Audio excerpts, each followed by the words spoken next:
All right.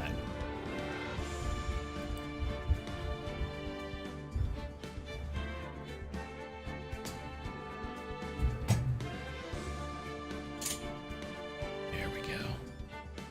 What's up, everybody? Are you ready for some Phoenix Wright?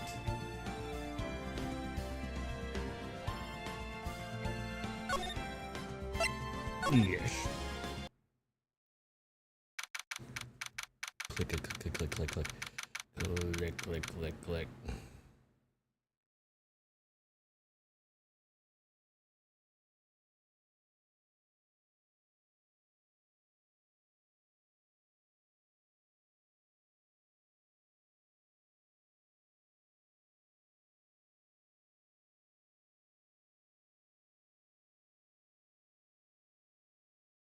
Ah, shoot. Oh, shoot. Get back here.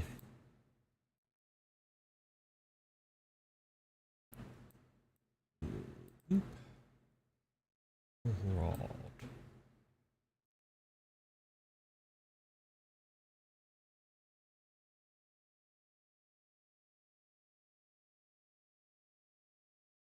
Do do do do do do do do do.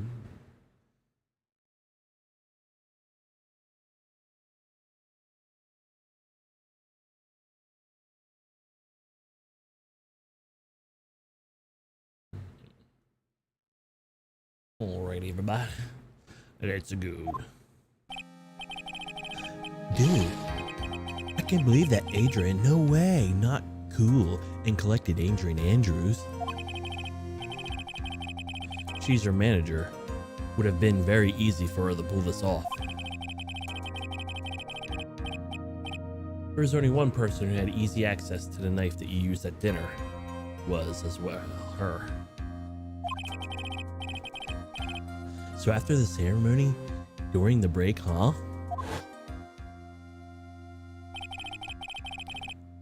I was sleeping like a log the entire time.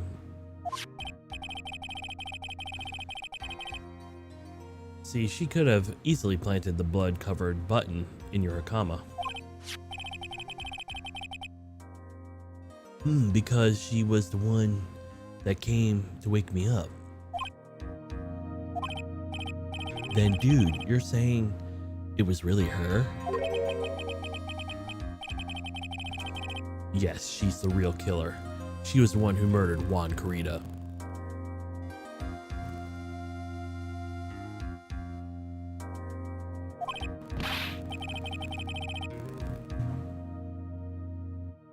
But why? I thought she was buds with Juan. She has her own agenda. Her own agenda? What are you talking about?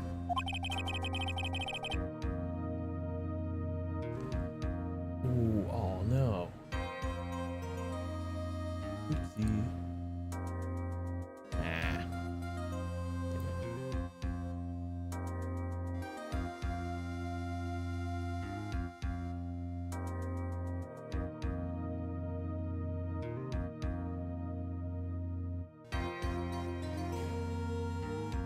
Hit my button.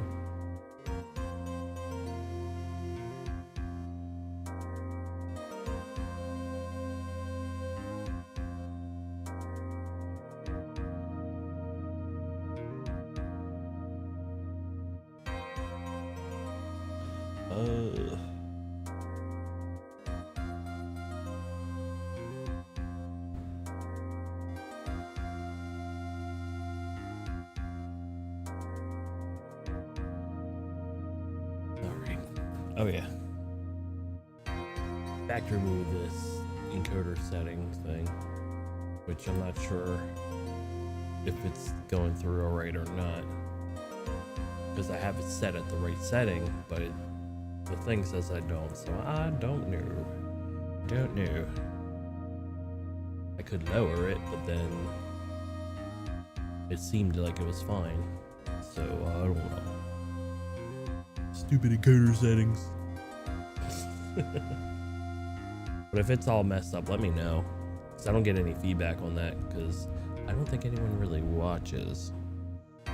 At least not more than once. For more than 5 seconds, probably.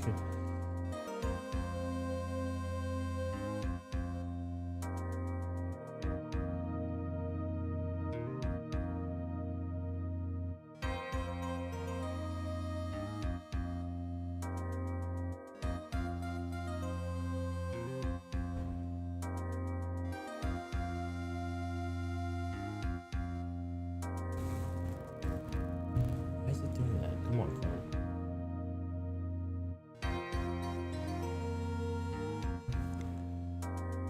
Interfering with the mic signal. Apparently, I'm hearing like a little. I don't know if you guys hear it or not.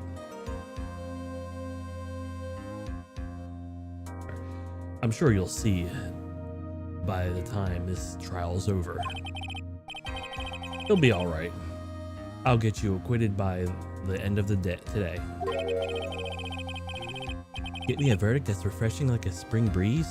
Okay, Mr. Lawyer, dude. Phoenix. You think her murder is related to Celeste Impact's missing unalive note, right? Yes. Miss Andrews depended on Miss Impact's as her strength and reason to live. But then Miss Impact suddenly offed herself.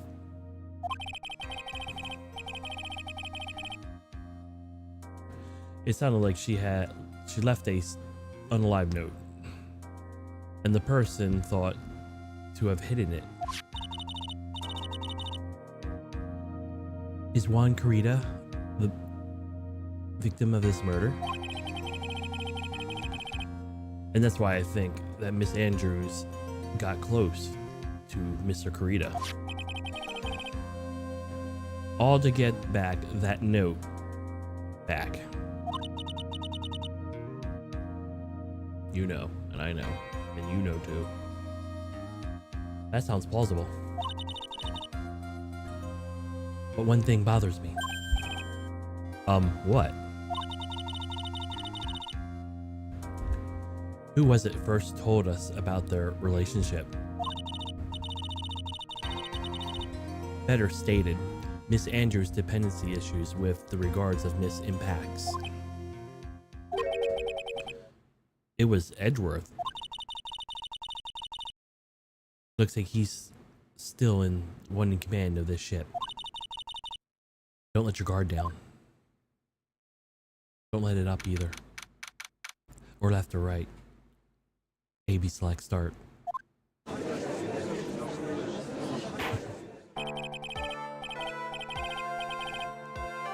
The court will now reconvene.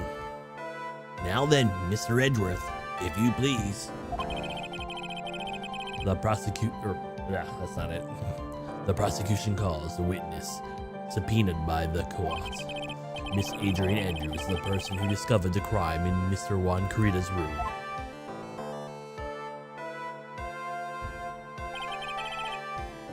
What is your occupation? I am the manager of the defendant in this case, Mr. Madangard. I see. Now then. Before we begin, Your Honor, I have one request. Yes, sure. What is it? I'm sure everyone in this room is wondering the same thing. I would love to find out more about my relationship with the victim. After all, it was the topic of my certain weekly magazine recently. Oh no! I have no idea what you mean. I never even heard of the Gossip Land.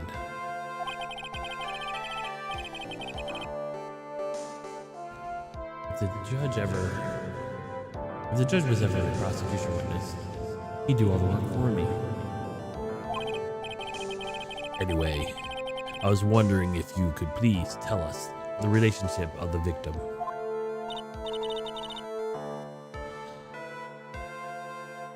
Yes, I was seeing Mr. Carita. I was also aware between the rivalry that existed between Matt and Juan. But it was a private matter between Juan and myself. So it was a fry and bait matter. Or was it a bait and fry? It reminds me of fishing.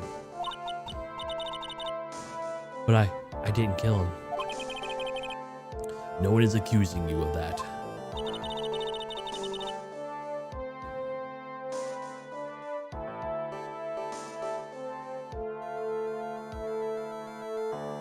Are they not? I don't know. I think you're someone who would beg to differ.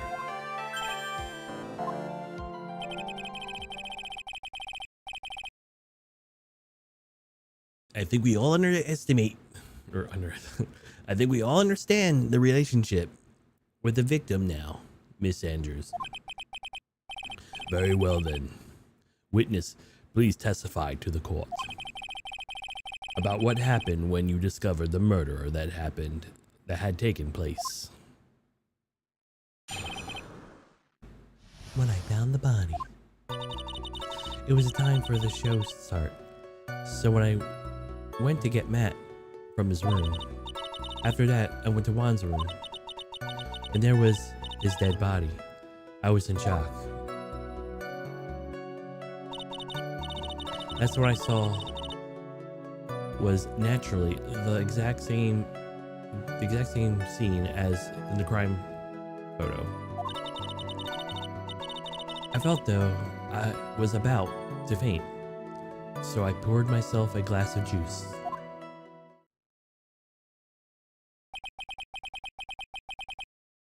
You poured yourself a glass of juice? Yes, sadly, I didn't remember not to touch things at the crime scene. And I disturbed the crime scene by moving this one thing.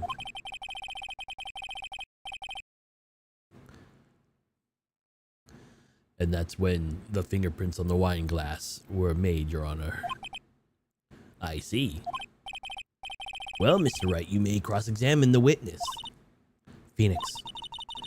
She is a cool and collected customer. And she has the brains to match. Yes, I know.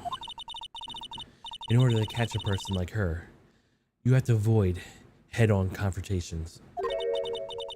You should disrupt her pacing. Disrupt her pacing? She's the type of woman who would easily throw off things like inconsistent with her thinking. So you have to attack when she least expects it. The instant you let upon your offense, in the instant this trial is over, understand? When I found the body.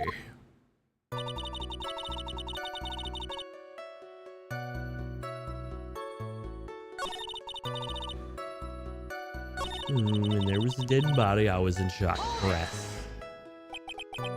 You were in shock? What, was I not supposed to be? Miss Andrews is a very calculating person. And despite how close they were, I doubt she was romantic feelings for Mr. Juan Carita. Anyone randomly stunning upon a dead body would be in shock. And you can't seriously expect the young beauty like her would not be shocked. Somehow I don't think beauty has anything to do with being shocked or not. I see.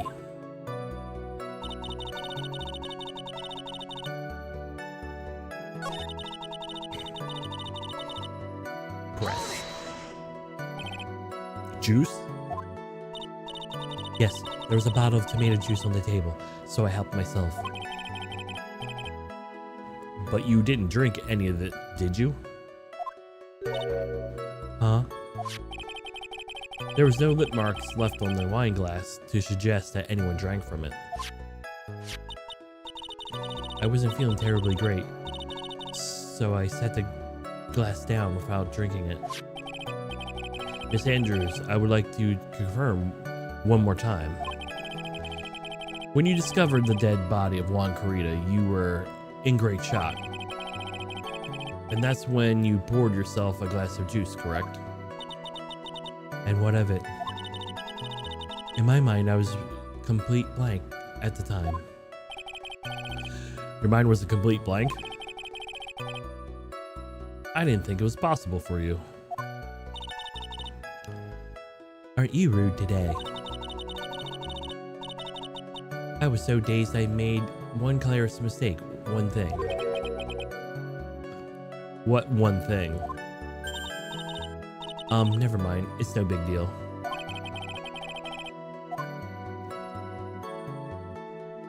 What is she stating to say just now?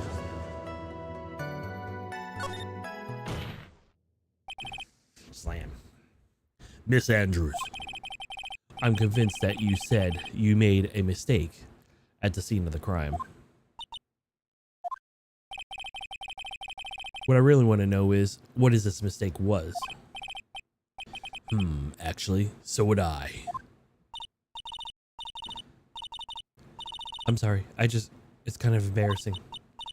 When I set the glass down on the dresser, I accidentally knocked over the flower vase over. Flower vase? Are you talking about the one on the floor of the crime scene photo?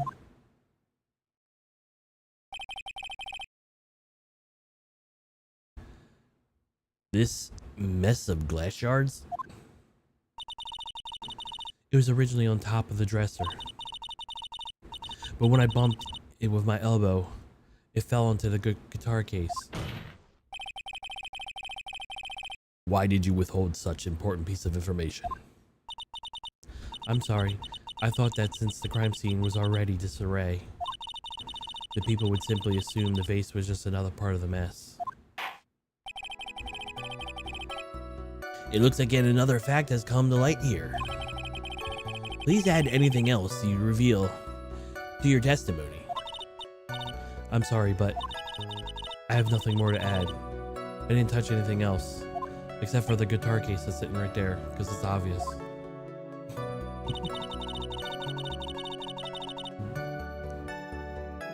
Because it's open, you goof. You done goofed. You done goofed. Hold it. What kind of flower vase was it? It was a glass vase, and was very big and heavy. I thought I'd try to take one's pulse, so I set the glass that I was holding down on the dresser. And that's when my elbow accidentally hit the vase. That's odd. I thought she was always in total control of herself. That's what she would like you to think. People think. Always be mindful of the gap between your perception and reality. It doesn't sound like there's any glaring contradictions in her testimony just now. I warned you earlier that she would not crack so easily. Then only to make her is to keep her on the offensive and not let up. The only way you're going to catch her is with some very strong, decisive evidence. I have to find something. I just have to, for Maya's sake.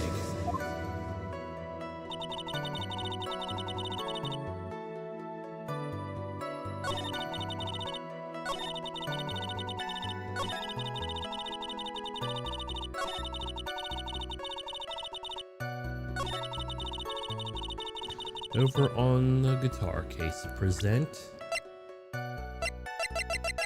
that very guitar case. You testified that you knocked the flower vase over. Is this correct? Yes. Are you sure it fell onto the guitar case? Is there some problem with what I said? It's not some problem, it's just a major problem. Is it true that the top of the guitar case was wet with water? However, it is exactly so strange. Miss Andrews, you testified that the vase fell onto the guitar case. However, if that is true, the case should have gotten wet on the inside, not the outside. That's very true. Furthermore, there is one strange thing about this guitar case. What is that? Let's take another look at the crime scene photo.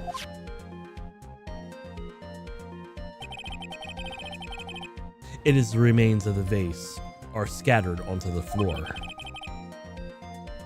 And what is wrong with that? If the guitar case was open when the vase fell, the glass shards should be on the inside, not the outside of the case. What is your point, Wright? That the case was closed and at the time the vase was knocked over? Is that all?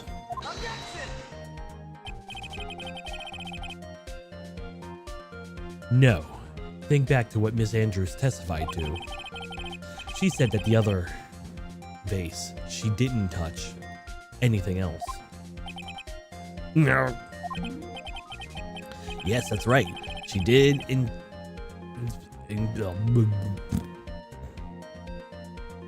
implicitly say that she didn't touch the guitar case. But this whole matters with the guitar case is a dead end. With a bright red guitar was found at the studio. It has no bearing on this case at all. That may very well be, however. No, the ending guitar case doesn't have no relation to this case, does it? It seems that we're in no deeper meaning to the guitar case.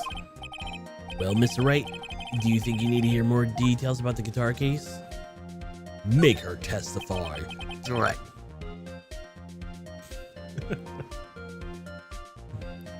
The guitar case is the empty guitar case. I believe is a crucial piece of the puzzle. I can't even believe anyone would reach for straws like this. But it is you. I can't believe I'm doing this either. Alright, I'll follow along for now. Miss Andrews, please testify to the court about the guitar case. Yes, Your Honor.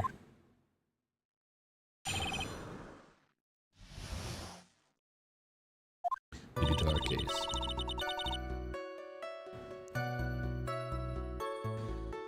I don't remember too clearly because I was a bit dazed. I suppose I must have opened the guitar case after I knocked over the vase.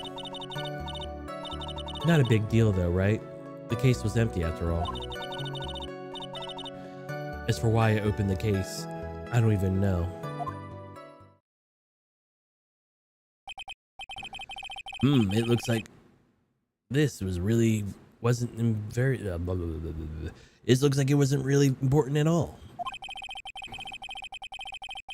This wastefulness is such a familiar feeling by now that it's almost comforting. Anyway, I'll just go ahead and start the cross-examination. Using any to change the topic. A convenient escape for a weak man. Stop it, Edgeworth. I'm trying to win.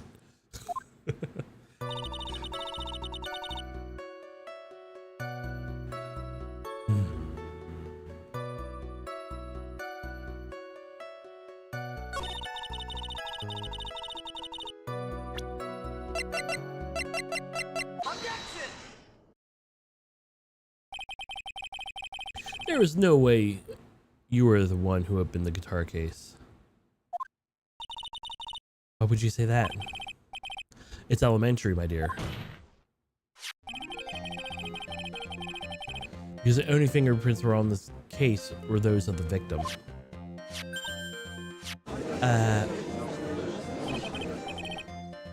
What is it, Miss Andrews?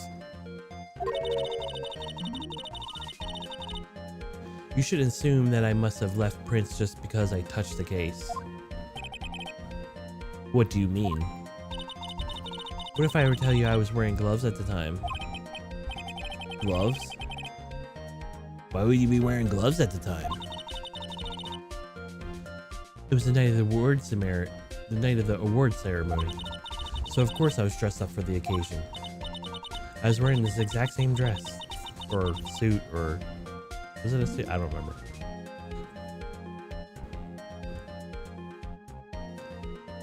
Yes, now I remember. I'm almost sure that I was wearing a pair of thin gloves. I see. Well, Mr. Wright, it seems the witness was wearing gloves at the scene of the crime. That's strange. You were wearing... wrong guy. You were wearing gloves? Isn't that a little strange? Why is it strange? Do you have something that would prove that I was not wearing gloves at the time?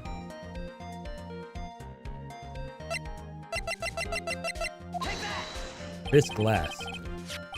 I have your proof right here. This wine glass. The wine glass? You left fingerprints very clearly on this wine glass. Even if you took your gloves off when you poured yourself this glass, wouldn't you think it was just a little strange that you would put the gloves back on just to open the guitar case? Oh, I got another bear.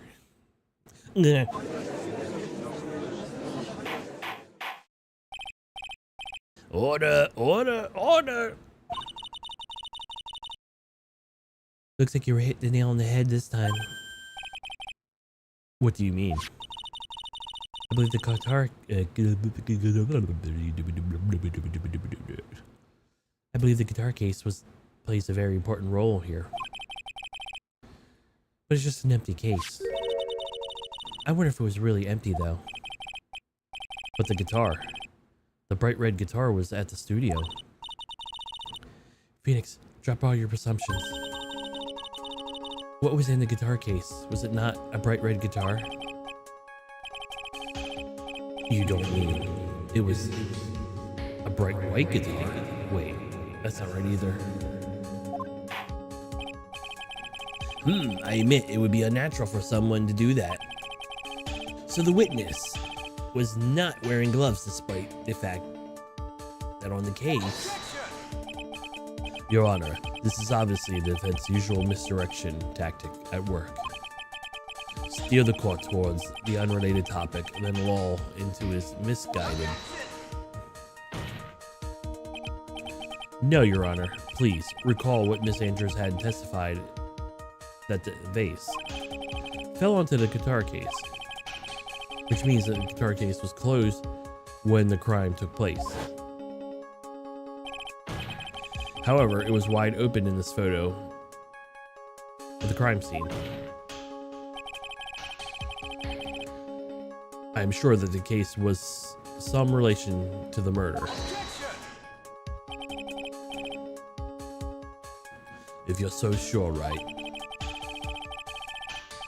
then I'm sure somehow you can substantiate your outrageous claim, correct?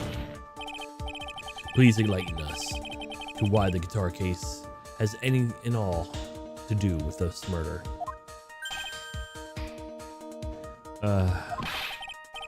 Can you do that, Miss Wright? Well, I suppose for a second. That bright red guitar was not only the thing that I could have been in the case. The bright red guitar was not the only being in the bright red guitar was not being the only thing.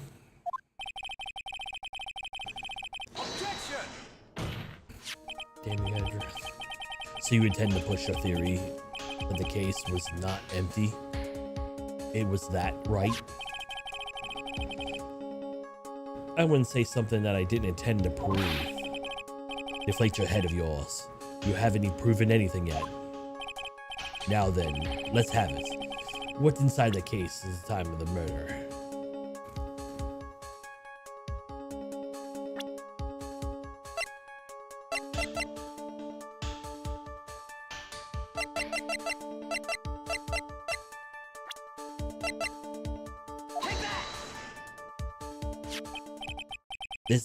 This is a photograph. Yes, but what is important in this picture is your honor. In this picture? It doesn't take a genius to see what I mean. What am I proposing is... Beside the guitar case was the Nickel Samurai, the hero's very own costume. What?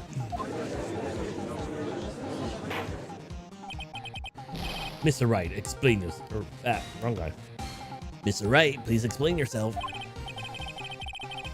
Right, are you saying that the witness opened the guitar case to take out a costume? What is the point?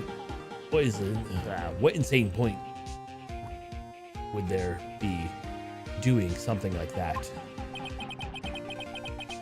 That insane point would be to wear the costume, of course.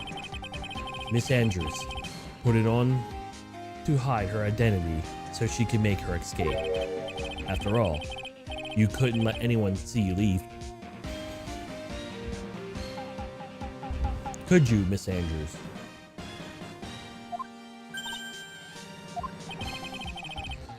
I refuse to accept your theory.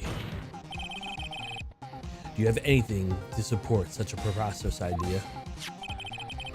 Just outside the door was an investigative photographer who was starving for a big scoop. And in the end, she managed to get a shot, correct? You mean this photo?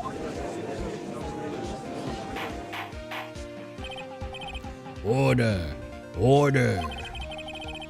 It looks like we were wandering quite another mess again, haven't we? Nice job, Phoenix.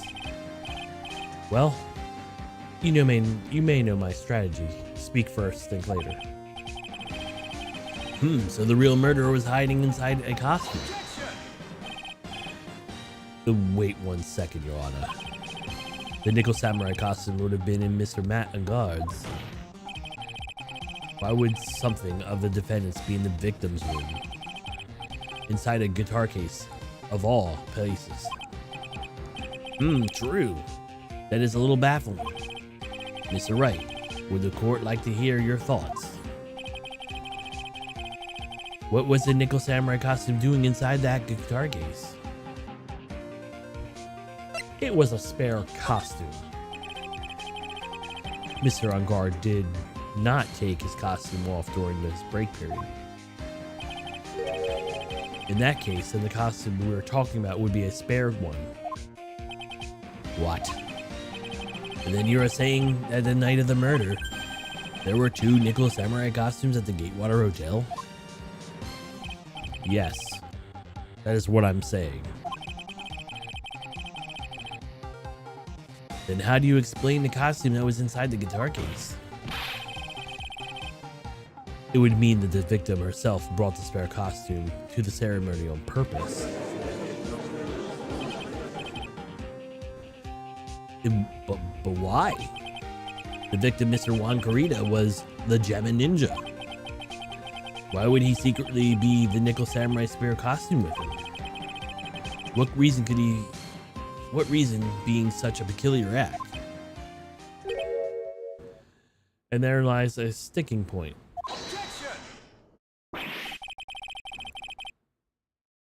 What are you mumbling to yourself about now? Have you been rambling this entire time without any sense of inner monologue? Huh? No, I just... Mr. Wright, please explain yourself. Why do you think the victim had the Nickel Samurai spare costume? Phoenix, are you sure you can explain this one? Think carefully before you answer. And then answer with gusto. I believe in you. Alright, this is what I think. The reason the victim brought the The reason why the victim brought the Nickel Samurai's spare costume to the hotel was...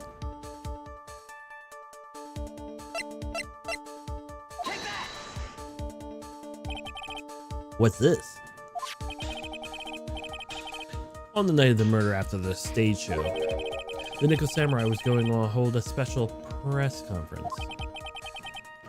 A press conference? Yes, the Nickel Samurai was supposed to confess to something at this conference.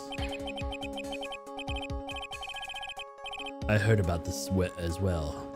For once, you're not making something up, right? But what struck me as strange was that Mr. On Guard himself said he had no idea they were supposed to be holding a press conference that night. But how can that be? The way I see it is that could mean only one thing, that the conference was set up by no one other than the victim, Mr. Juan Corrida himself. The victim? Yes. A spare Nickel Samurai costume was prepared for that very conference. Mr. Corrida was on the hold the press conference as the Nickel Samurai.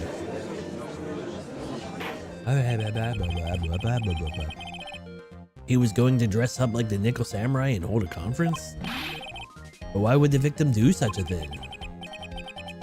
That's something I don't quite know yet, however. What I'm concerned with right now is what he intended to reveal at that conference. The Nickel Samurai was going to confess something.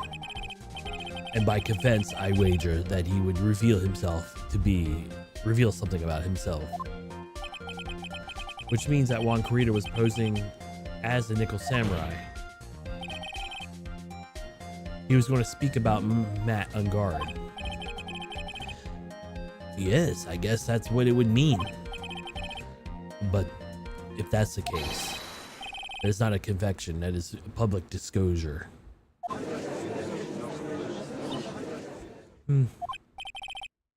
Miss Andrews? I can see why you're a pros at what you do. Pardon me? Yes, just as you say, the press conference was set up by Juan. Miss Andrews, please offer an explanation for this. I was the one who asked to help set it up. And the person who was prepared the second costume for him. That was also me. You? Juan had bet everything on the Gem and Ninja this year. And if he lost the Grand Prix, he was going to make sure that Matt was going down with him. That's what he thought anyway. He was going to ruin him? Huh?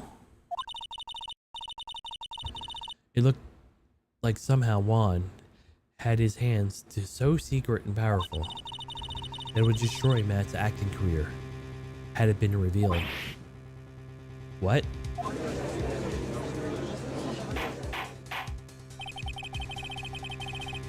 And do you know what this secret of Matt on Guard is, Miss Andrews? That's something only Juan knew. I didn't even know what it was. I see. I probably have been coming off quite suspicious to everyone. But that's to be expected. I've been trying to protect Matt after all. Protect Mr. On Guard? And yet again, another strange bit of truth comes to light, it seems. Miss Andrews, if you could please tell us the truth about your behavior. Yes, Your Honor, I understand. Protecting Matt. From the moment I saw the crime scene, I had a feeling that Matt was the murderer. Matt had to kill Juan, no matter what. And he didn't have an alibi for what he was doing at the time of the murder. My thoughts were confirmed by the evidence, of course. The button and the knife. But I'm Matt's manager, so I felt I had to protect him.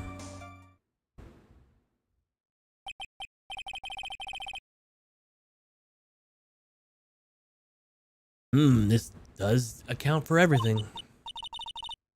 Well, I'm the logical type. We're finally seeing her true self. She is more nervous than scared rabbit. If the defense can find no fault in this testimony, I am ready to make my ruling. Please keep in mind that your cross-examination, Mr. Wright. Looks like somehow everything swung to the opposite end of the scale again. That just means I have to put my weight onto this internal logic upside down.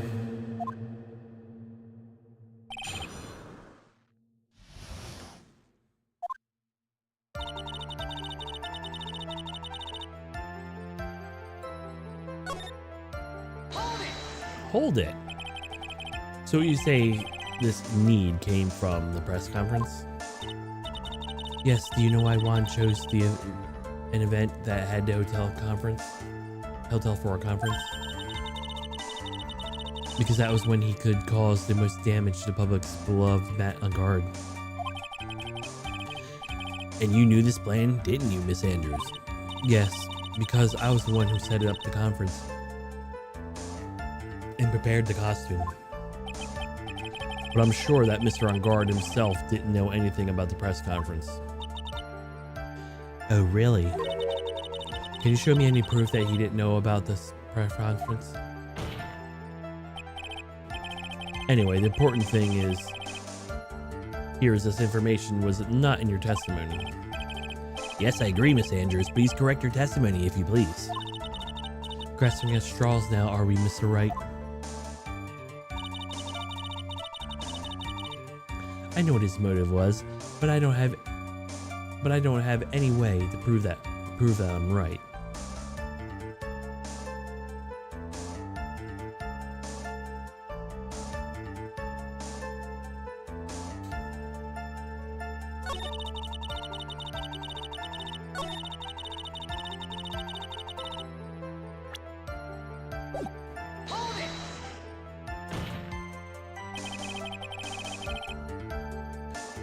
You can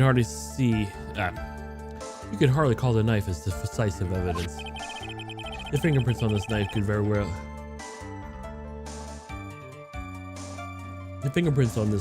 very well be a clever camouflage. Then what about the button? The button? It is clear from the crime scene that the victim and the murderer have fought. During the fight, the killer ripped off the button from the Jammin' Ninja costume. You're talking about this button, correct? That button was found in the pleats of Matt Kakama. Isn't that correct? I would think that it makes it very decisive evidence. Irk. Looks like you were outfoxed again, Mr. Wright. Anyway, the knife doesn't prove a thing. Please fix your testimony. I can't stand the sight of a man who can't gracefully accept his defeat. Thank goodness Mia can still look at me.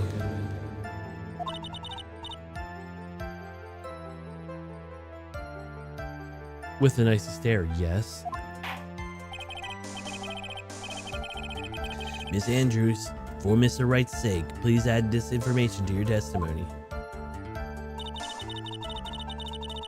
That button was torn off of Juan during his fight with Matt.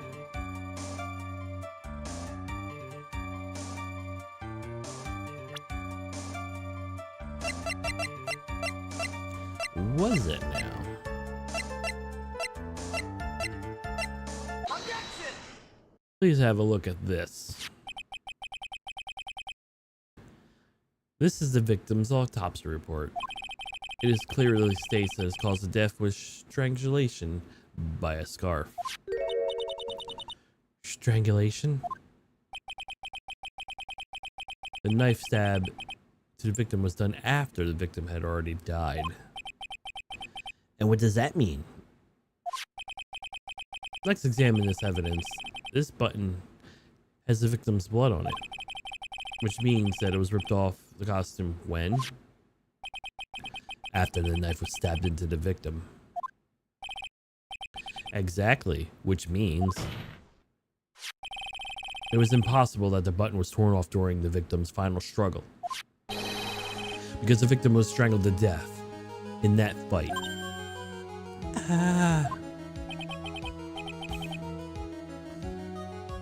That's right, Miss Andrews.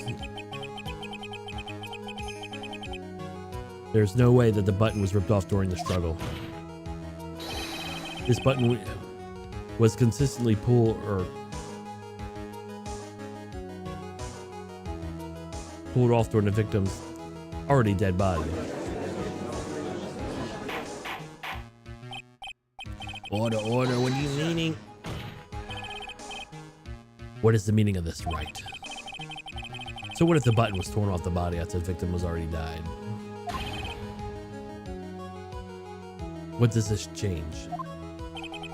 Let me ask you one simple question, Miss Edra. Why was the button torn off? What purpose did that serve? What purpose?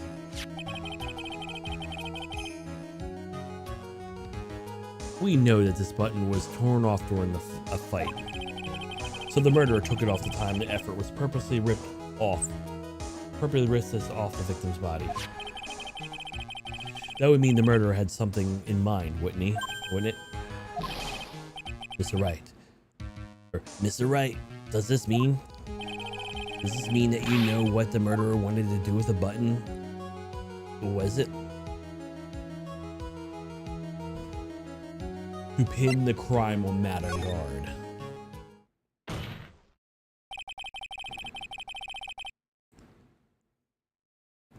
There is only one logical reason for doing something like that. It was to pin the crime on Mr. On guard.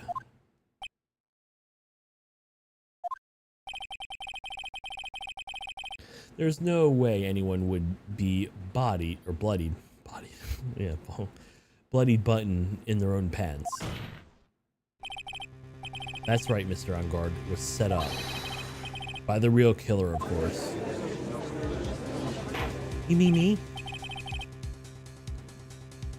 And the real murderer is? Well, Mr. Wright, who in the world is the real killer then? Finally. I can't believe I managed to bring this trial all the way up to this point. Phoenix, you can't let your guard down yet. Not until the very end. The real killer, the person who planned to frame Matt on guard is...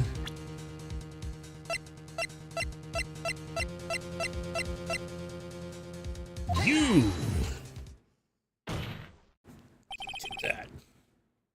Take that. Miss Adrian Andrews. I choose you, Pikachu. You and Mr. Kurita's killer. What? Oh, I lost another pair. Shit. Order, Mr. Wright. This is a very grave matter. Do you have any evidence that supports your charge? Any evidence? All the evidence points to Miss Andrews. How preposterous. You can stick any of that on me. I can't, can I? Would you care to test me? Then what about the knife? The knife was used to stab the victim after he was already been strangled to death. It was used to throw off suspicion onto Mr. On guard, naturally. A knife covered in the defendant's prints could have only been taken from his room.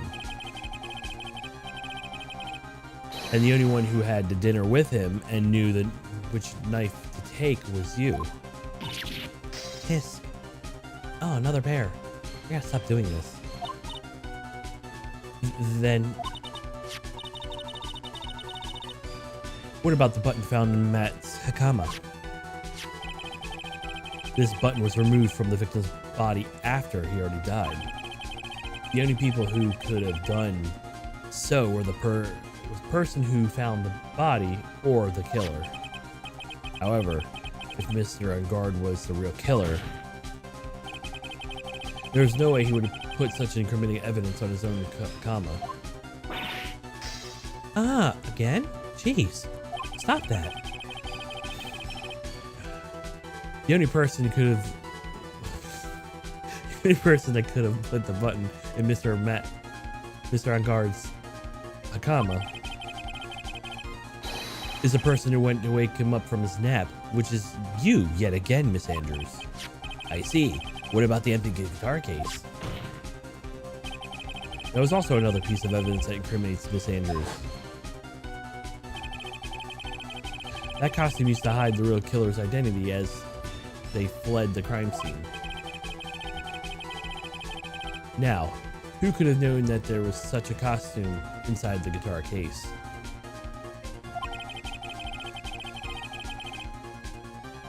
It could have only been the person who was prepared the costume for the victim. And that person is you, Miss Andrews. Again. No, But Miss Andrews' fingerprints were nowhere found on that guitar case. And that was you who proved that she was not wearing gloves at the time. That's right. That's because she didn't intend leaving any prints. If anyone had found that she touched the case, they would have asked her why. To avoid leaving any fingerprints, she used a towel or something else to open it. But the glass of tomato juice is a different story.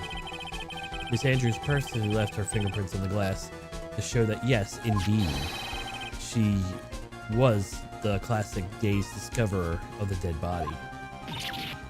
Ah, not again, another pair.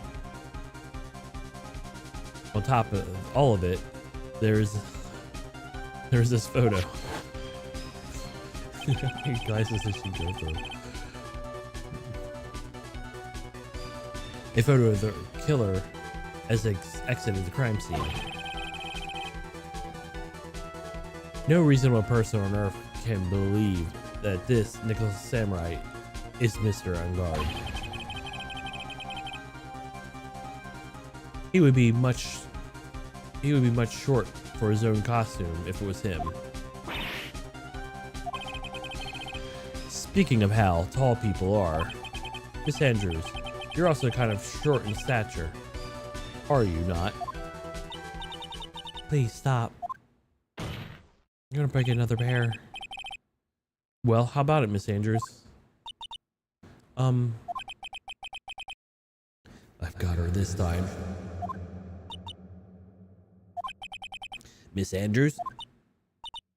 I refuse. I refuse to testify. What was that? There's a law. It says you can't be forced to testify about something if it can incriminate me.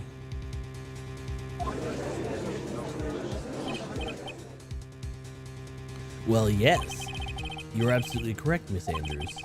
The law does provide us with a way to avoid self-incrimination by allowing a witness not to testify that if the testimony can cause damage to themselves. What? Pleading the fifth is not something most people would think of on the spot. Actually, thinking back to yesterday in Mr. Ungard's room. Adrian Andrews. Yes? Think hard of what we just discussed.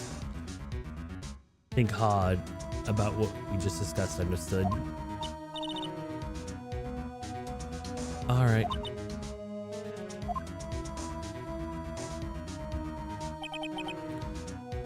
That's it. That's when Francisca planted this idea in her head. She must have told Miss Andrews not to testify if things were bad. You did a good job proving everything up to this point, Phoenix. But there's still one thing you haven't done. Something I haven't done? What's wrong, Wright? Are you finished already? Run out of evidence? What's so humorous, Miss Edgeworth?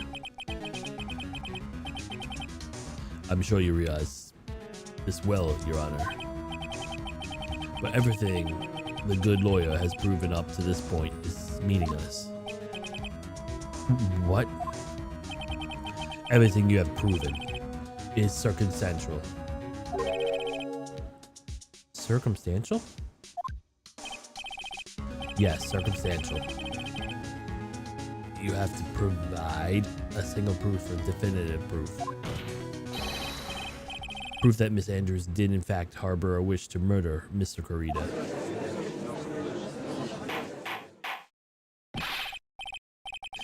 Miss Andrews, you did want to kill Mr. Did you want to kill Mr. Corrida? I believe this may be incriminating myself, so I will abstain from answering. But Miss Andrews, if you do that, it would be the same as admitting your guilt, don't you think? Maybe so, maybe not. There is something to prove either way. Besides, you don't even know what crime I would be guilty of due to my silence. No, she's talking defiant attitude again. Mia, what should we do? Somehow, we've landed ourselves in a worst possible situation. I think we have reached a certain conclusion at this point in time. Miss Adrian Andrews has refused to testify, and the defense theory that she is the actual murderer hasn't been fully sustained with solid definitive proof. But that's not true. In this situation, there is only one thing the court can do, and declare a recess. Recess? I request both the prosecution and defense look further into this matter. And at tomorrow's trial. Tomorrow? Tomorrow? We don't have it tomorrow. If we don't get a not guilty verdict today, then...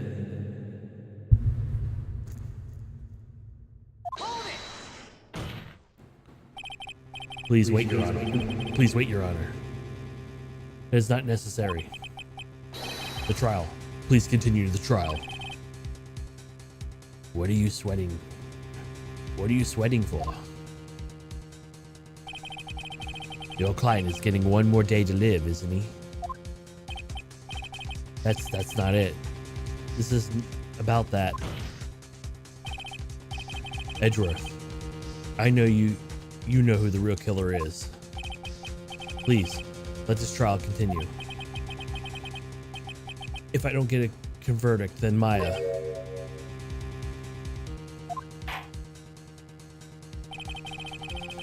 But it's impossible to continue as long as the witness refuses to testify. Now then, this court is... I said rejection.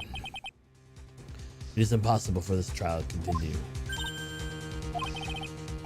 Mr. Edgeworth, what are you? It is true, Miss Andrews holds the right against self-incrimination. However, if this topic of conversation were something unrelated to whatever she may be guilty of, then she has no right to withhold testimony. Yes, that is very true, but actually, there's one little thing I'm curious about. Miss Andrews. Uh-oh. When you found the victim's dead body, you poured yourself a glass of juice. Yes, and?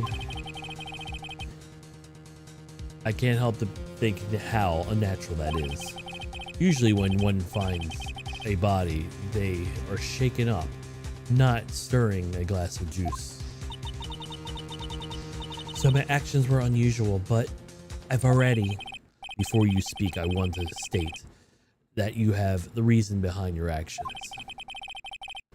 I would like you to testify to that effect. Another testimony? Jesus Christ. Your Honor, I would like to request that the witness testify again as to what happened when she first discovered the victim's body. Whatever we find out, this testimony should no way implicate the witness.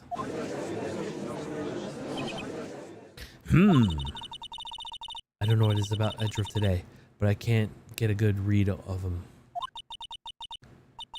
Is he friend or foe? I just don't know. He's a bro trying to help out Phoenix, but he doesn't know that because Phoenix is like bullheaded.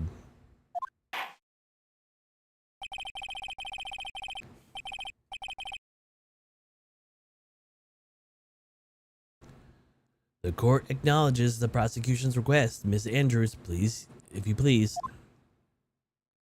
Oh, I got another testimony. This is like the 8th one.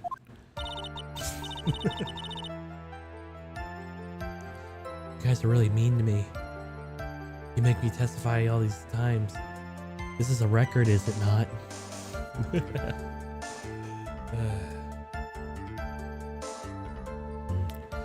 That is a glass of... That glass of juice, I didn't really pour it for myself. I was surprised when I walked in the room and I saw it in such a messy state. And Juan was sitting slumped over and tired looking in the corner. When I saw him sitting like that, I thought he was dead. It didn't cross my mind. To be honest, I thought he had just fainted or something. So I went to pour him some juice. When I realized that he was dead, that's when I knocked over the flower vase. So you poured that glass of juice for the victim? Why didn't you say so earlier in your testimony? I didn't think I needed to include something so trivial. Phoenix, please be careful here. If you can't find anything wrong with the testimony, there's nothing left. I know. We'll get her to testify again. Edgeworth. What the heck is going on in the brain of yours? Now then, Mr. Wright, you may begin your cross-examination.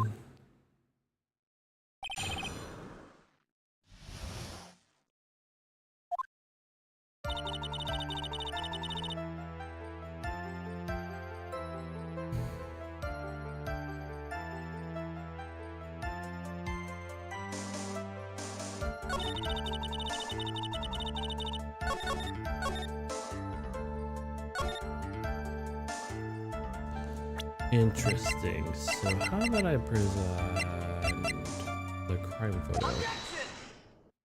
How'd you not notice that knife? Or if the knife wasn't there at the time, how'd you not know he was strangled? Or whatever, I don't know. So you honestly didn't think he was dead when you found him? No, not at all. Even though this is what you saw when you discovered the body? Ah. What is the meaning of this? Isn't it obvious, Your Honor? If there's a knife sticking straight out of Mr. Karita's chest, anyone who saw the scene would have immediately thought here was a dead man. You see, I doubt a single person in the world would mistake this for someone who fainted. And then nonchalantly go pour something to drink. Your point is, Miss Andrews, your testimony just now, it was all one giant lie. Ah, you broke another parry, Jack. And your lie is proving one thing very clearly, that you're the real killer. No.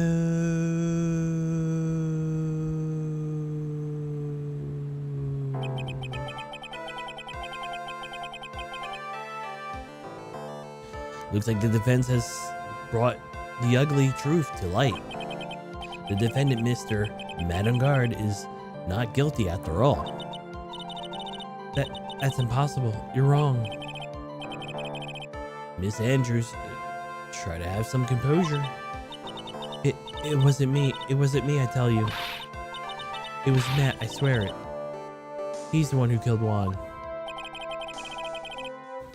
But you're the one who refused to testify. And for your reason for not doing that was you might end up incriminating yourself. That's because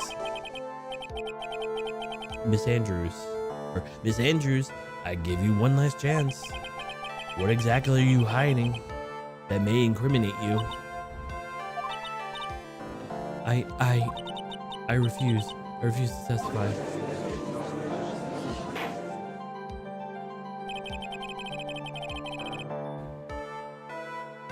Then there's no need for this court to continue any further.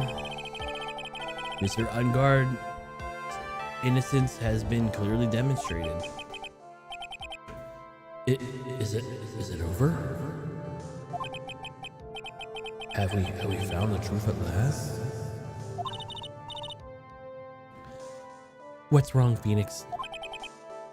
Usually the real killer confesses to his guilt or her guilt. Now that I think about it, this is the first time someone hasn't. Now then, I would like to hand down my verdict for Mr. Madangard.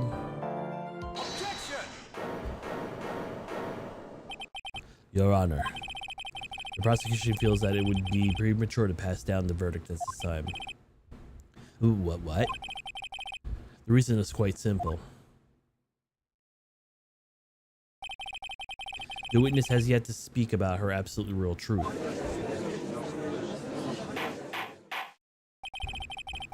The absolute real truth? What are you? Witness, do you understand yet? Huh? I don't know who planted this silly idea in your head.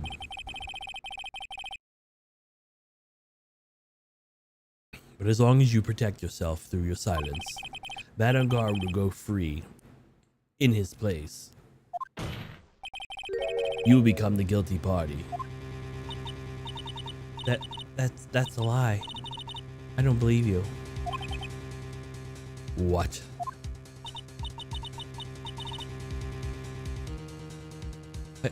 I was told if I spoke then I would be all over and Matt would never be declared guilty.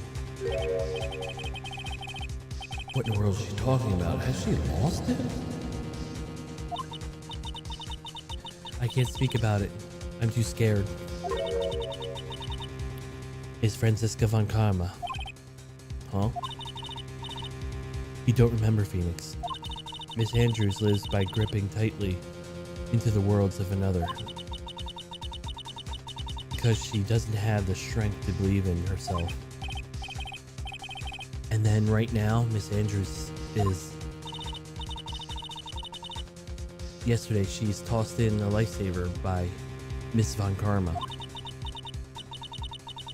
Don't say a word no matter what happens.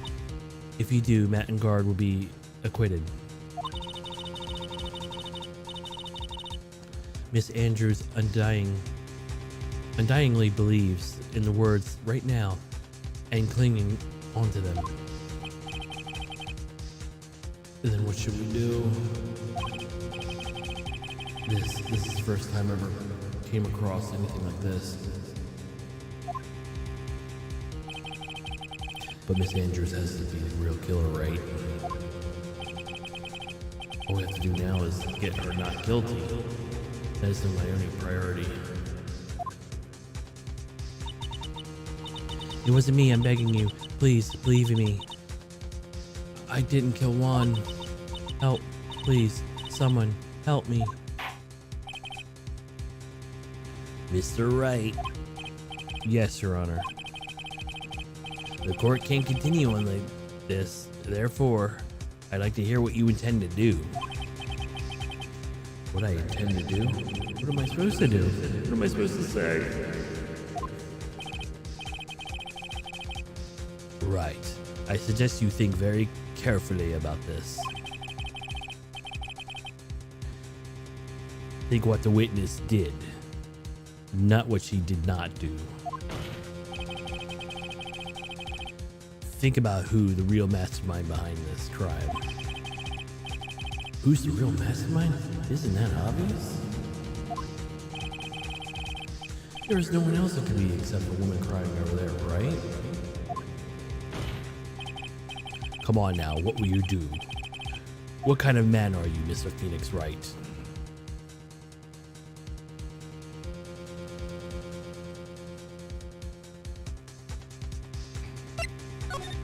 Force her to testify. I have to win a complete acquittal today. There's no way around that. But I can't bring myself to do this. Not when she's making a face like that. Was that a ooh for you? Miss Andrews. I would like to know what you're really hiding. Mr. Wright, are you sure you know what you're doing? Sure, Mr. On Guard would get an acquittal, but in his place, you would be found guilty. This is how you really wanted this trial to end? Be quiet, how dare you? You're trying to trick me. That's enough. I commend you for trying, Mr. Edgeworth. However, it is clear that the defense theory is the truth. You're wrong.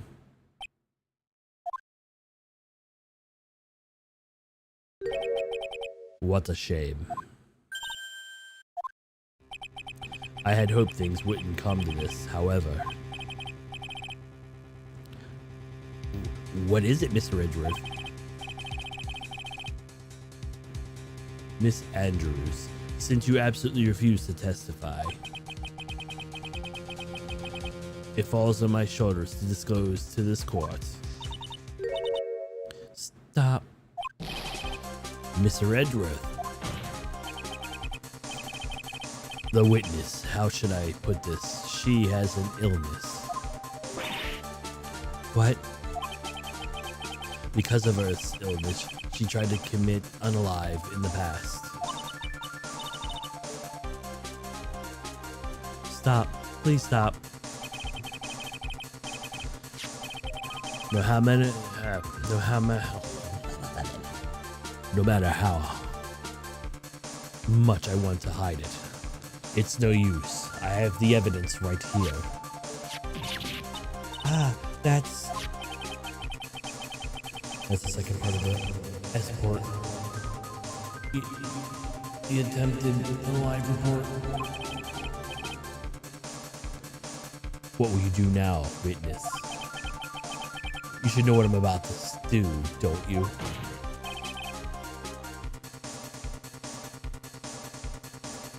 I will now reveal to the court the true nature of the pitiful woman known as Adrian Andrews. Her secret dependent nature? Having other people scares me more than anyone else in the world.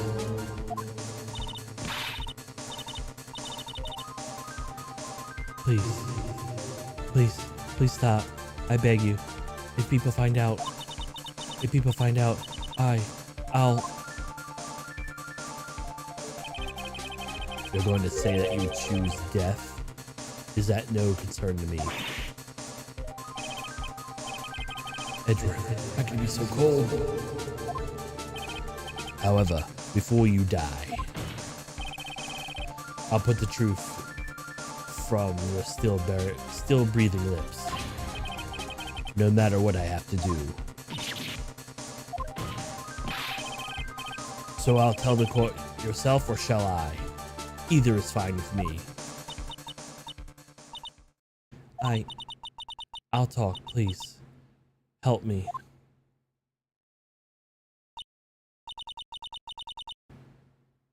Nothing matters anymore. My crime. When I first saw him, I really thought he had fainted, honest. That's when I realized he was dead. That was when I formulated my plan. Once I made sure that there was no one in the hallway, I made a dash back to Matt's room. And then I stabbed Juan's dead body with a knife and ripped off the button. Just when I finished, I was returning to Matt's room. I had a bit of an inconvenience, and that's why I ended up using the nickel samurai costume. Stab the body with a knife? But why would you do that? Isn't it obvious to pin the blame on a certain person? A certain cowardly man. What would you mean of all this?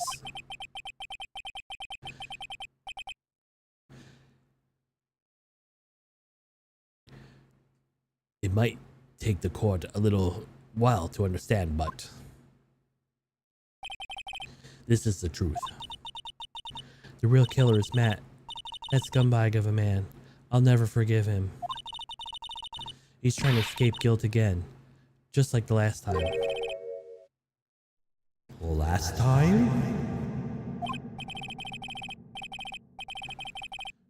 So Miss Andrews stabbed the victim with Juan Carita in the chest with a knife. However, she didn't do with murder in mind. She did it with the intent on framing Matt on guard for the murder. And this is her crime. What? How is this possible? I mean, was Miss Andrews supposed to be the real murderer? Mr. Wright, please get over your shock and commence the cross-examination.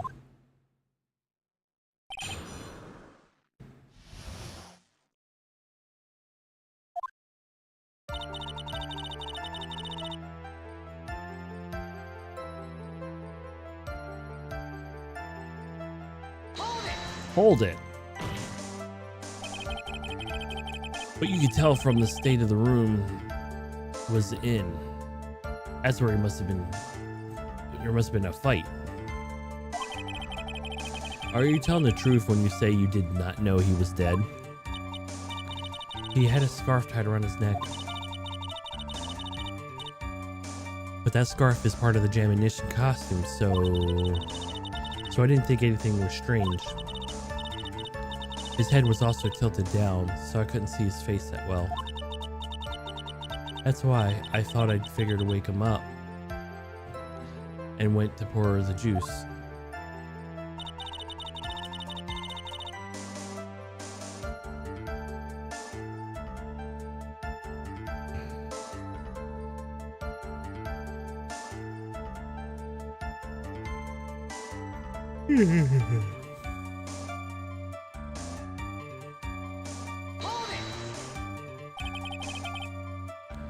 Is that your plan you had? I knew right away that the murderer was Matt. I knew because one, he was going to expose Matt's weak point. There we go. 2 weeks. I don't know why you would do 2 weeks. Point to the world. So Matt did this to stop Juan and silence him for good. That's when I thought I should forge some evidence to pin the crime on Matt. So you forged the evidence. We were the knife and the button.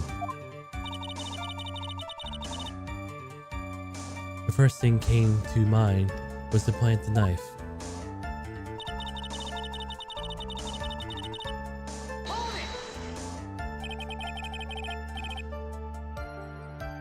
That was so you could get the knife, correct? The knife Matt used at dinner had his fingerprints all over it.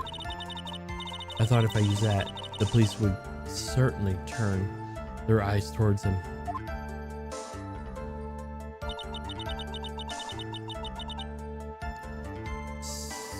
Matt was napping in his costume, with his costume at the time. So I slipped in, took the knife, and returned to the scene of the crime. And then I stabbed Juan's dead body with the knife, with the button ripped off.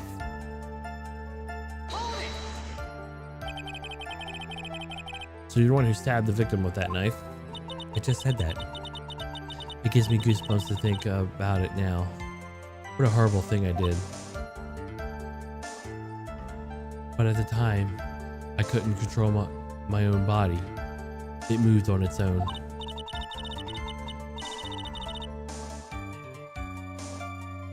Then I stabbed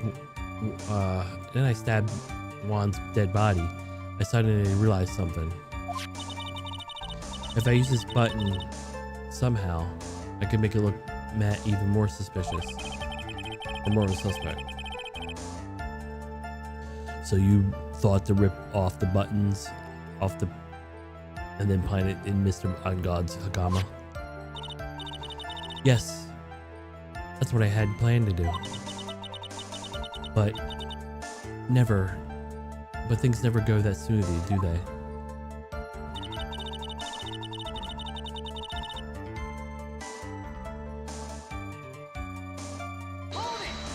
Hold it! An inconvenience?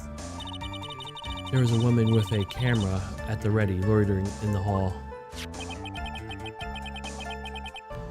I'm willing to bet my spikes it was Lana.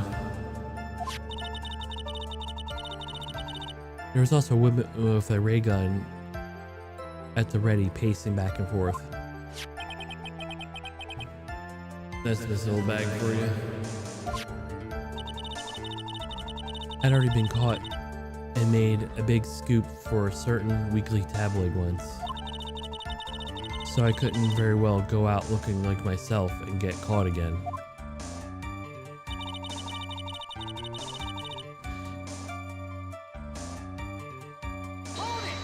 And that's why I put on that costume. So you repaired that costume. You were the one who prepared that costume, weren't you? Yes, I took it from Global Studios. So I put it into Juan's guitar case the day before the award ceremony. You did this in preparation for the press conference, correct? Yes, Juan wanted to wear that costume and hold a press conference in it. And he was going to disclose Matt's big secret there. And what is his secret? That I don't know. Anyway, I thought that if I were to leave Juan's room in a Nickel Samurai costume, then people would think that Matt was the real murderer. I was very careful not to leave any fingerprints when I opened that guitar case. I did not want anyone to know about the costume. I think we heard enough. So after that, you went back to Mr. Onguard's room and planted the button into Matsukama, yes. After that, I folded up the costume I was wearing and put it into a bag. When I snuck out of the hotel and got rid of it. My word. What does this all mean? Mr. Edgeworth, isn't it? The real criminal is Matt Guard. Yesterday, that woman prosecutor sat me down for a talk. Francisca, huh? She said that under no circumstances that I confess to what I've done. That if I just kept quiet, Matt would be found guilty for sure. I had no choice but to believe in her words.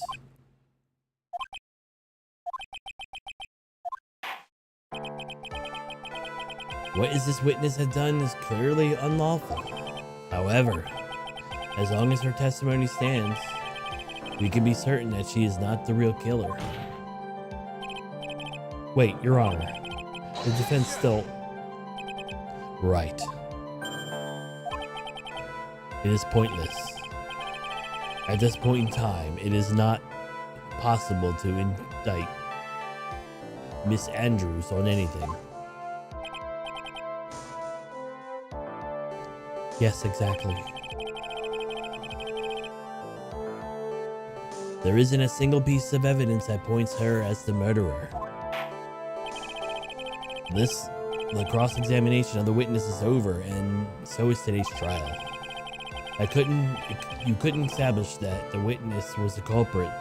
Please let it go, Mr. Wright. But, Mr. Edgeworth, please place Miss Andrews under arrest for further questioning. Understood, Your Honor. The prosecution would arrange for her detention immediately. That is all. The court is adjourned for today. Why is that judge not there?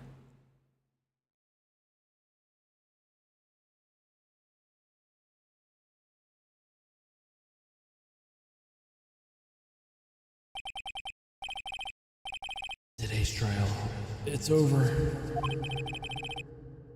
And I didn't win an acquittal.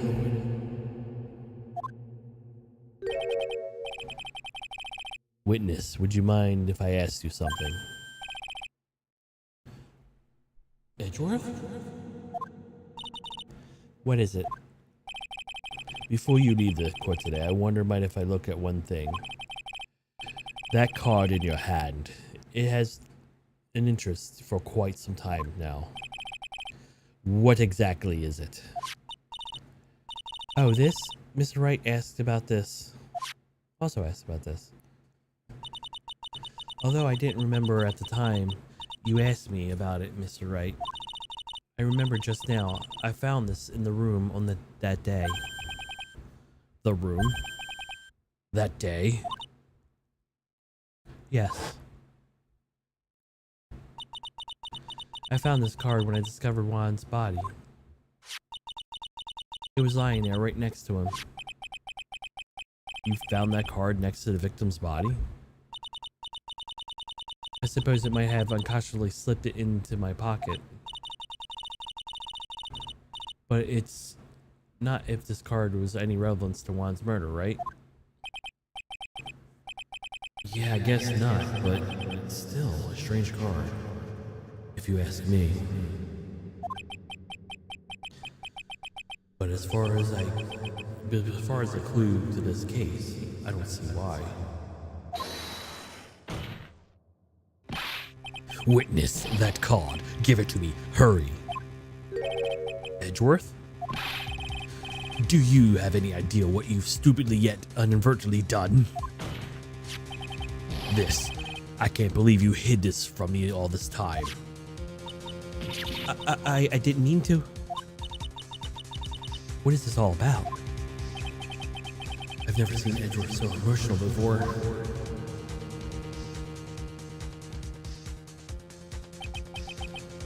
That card, what in the world is it? What does this mean?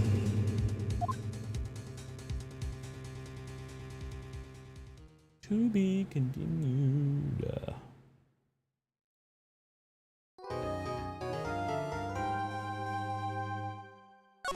Yeah, I want to save. Alright, I'm gonna go get something to drink real quick. One secco.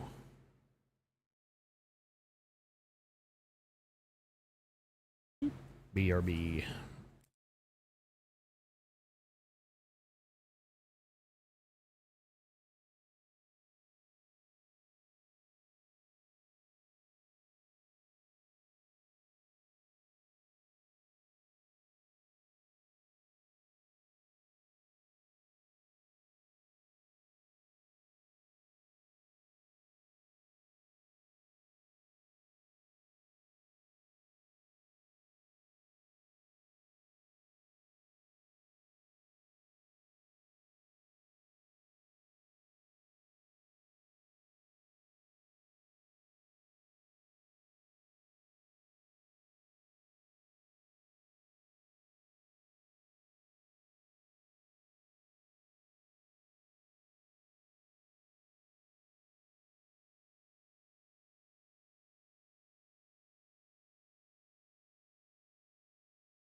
Alrighty.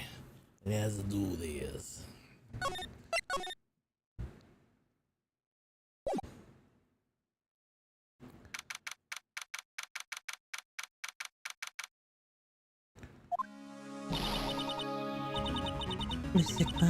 Mystic Maya, sniffle, sniffle.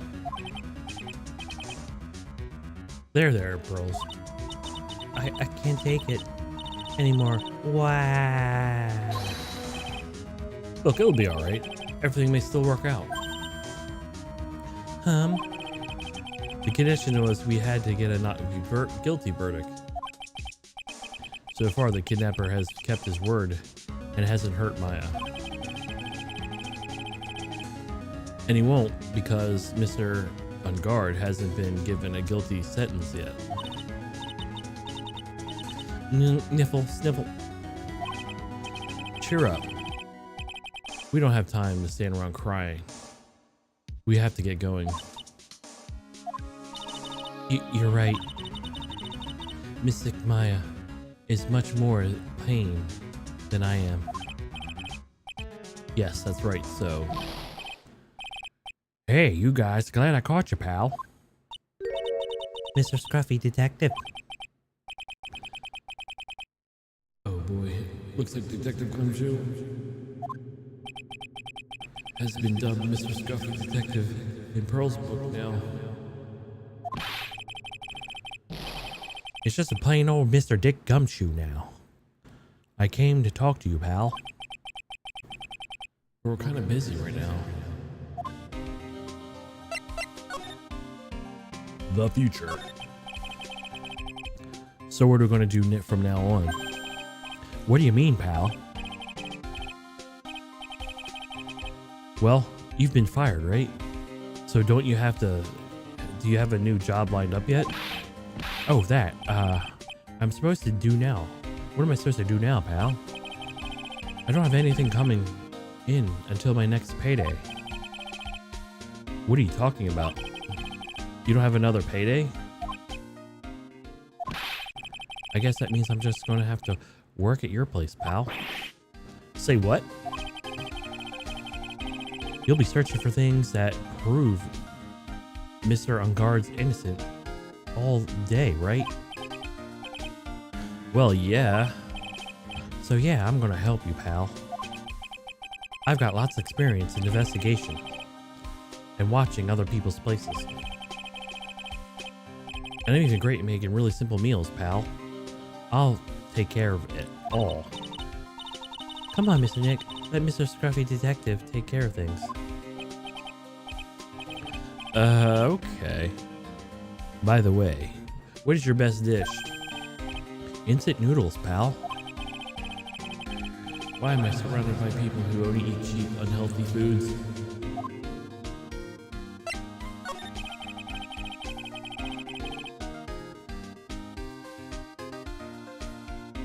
That was the first time I ever seen Mr. Edgeworth act like that. Never thought that he would say something like, he didn't care if Miss Andrew killed herself. He said that? That's horrible. Because of him doing that, we got the truth finally. The truth? Miss Andrews' last testimony, I wonder if that was the truth. I'll give it to you there. That was nothing strange about her testimony itself. But I still have to think that there's something fundamentally wrong with the whole thing. Oh, oh man. You mean about that thing, pal?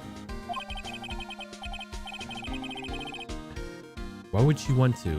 No, I mean, almost need to frame that on guard. I couldn't figure it out from anything she said at all that day. Then you're saying that testimony was a lie? Not a lie per se. It's just, it feels like there's more than meets the eye. Or that's what Edgeworth would like us to believe. That's such a dirty trick. Even that woman prosecutor was better than that.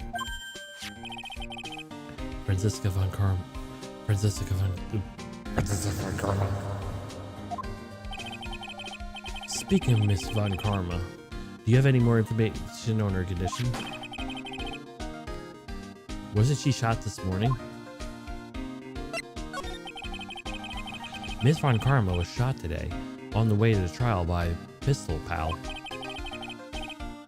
But she's going to be fine, right? I mean, Edgeworth said she was in stable condition, but... well, she was shot in the shoulder, so she's okay, still hanging in there. Just like her dad. That's kind of odd, don't you think? They said she was done thinking that done taking the bullet out, so she's probably resting at the hospital. Which one? Where are you going? Are you going to visit her, pal? No, well, kind of thinking about it. Hey, you actually got a heart, don't you? She looked like she was going to be tortured to death not being able to go to the trial today. So maybe it'll be good for her if you went and let her whip you a bit, pal. Let's go let her whip us, Mr. Nick. Why would you? No, that's definitely not going. No, I'm definitely not going. Let's see. The name of the hospital's, oh yeah, the Hottie Clinic. That name sends a chill down my spine. Well, I guess I can't hurt to stop by and say hi.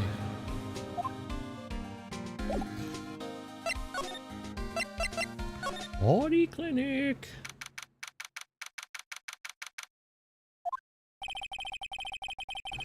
I never thought I'd come back to this place.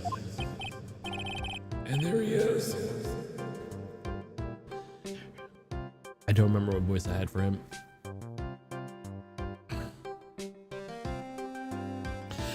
Yes. Are you here to visit a patient? Hi. Wait a second. You're... yes, I'm Dr. Hottie. Why are you still here? Yes, is it... can I help you? Can I tell you... yes? Director Hottie? Edgeworth? Yes, Director Hottie. Oh, you're the man from this morning. Yes. Was it... Director Franziska. How is Franziska von Karma? You don't need to be worried. Yes, she's in good hands. Because you see, I'm personally taking good care of her. Yes.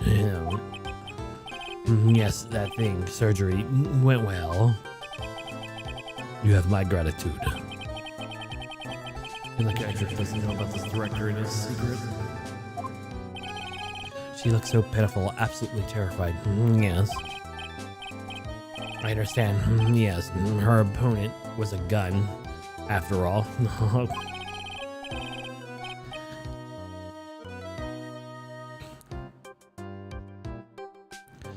And when I snuck up to her, real secret like, she would scream really loud.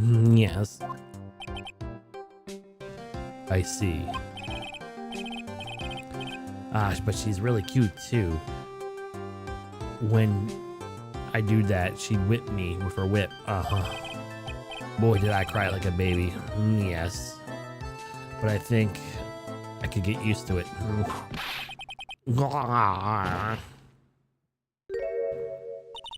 I don't have a hole in my soda. Go back to your room. You're so mean, Miss Frisky Franziska. Okay, yes. It's my time that my ID drops, yes.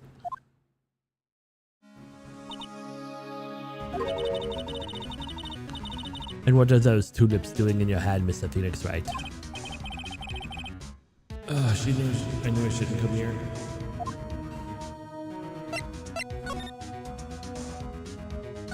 The shooting. I was shot in front of the courthouse in my right shoulder. It's no big deal for this sort of thing. Happens all the time. What? It does. It happens. What? It happens more than once. Even if I had my full intentions of running this trial this morning.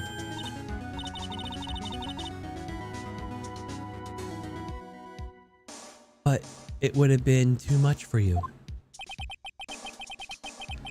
There's no need to act in front of us. You know.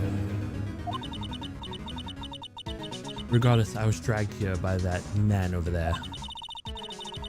He was so unyielding, the one whose wonder simply arrested in stealing my case. It was the only logical course of action given the bullet was lodged into your shoulder. By taking over the case, I found myself having to clean up after what you did, your irresponsible deal you made. I think I know what deal he's referring to. Miss Von Karma, you made a deal with Miss Andrews yesterday, didn't you? I don't know what you mean. In order to make yourself a not guilty verdict for Mr. On Guard, you told Miss Andrews not to testify in court today. I don't know what you're talking about. Don't you have proof I made such a deal? You're denying it. It looks like you were lucky, Mr. Phoenix Wright. If I had been in court today, this trial would have been over already. All this hiding Miss Andrews' own crime? That isn't my problem, whether she tampered with evidence or not. I only have one objection: to find On Guard guilty of murder. The end justifies the means, Mr. Phoenix Wright. The end justifies the means. Miss Von Karma, Adrian Andrews believed in you when you said if you didn't tell you the truth of what really happened, then On Guard would be found guilty. And that's what you've done. And what does that have to do with me? Because of that, she is now in danger of being found guilty herself. All because she believed in the words until the very end. That still has nothing to do with me. She's just a weak person, that's all. But you had to know she was... Ow. I think the visiting here is about over. So if you'll excuse me. What's wrong? Why did she all suddenly cut you off? Probably because she thinks she has an advantage in that argument. Edgeworth. Today's trial. What happened in today's trial, Edgeworth? That was not like you at all. I mean, I know you knew about Miss Andrews' condition. You had made her testify as many times as you wanted, but to go after her that far? But it wouldn't testify until I said something. Listen, Wright, this courtroom is a garden of judgment. I'm putting myself on the line when I stand in there. And that's why I've made a witness do the same. It's only natural. By the way, Edgeworth, you were really angry in the court today. That's rare for you. Witness that card. Give it to me. Hurry. Do you have any idea what you stupidly yet inadvertently done? This. I can't believe you hid this from me all this time. That card. What in the world is it? You mean this? Listen, Wright.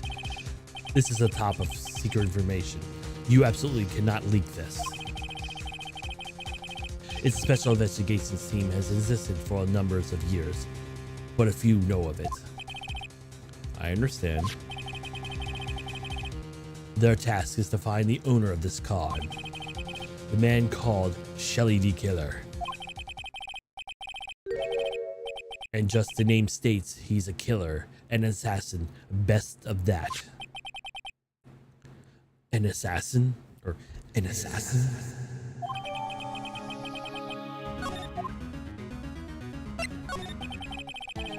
So who is this Shelly the Killer? The Killer is the name of a long-standing line of assassins. Long-standing? The name first appeared about 100 years ago, I hear. Shelly is the professional name of the third heir of the Killer name. Because of his professional name is Shelly, he leaves his card of a shell on them. He has a habit of making sure to leave the card by the body of the victims. Why do you do something like that?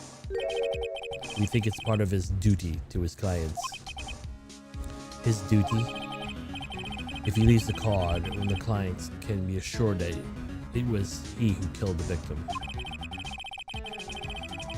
It also serves as assurance against any charges being pushed against his clients. I see. The Killer values the trust between his clients and himself above all else. It seems that this one is an honorable assassin with a moral conscience. I guess even honorable assassins can exist. So you think the assassin, you think the one who did this killing in this case, would appear that way? Discovery of this card basically confirms it. Wouldn't you agree? Shelly the Killer, huh? I've noticed something in this trial today. You are behaving very strange manner. Is something the matter? I guess I should tell him. Maya, she's been kidnapped. Kidnapped? What does kidnapper want? An acquittal. I see, I had no idea. I will prepare a rescue team as soon as possible and resolve this by tomorrow. Really? Did you hear that, Mr. Nick? Mr. Edgeworth is going to... Stop trying to console me. Edgeworth, I don't need your pity. Mr. Nick. There is no way. There's no way you can find her. We don't even know a single lead to go on. There's only one way to save her. I have to get an acquittal somehow. It's the only way. Right. Listen, you need to know something. Juan Carino was killed by Shelly the Killer. And the client who ordered the job is Madame God, your own client. Please stop. I can't even listen to you. I can't even believe that. I see.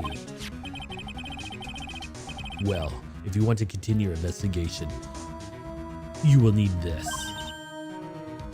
What is it? The hotel right now is restricted to police personnel only, as we're currently looking for any clues that will lead us to Shelly the Killer. But if you take this with you, you'll take you with the hotel. I'm sure they'll let you enter. In any case, I must attend to preparations for Maya's rescue team. We'll meet again if anything should happen. Now, if you'll excuse me. Mr. Nick, do you think Mr. Engard hired an assassin? No way. I mean, he doesn't have a psych lock. Yeah, I guess not. Maya, please, all I ask is you make it home safe and sound.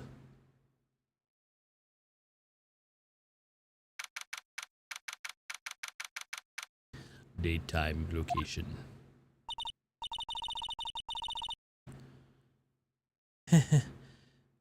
I guess even the kidnapper's a little clumsy. Clumsy enough to drop a card like this for me. Even though it said he was an assassin. I bet I'm just up to like now how Nick does everything in court. Anyway, let's try this card on the trick I found. Click. Sounds like I got the door open. Okay. Let's take a look around.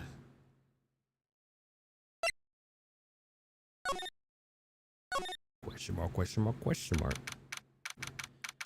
Date, time, location.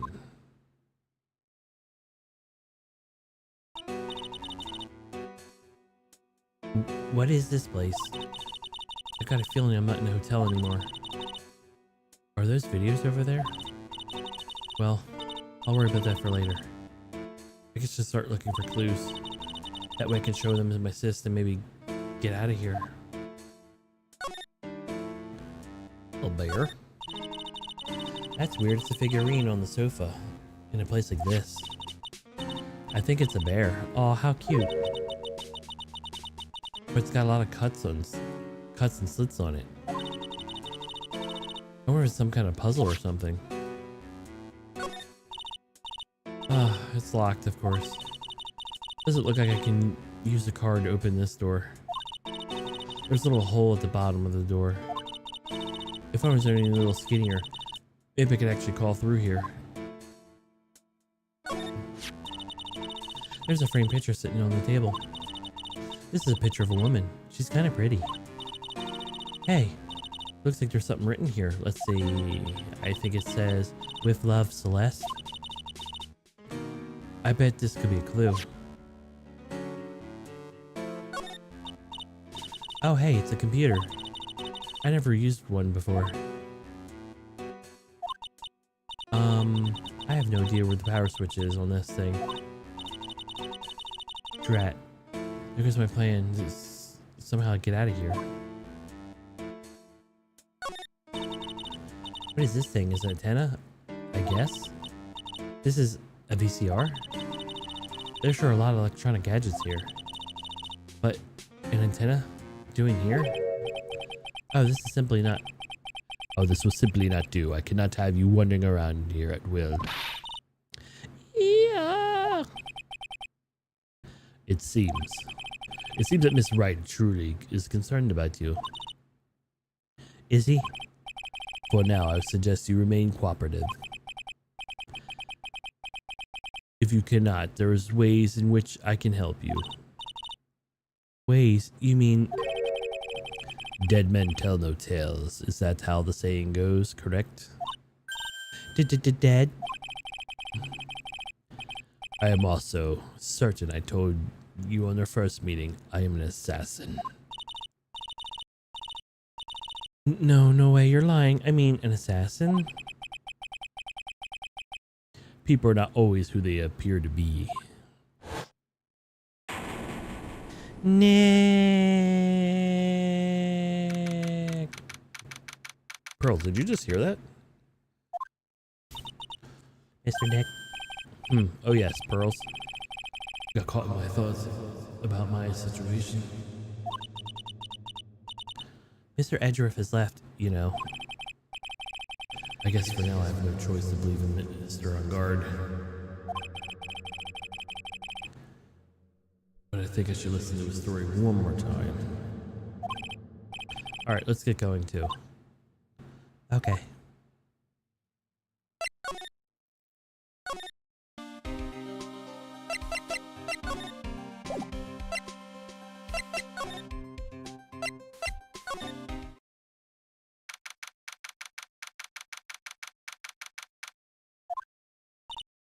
Wow, everybody looks really busy or something or another. They're probably strengthening the evidence for tomorrow's trial. Hey, hurry up with that, will ya? Pass the victims list around. You've already got to be kidding. There's over 100 people in here. Mr. Nick, Mr. Guard was really that big of a criminal?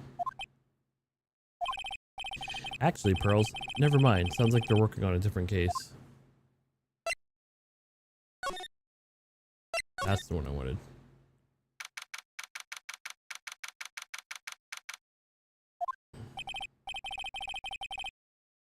I'm sorry, but visiting hours are over today. Aww. too many questions I need to ask. I'm sorry, but Phoenix Wright. I'm sorry, but I'm Phoenix Wright, lawyer for one of the... You want Mr. Wright, did you say? Oh yeah, there's a message here for you. A message? It's from Matt on guard. Here you are. What did he write? Is there something really important? I don't know. Well, let's see what it has to say. To Mr. Lawyer Dude, I have something really important to tell you. Why do I feel uneasy all of a sudden?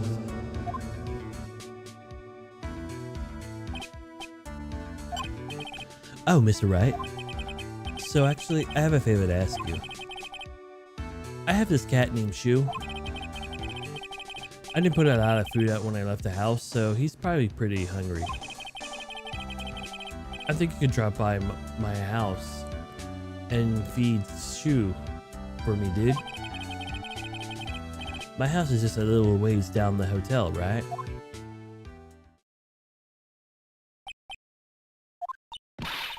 This is terrible. Let's hurry. We have to feed this cat. I'm sure for poor Shu's stomach is growling by now. Yeah, I guess. That's no jammed in your pocket. A client's request. I guess you should go check on this cat. Move.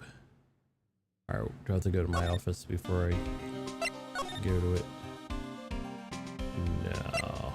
The hotel lobby? I guess I could do all these first, too. Alright now, Mr. Nick. Let's look for clues. We have to do it for Mr. Maya's sake. You shall not pass. Old bag.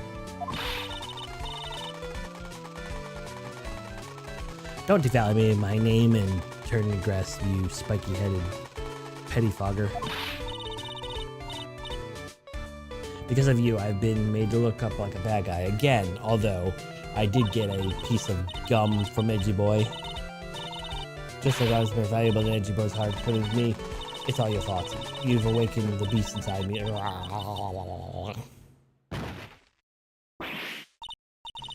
Miss Oldbag?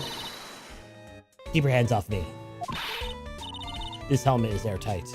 There's no air gets in or out. Then why do you keep putting it on?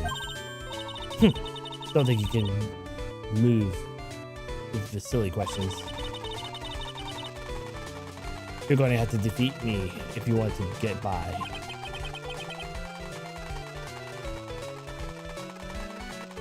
I'm not hearing this.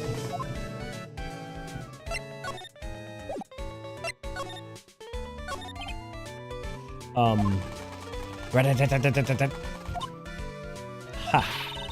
A million light years. Too early for me asking questions, whippersnapper.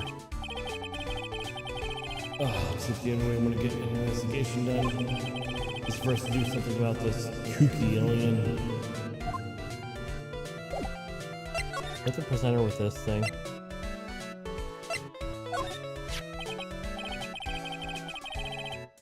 Maybe if I short a letter for this red. Miss Oldbag, if you would look at this. What? What do you want to look? This worthless piece of... Oh, itchy poo. That perfume or perfume d'amour I smell.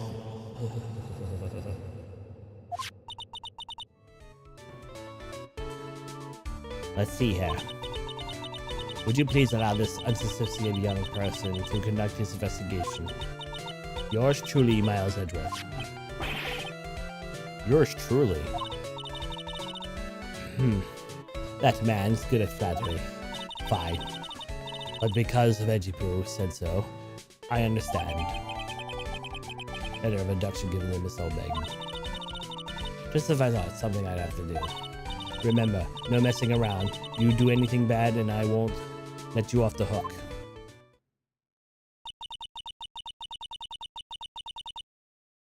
Oh, she still had things I could ask her. Oh well, maybe they didn't go anywhere. Looks like she has strong feelings about Mr. Edgeworth. That may be, but you know, nothing's going to come out of it. You're so mean, Mr. Nick. Feelings are meant to be told, not shared. Ow. Every time I talk about love, I always end up with the handprint on my face somehow. So anyway, let's continue our investigation. Okay. Ah! What now? One little thing before I forget. You can't go into Miss Guard's room today. Why? The police main investigation team is going to be there all day at you here. I wonder if the team is in charge of investigating the killer. So don't go in there. Set one foot in there, you'll face the wrath of Wendy O'Bag.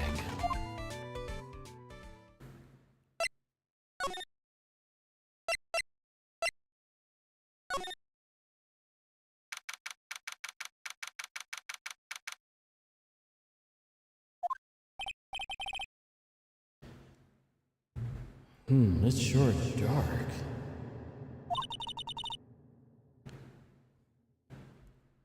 I'll go turn on a light.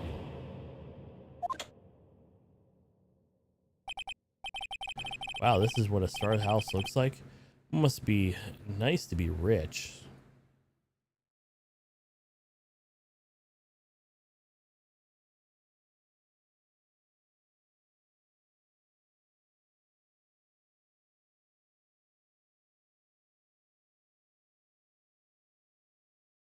Why does it look all...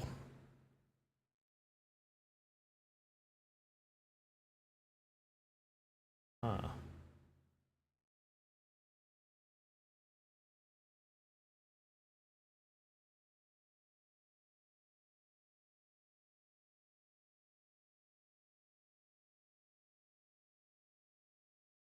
Why does it look so red on the...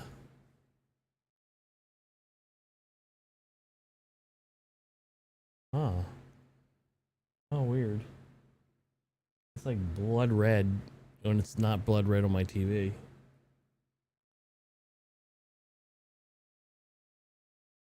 I gotta figure out why it's doing that.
It looks a little less red now. I didn't really do anything, but...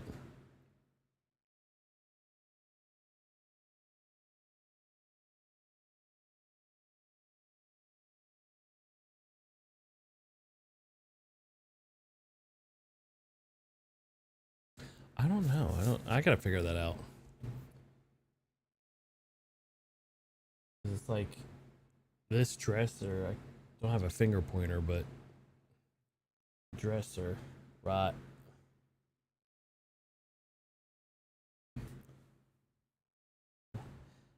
there. It's not red on my screen.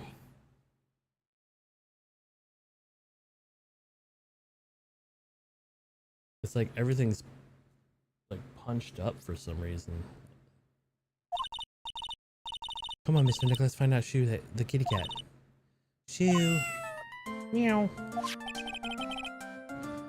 I guess this is Shoo.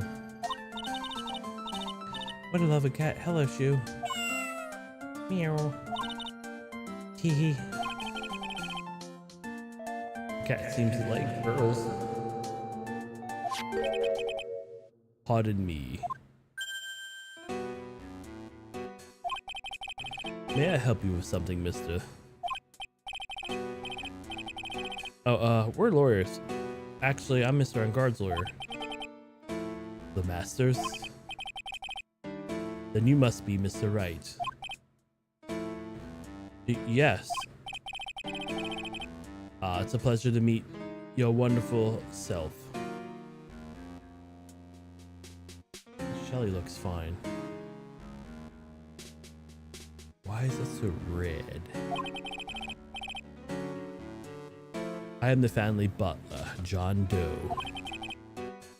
Nice to meet you. Meow.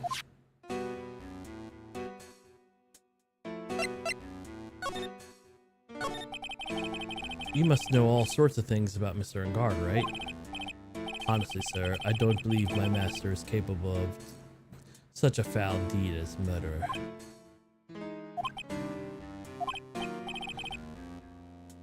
And, anything else? No, especially. It is not appropriate for a lowly servant to speak of the masters of or his affairs. How typically butler-like, as it were.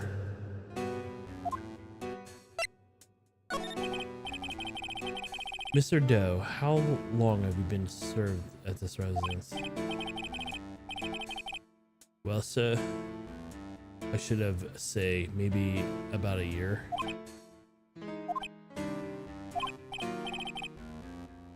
And anything else? No, especially.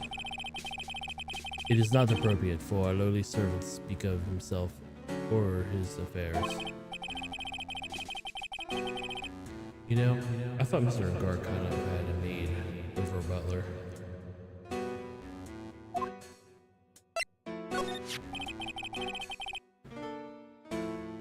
That's a very cute cat you've got here.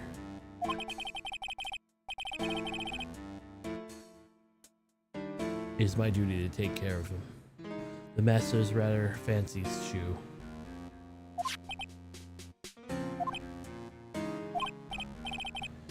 And, anything else? No, especially. It is not appropriate for a lowly servant to speak of the family cat. Well, then I guess I don't need this piece of scrap paper anymore. Matt's crumpled into a ball and thrown away. Well, I'm afraid I must leave. Take my leave of you now. Oh, we should probably get going ourselves. So young, yet already accomplished the master of law. But there's also a lot to be proud of being a butler. In charge of the house and all. Thank you for the compliments. People are not always who they appear to be. Now, if you excuse me. Meow. Like, Shoo's not on there anywhere.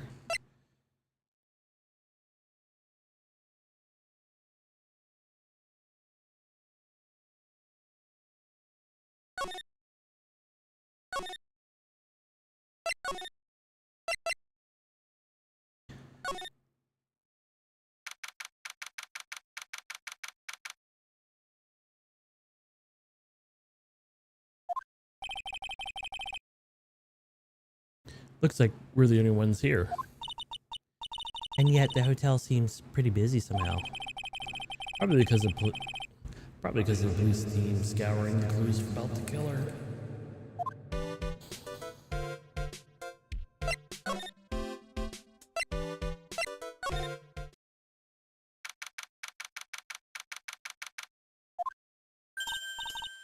Hey, city boy. Ada, you're still here? Wrecking course. Investigation photographer Easton Stars on her ability to snap the scoop, yeah.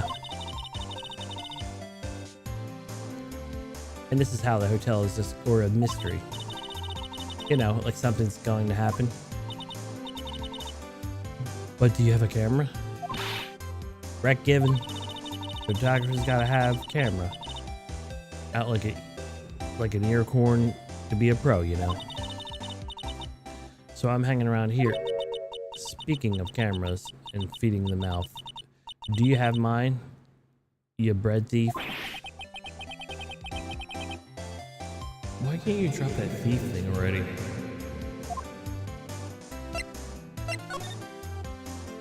Night of the murder. I want to ask you about the night of murder. But you really gonna shell out some bucks for that info you got?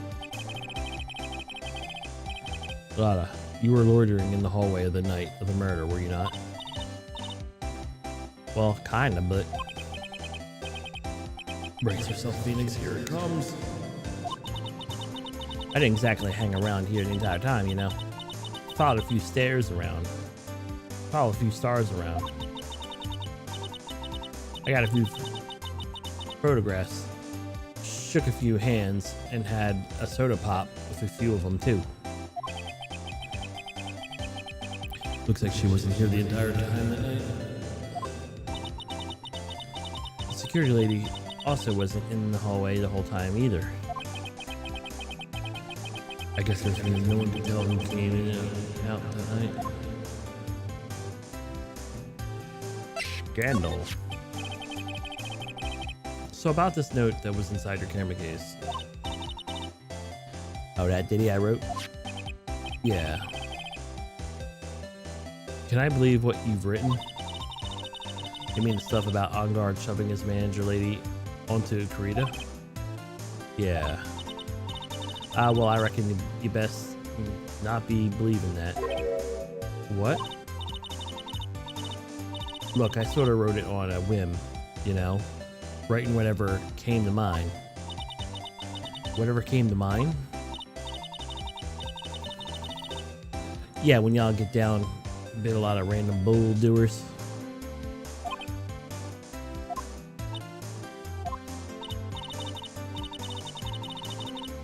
Hey, what were ya? You're starting to staring at me like Grandpa used to. Huh? Hey, why do you like, or suddenly got older too? Or am I just shrinking here? Or, hey, why do you look like you suddenly got older too? Or am I just shrinking here?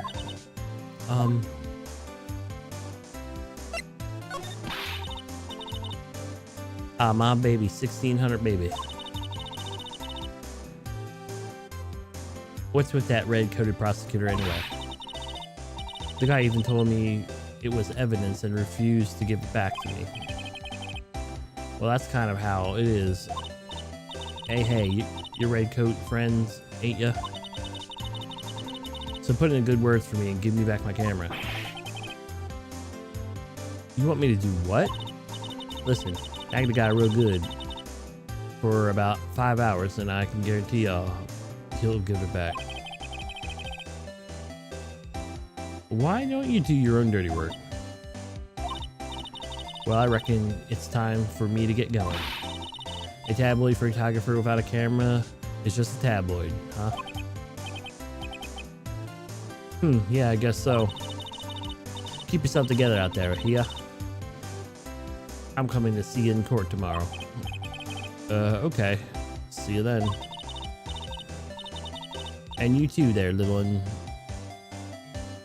Keep up the good work, okay? Okay. Don't go be picky. Don't be picky about your food now. Okay. And make sure you do all your homework, you hear?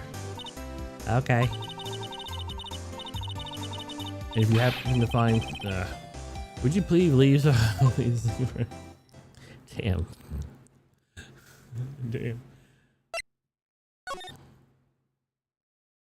Charita's room.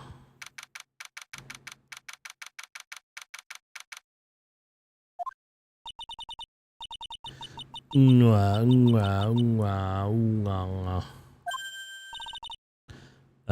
Mr. Nick? What was that otherworldly ghastly moaning?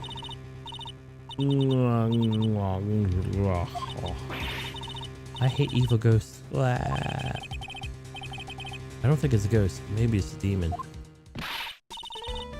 Excuse me.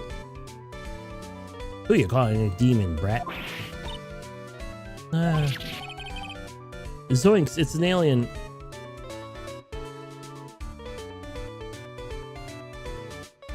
Scooby-Doo. Who you calling an alien?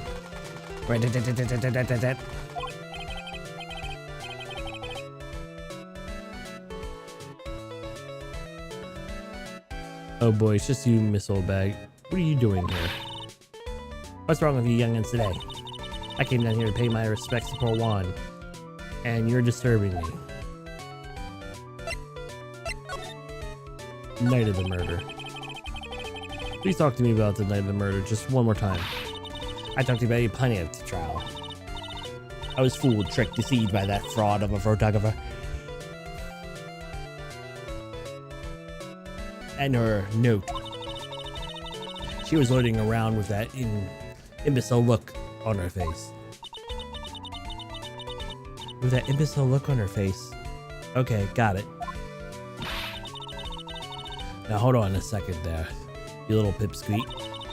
If you're going to take notes, at least make it sound better than that. Oh, alright. Now I've seen everything. But you know, I was working that night too, doing my job, minding my own business. So it's not like I had time to stand around here the whole night. Memories of Kurita. I was wondering if you could tell me a little bit about Mr. Kurita. He was the most popular star, you know. Especially where it counts. In my book. But I heard he was lagging behind in the polls against Mr. Engard. Well, that's just a recent thing. Bad luck and all, you know?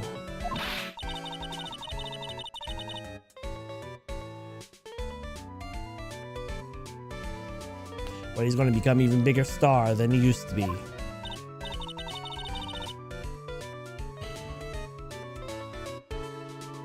Look at this mountains of presents. Let's just show the mountain the feeling his fans had for him. Yeah, the mountain is pretty big. It certainly has nothing to shake a stick at. Mr. Nick? What is it, Pearls? The presents. They're all bears, right? She's got a point. There's a strange little thing about string theory. There isn't a single thing that isn't a bear.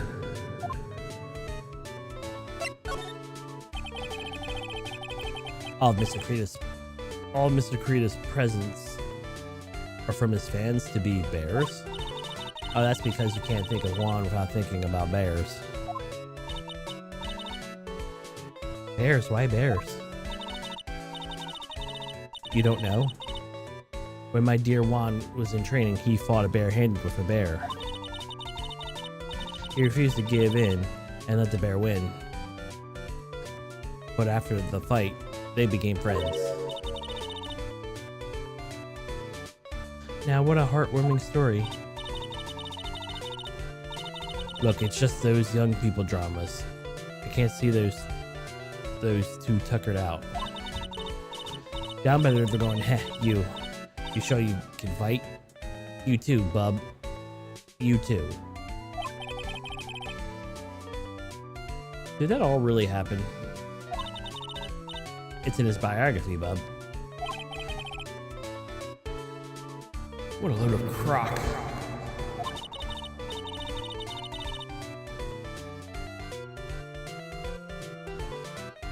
So ever since then, his fans have been giving him bears as presents? Yeah, nice, Daz.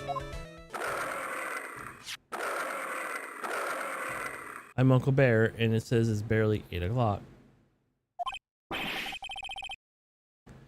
What was that infernal racket? This is when the present's going off. Sounds like it's already 8 p.m. Way past your bedtime. Urgh, you startled me. I thought I was going to die for a second. 8 p.m.? That's the time when they were simmering that night, remember? Time sure flies. Hard to believe 2 days has been since the ceremony.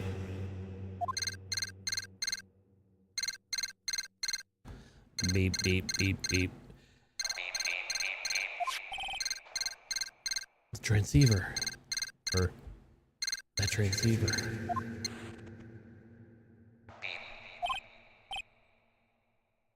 Hello? This is not a phone. Maya, how's Maya? You haven't heard her, have you? It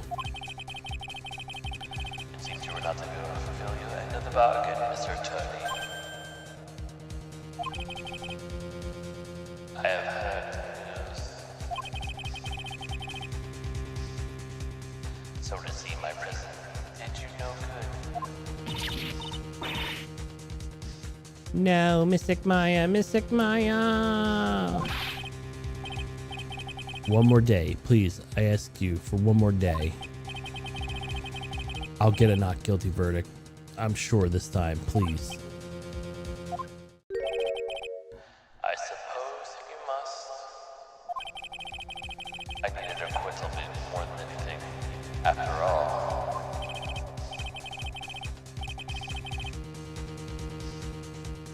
Please, let Maya say something. I want to hear her if she's alright. Alright, then. A little. This was a static all of a sudden. Or, this was a static all of a sudden. Hello? Hello? This bad.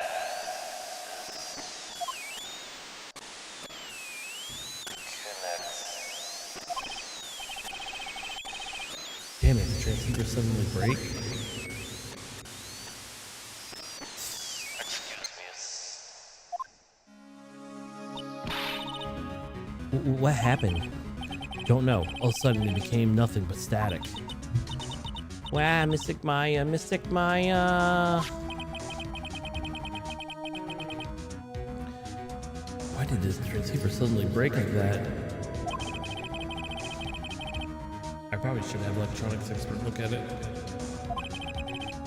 Sooner the better. Sooner the better.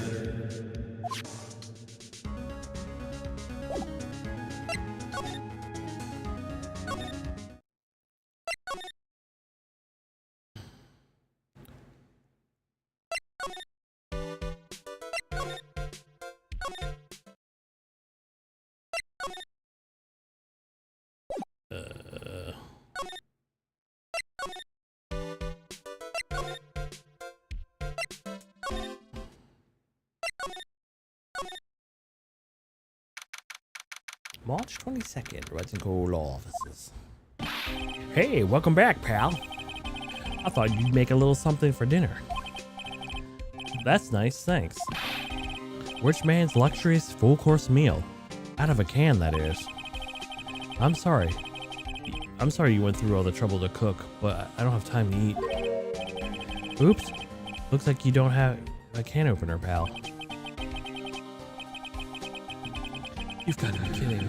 And here I thought you had already whipped up something. Oh, you know, there's a way I know how to be helpful. Ask me out anything you want, pal. Go ahead. Well, since it's your offer, and I wonder if I should try asking them about.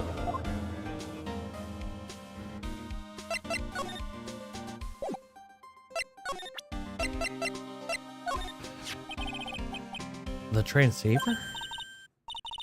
Oh, Mr. Nick. You should ask Scruffy Detective something. Oh yeah. There's one thing look. Oh yeah, just one thing. It up and said broke all of a sudden. It broke, pal? When I was talking to the kidnapper, it just suddenly broke into static. It sounded like this.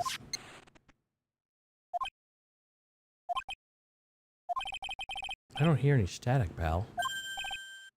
Huh? Maybe it fixed itself? That's strange. I'm sure it was making a little static noise. Maybe. Maybe what? Maybe it was an electronic... Maybe it was electromagnetic interference, pal. Electromagnetic interference? Talk. Electromagnetic interference. So what about... So what is this electromagnetic interference? There's something that happens on the radio. Wave gets mixed with with another signal, pal. I know when you put it that way. I don't understand what you're talking about. Like, for example, when a cell phone goes off next to a computer screen, stuff gets kind of fuzzy and starts acting funny, right? Huh? A computer?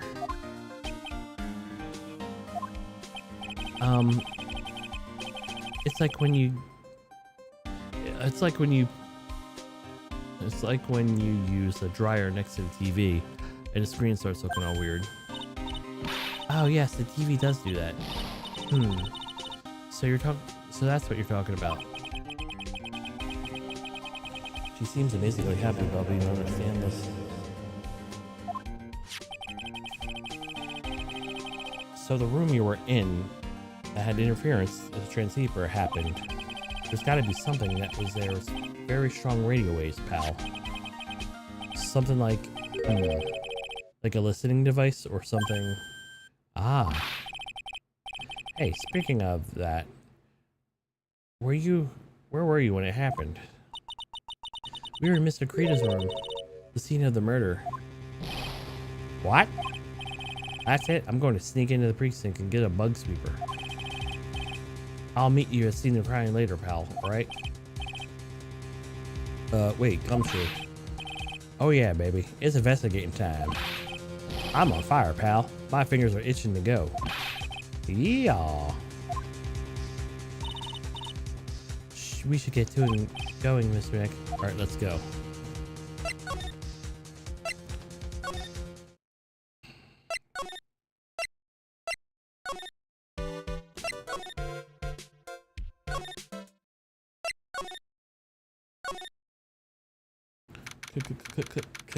Click.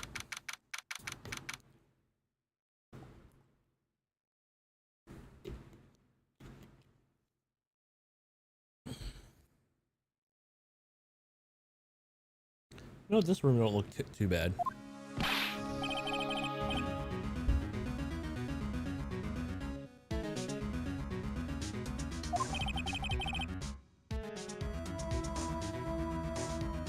Sorry to keep you waiting. Sorry to keep you waiting. You have the bug sweeper? Well, you see, I got busted trying to sneak in, pal. Then suddenly I'm staring at the precinct doors. From outside, I mean. So yeah, I couldn't get one of the police bug sweepers. What do you mean you couldn't get one? We need that item. Hey, calm down, pal. I didn't say I didn't get one. Just not the police's.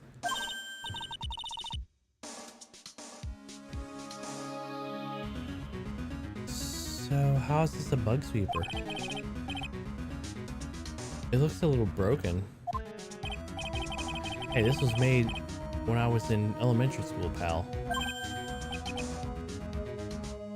Oh, by who? Me, of course. And I was seeing this sure brings back memories. Hey, don't look down on it. Pal, sure, looks a little beat up. But I'll put heart and soul in building this little puppy here. Your heart and soul? It'll work, trust me, pal.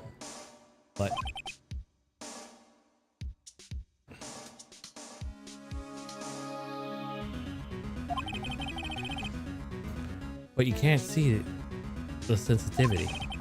So it's going to beep at anything that gives off electromagnetic waves. But isn't it better than that way? Ho ho ho ho ho ho ho ho ho.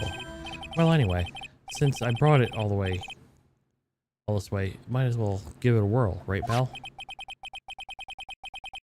I'm getting sick of feeling again. Okay, I'll tell you how to use this baby.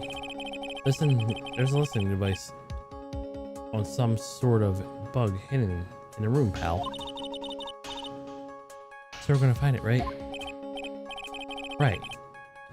Now let's first turn the bug sweeper on. Now move the bug sweeper and give it a real thorough look-see, see? The sweeper lets you know if any strong signal's speaking up, so keep on an eye on it. Once you find something giving off a lot of radio waves, press the X button and lock onto it. There's a lot of things going on that'll give the radio waves. So let's take a good look at everything that seems to be suspicious, okay, pal? Alright, I'm gonna stand outside to keep an eye out. I'll give you a yell if you find a bug. Got it, pal?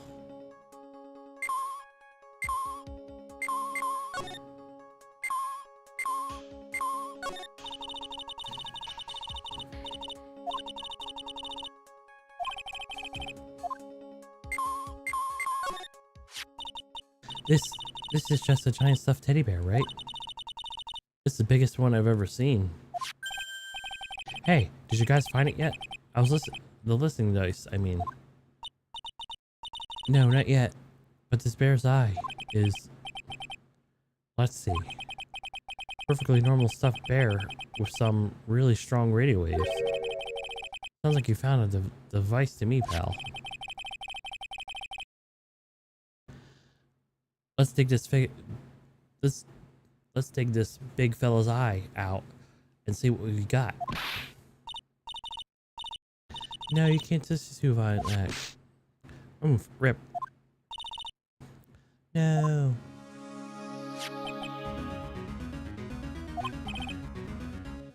That's a miniature camera. And it looks like there's more. There's a transmitter and a timer. What do I matter? A transmitter, pal.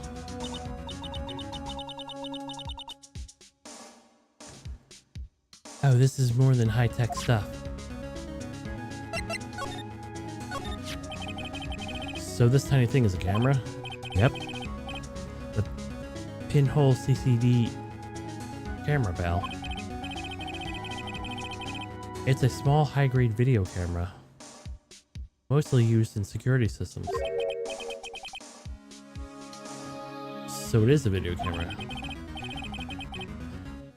It runs on a battery which comes with a set.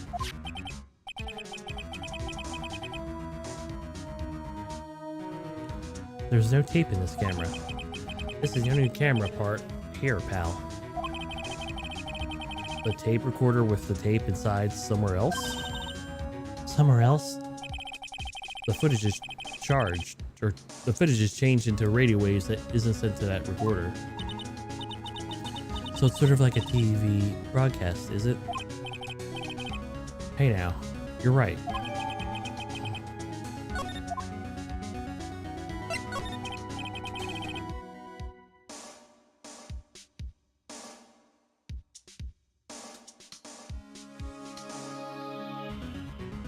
So what is a transmitter? It's a device that sends the footage to a camera to a specific destination. It's like a video version of listening device, pal.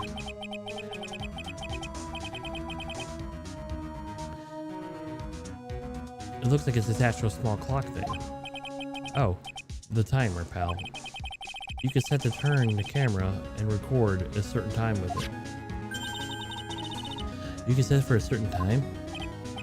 Yep. Let's see, it looks like it was 8 p.m. and to go for 1 hour.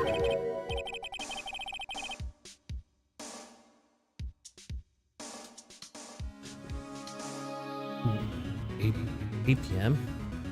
That was the time the awards ceremony ended. There's no date set, so it's been recording every night, I guess. Mr. Detective, how long has this bear been in here? I'm pretty sure it's been here since the night of the murder. Then maybe the camera caught the murder on tape. What? And if you think about the angle the bear is at, it's bound to have a clear shot of the whole crime, Belle. Stuffed bear. So there was a camera in the bear's eye, and was disguised as a present.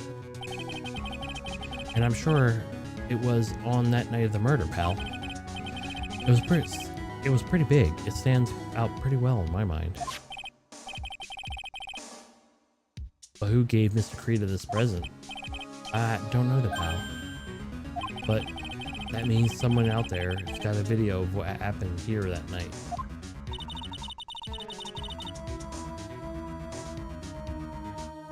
Is there any way we can find out who that person is?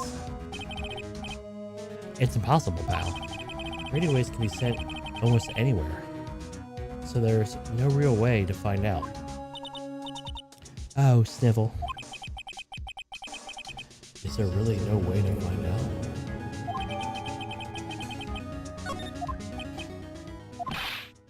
I got it. What? Hey, pal. Let me borrow this mini camera for a bit. What are you gonna do? I'm gonna go around to a truck shop to see if I can find out who bought this.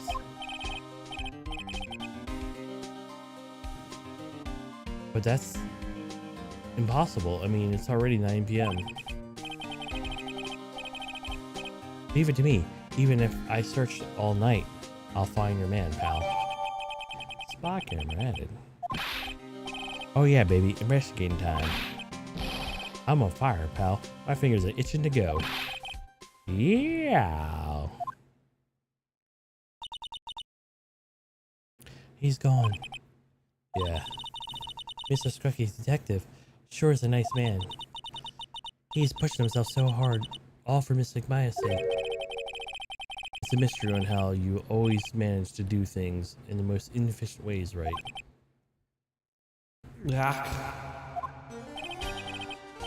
You'll have to excuse me, I heard your conversation just now. Edgeworth, what are you doing here? A rescue team has been created and deployed. I can't say if I'm optimistic, but I have to move forward one step at a time. I see, thanks. Don't thank me yet, we still have to find her. So there was a spy camera hidden inside the stuffed animal, huh? You're one lucky man, right? Do you know who the stuffed bear... Do you know who this stuffed bear, little girl? I have no idea. Of course not. The maker of this bear is a very expensive luxury brand from overseas. And completely handmade, and only a small number have been exported here. What? The camera and transmitter that Scatterbrain Detective took with him are dead ends. Things like those can be bought anywhere, however, this bear is different. By tracking how it got to this country, this bear can tell us who the buyer is. Can he really do that, Mr. Nick? Can he really? Well, I guess so. It's 9 p.m. Or, it's 9 p.m. I think I can still make it in time. I'll be taking this for now. I'm sure you have other things that you have to do. Stuffed bear, snatched up by Edgeworth. I'll see you soon, Miss Wright. Wait. What? Why are you doing this? I have no interest in explaining myself to someone who cannot comprehend.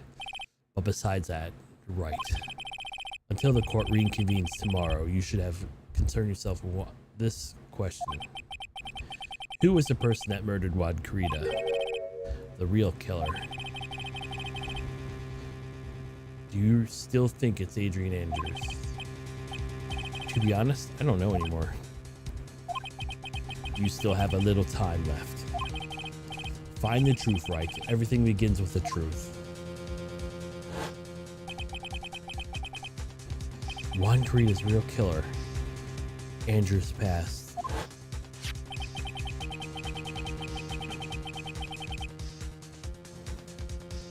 The kidnapper whose condition for acquittal for Mr. Guard.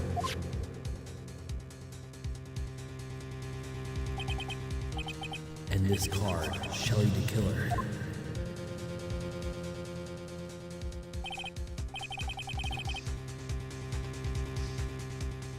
Maya, the only way I could save you now is to find the answer to the case tonight.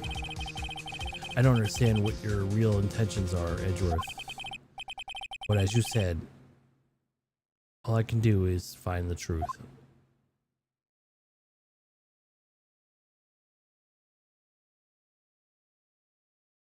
To be continued.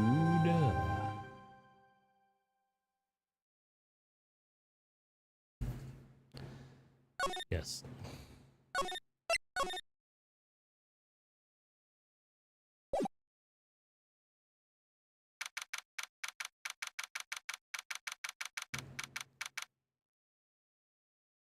All right, guys, give me 1 sec. Give me one check here. I need to stretch a little bit.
Alrighty. It's past 9 p.m. already, isn't it? I wonder if Mr. Edgeworth has already found Mystic Maya. These things take time. I'd probably say not.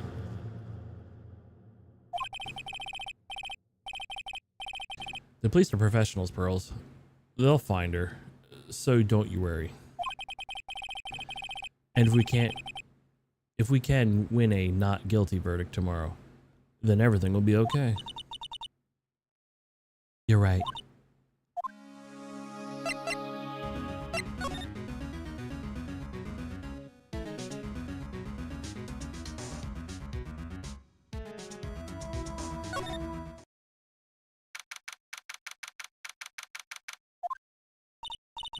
Wow, it's really getting late, isn't it, Mr. Nick?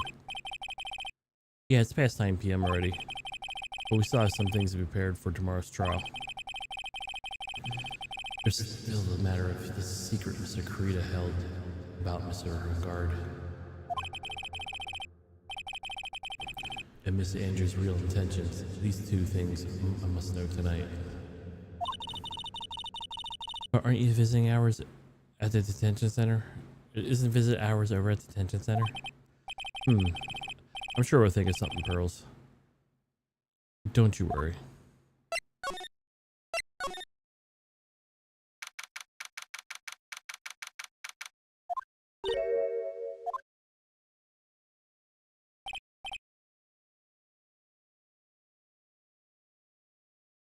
Hey, wait. What is it, whippersnapper? All I know is nothing that has to do with anything with you is ever good. Just like now, I was handed this strange device for who knows what reason. I was told to use it to search the whole hotel. That's the bug sweeper, isn't it? The one gumshoe made? I don't know, frankly, but I don't care. But the request came from Edgypoo, so... Edgeworth. He said, if you feel angry, direct your anger at this unsophisticated lawyer. So I'm gonna feel free to direct all my anger towards you. Gee, thanks a bundle, Edgeworth. What a pal you are.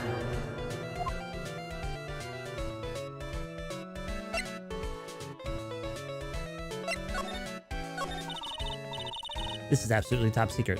You better keep it to yourselves. I heard they found a spy camera hidden in one of the presents. Very interesting. I'm sure it was you, you know. It was to catch poor Juan in the middle of a scandalous meeting. Scandalous? What's that? It means, well, you know, gossip that's been going around about my dear Juan. Oh, you mean the thing about Miss Andrews? But I'm sure she must have some reason getting close to Miss Kurita. I'll let you in on another secret, youngin'. I know I planted that spy camera. It was that obnoxious puffy-haired photographer girl. The nerve of some people. Spying on people herself as if I wouldn't want to see it for myself, too. Wow, the alien actually admitted the true intentions for a change. I don't know what you're thinking exactly, but I can bet it's nothing good. I didn't say anything.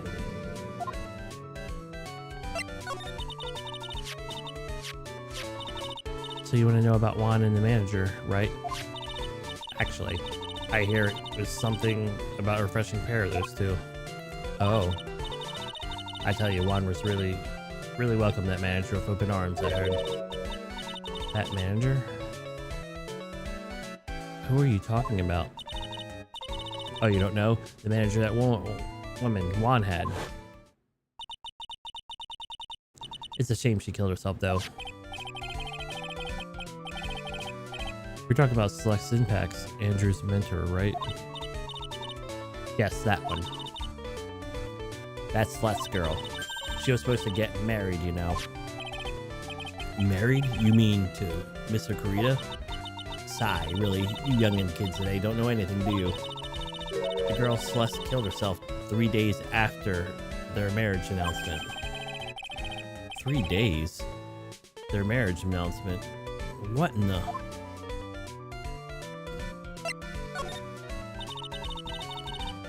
Why would Miss Impax want to kill herself? She was going to get married. Well, that's because she thrown away, you see. She was thrown away, you see, by Juan. What? But they were going to get married, right? They were promised each other, right? They held a grand announcement session, but 3 days later, Juan suddenly canceled their marriage. Is that true? It was in the weekly magazines. But why? Why did he do that? That was not magazines, unfortunately. I see.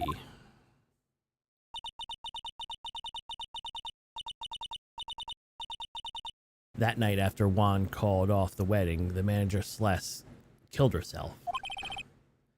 How terrible. I wonder what happened between those two.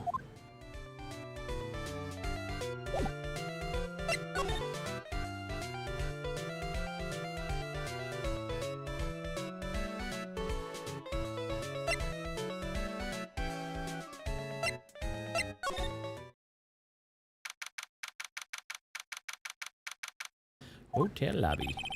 On that night, there must have been at least a few hundred people here. I guess the police were done with their questioning and investigation. Looks like things here in the lobby finally calmed down. There's not been a single person in this lobby that wasn't like the one you talked to. Like they didn't put any background people.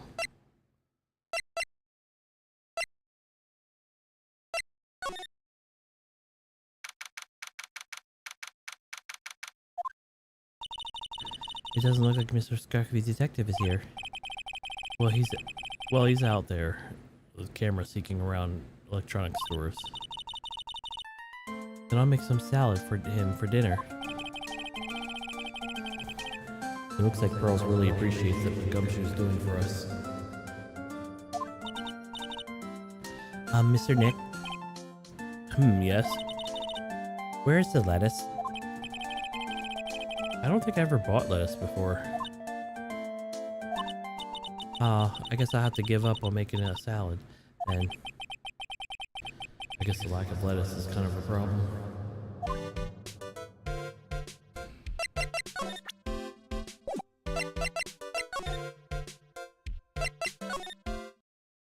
Anyone? Okay. I was hoping to go to what's it called? The detention center, not here. It feels sort of tense in here, doesn't it, Mr. Nick? Yeah, it does. I wonder if something's happening.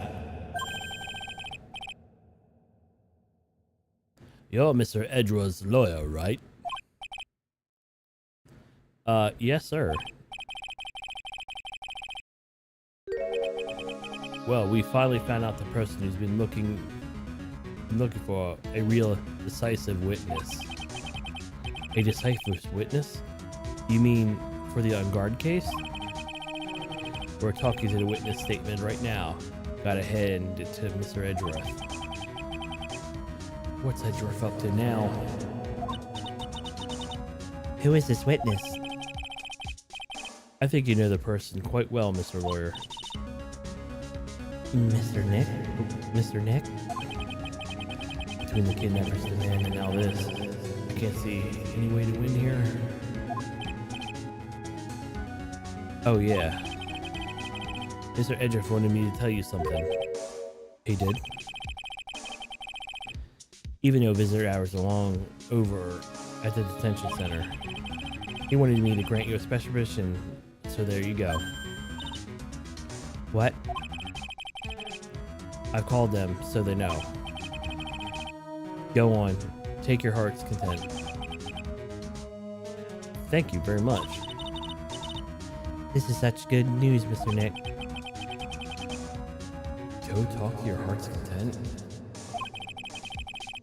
Sounds like the police are pretty sure they have tomorrow's trial in the bag.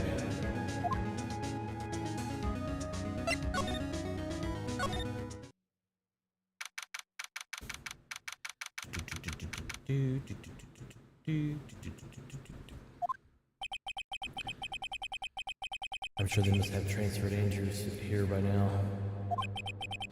So that means both Mr. Ungard and Andrews are in the detention center. Now then, whose story do I want to hear? Matt and Guards. Dude, Mr. Wright. I hope you can get me off the hook tomorrow. I'm counting on you. I hope so too. Edgeworth has dropped by a bombshell on me with saying that Juan Corrida was killed by an assassin. And that the assassin's client is this man, Matt Guard. What's wrong? Mr. Ungard. There is something I must know with 100% certainty. You seem kind of different. You're totally not like your usual lawyer dude self.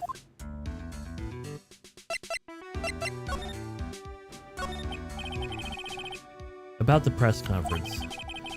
You mean the one where Juan was going to dress up as the Nickel Samurai? Yeah, I heard a little more about it from Miss Andrews. It looks like Juan had a secret so powerful that it would destroy Matt's acting career has been revealed.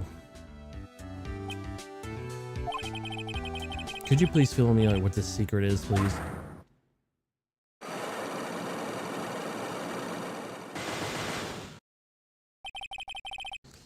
I knew this was coming.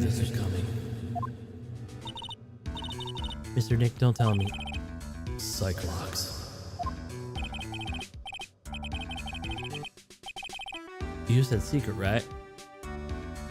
But I don't have any idea what it is, dude. Do you, dude?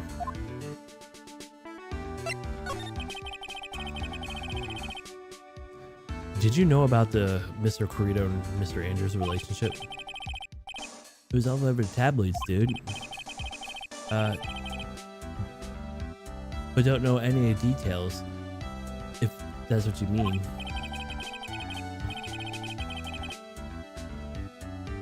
Look, so many times do I have to tell you, I don't care about what Juan did with his life. Miss Andrews, she had a purpose in mind when she started seeing Mr. Corrida. Her mentor was Mr. Corrida's manager, and Miss Andrews was going to get Miss Celeste's note from him. Celeste? Does that jog any memories? Dude, I suddenly just got totally hungry. You up for a pizza? My treat. Mr. Nick, what is pizza? Is that some kind of pea, like green peas? Let's go eat one later, okay? Alright, I got cut off by the pizza dude at the shop. That's too bad. Well, how about we get our minds off the topic and talk about something else, okay? Mr. Ungard, are you connected to the missing impacts alive in some way?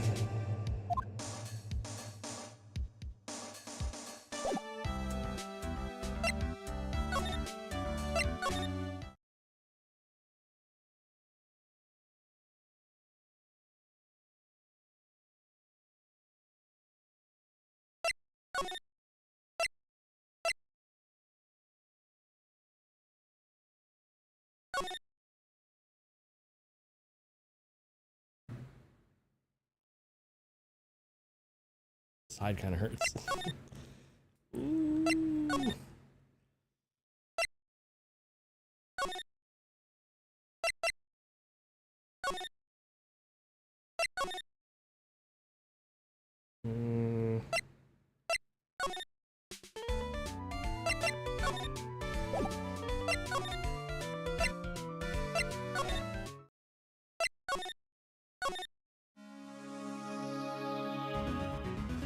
Nobody here, huh?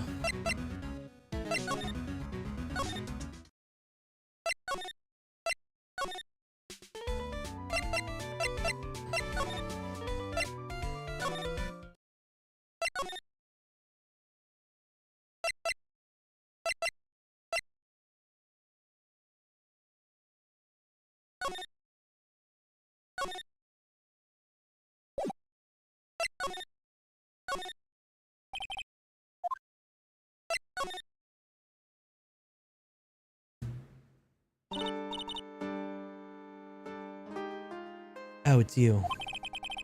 I'm sorry you're busy in such a late hour, but there's a few questions I absolutely have to ask you tonight. Me? I thought your client was Matt. I'm sure Miss Andrew knows something. She can't be clueless about the secret Mr. Kurita had on Mr. Ungard.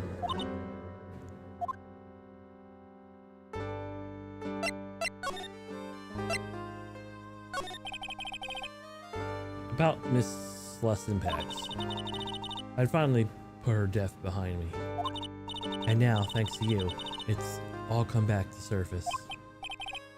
I'm sorry.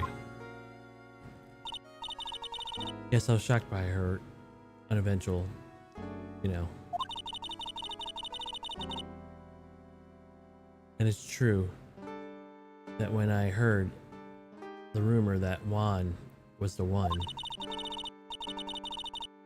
who had hidden her note, began to draw close to him. I wanted to get a note back and burn it. You wanted to burn it? Why?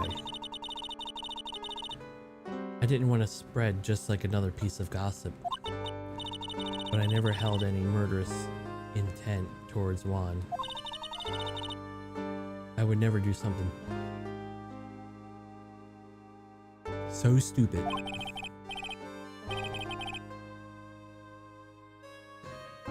The note. The unalive note. I wonder what it said.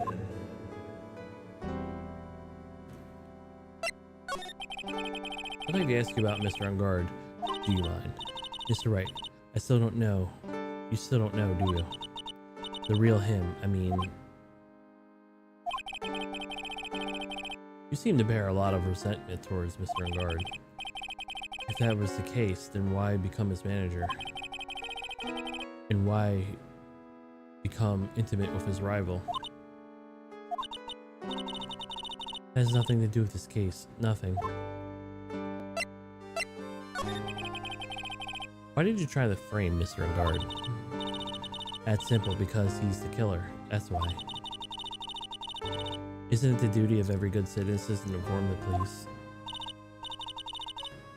But there had to be another way.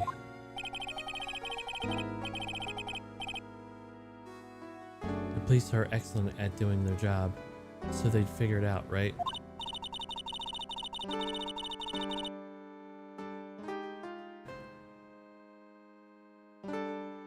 Yes, they're so good they could figure out the real truth behind Celeste's death. Miss Andrews, well, I know you're not the type of person to do something without reason. So please, tell me why you did what you did. Revenge. Huh?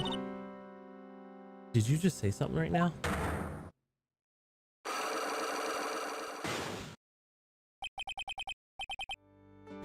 A psych lock, huh? Don't you understand yet? You're not my lawyer. To be honest, you were like my enemy. But I'm sure I just heard Andrew say revenge.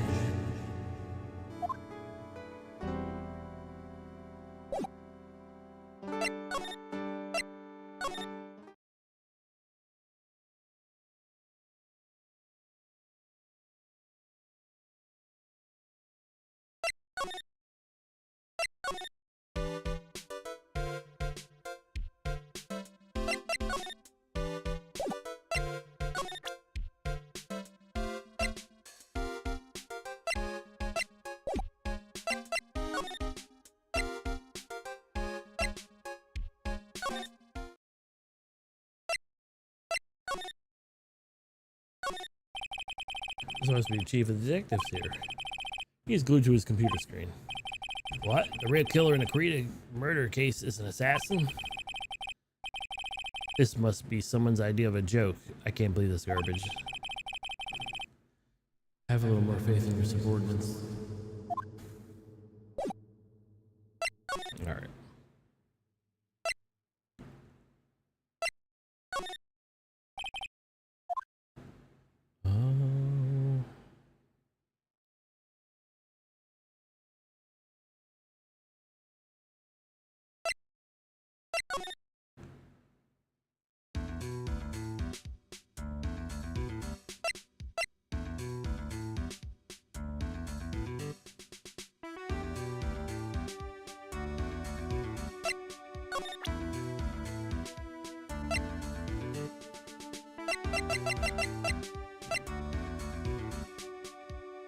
I don't know if I need to present him with anything.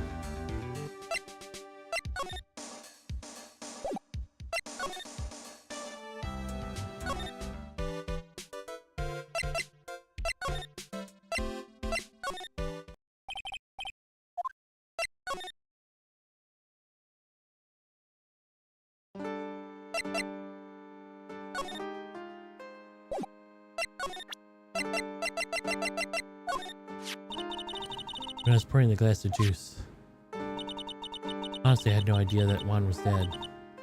I see. I'm really a terrible woman, aren't I? The moment I was thinking of looking after him. And next, I'm stabbing him in the chest with a knife.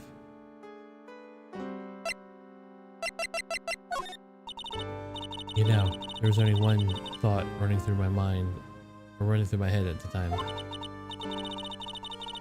With this, I can finally expose Matt's true nature to the world. His true nature?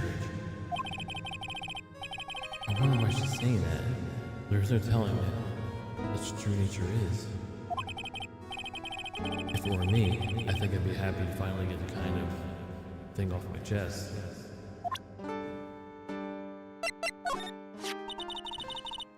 It was near Juan's dead body. I noticed when I went to fill the glass. When I realized that Juan was dead, I completely panicked. And I must have unconsciously picked up the card and put it in my pocket. As for why, I simply do not know. Okay, I got any new things. Anything else that's kind of...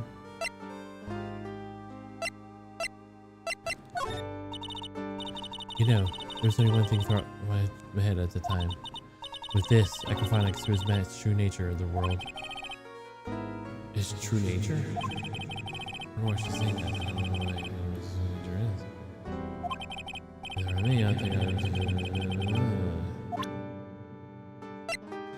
don't know if that's their default. I don't know anything about this. I'd like to ask you about this. I told you I hate trifling matters. Alright, no, that's the one. Stop it. I don't want to remember the hopelessness and despair I felt back then. Hurry up and put it away, Mr. Nick. I'm sorry. I don't care what the reason was. It is unforgivable that Celeste hid the note.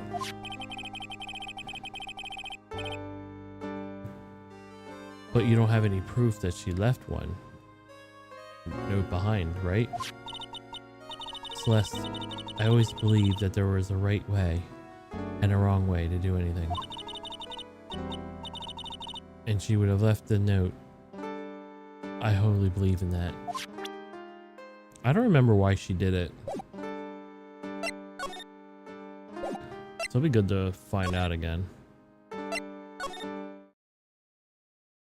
Alright. Let me throw some at Matt now.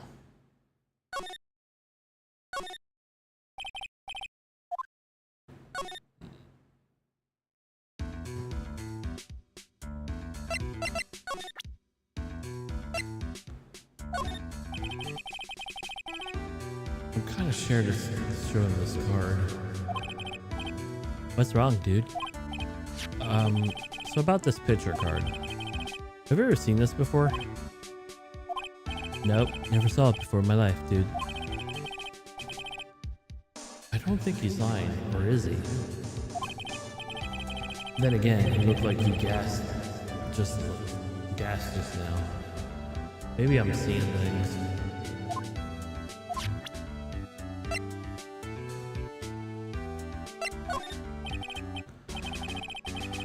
That Adrian, I never thought she'd go this far to frame me for that crime. I mean, what does she have against me, dude? I don't get it. That's something I would like to know too. Do you have any ideas at all, even the slightest clue? Huh? What, me? Don't be silly, Mr. Lawyer, dude. How am I supposed to know something like that? Could we take a look at this? I know it might seem important to you. Well, if it's not important, then I'd rather be in bed. If I don't get my 12 hours of beauty sleep, damn. My skin's gonna wrinkle up and prune, dude. You know, he's right, Mr. Nick. Your skin's kind of drying up here and there. I swear, after this case, I'm gonna get lots of sleep.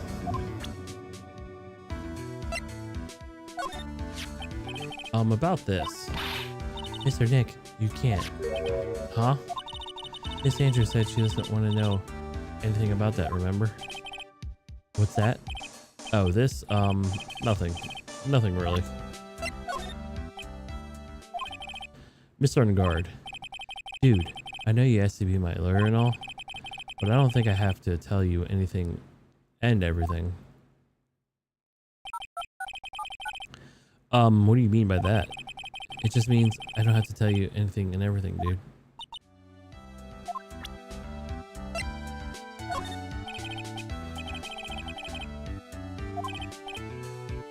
That's the same one as the other one. Okay. As a knife.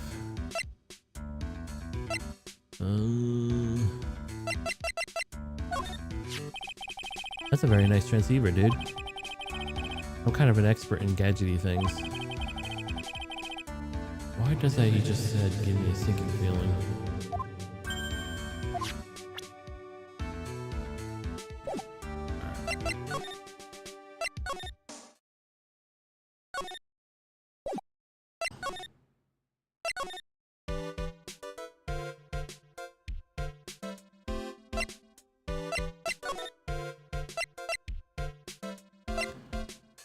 What am I missing here?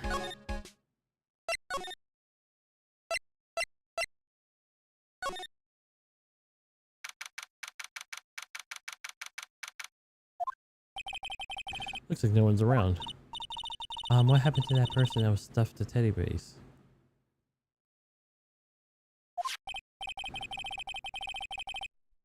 Oh, she must mean the butler with the stitches on his face. Shoo. Meow. Oh, you're there. I guess he's still awake, huh? Shoo. Meow. Hehe, come on, let's play.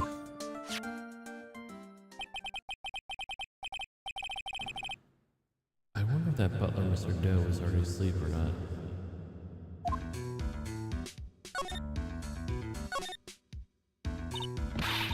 Giant bicycles flying through the air. That bicycle curls is one you don't have to pedal. It moves on its own. Really? Wow. Sorry to disappoint you, but it can't fly. That's too bad.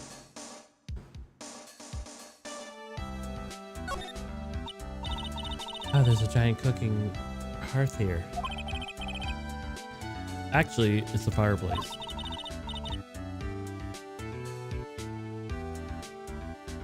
How they're very different, Mr. Nick.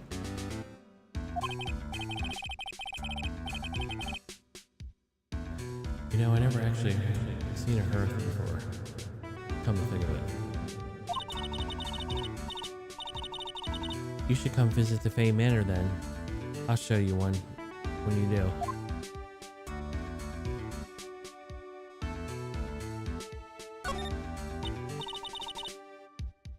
There are masks here. Yeah. That one in the middle is the Steel Samurai. The one's next door to the Pink Princess and the Evil Magistrate. They fought many battles in the backdrop of New Old Tokyo. Wow, you really know a lot about the Steel Samurai, Mr. Nick. I don't know whether to laugh or cry. Would I know more about the show than a kid?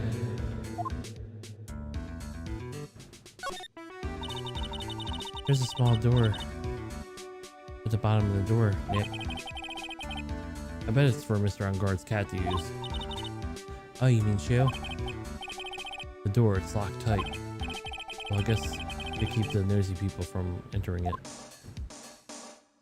Alright. Let's move. I missed something and I don't know what it is. 5% use something.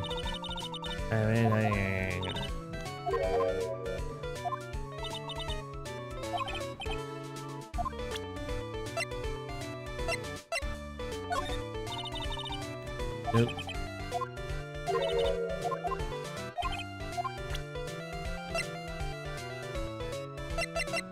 Yeah, I don't think I could get any. If maybe this.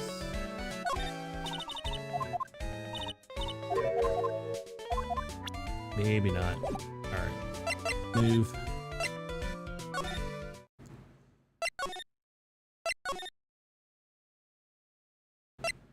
Huh.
Oh, I messed up. I wanted this.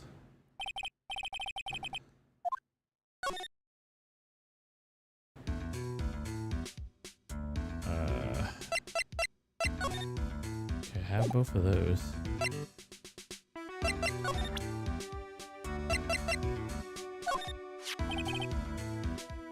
That one. Visiting someone else and trying to hold a press conference. And the person who said it all was Adrian, wasn't it? That's what I heard. I can't believe it. Why should you do such a thing, dude?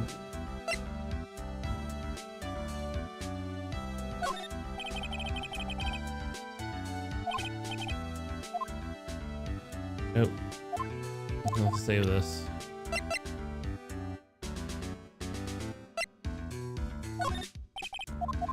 Nope, nothing on that.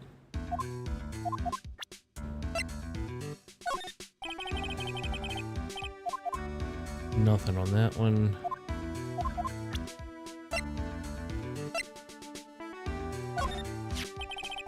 His signature item was a guitar, huh? I mean, dude, what kind of ninja carries a guitar? I'm not someone who should know. Dude, it's such a kid thing to do. I mean, just in my opinion and all. Isn't your show a kid's show too?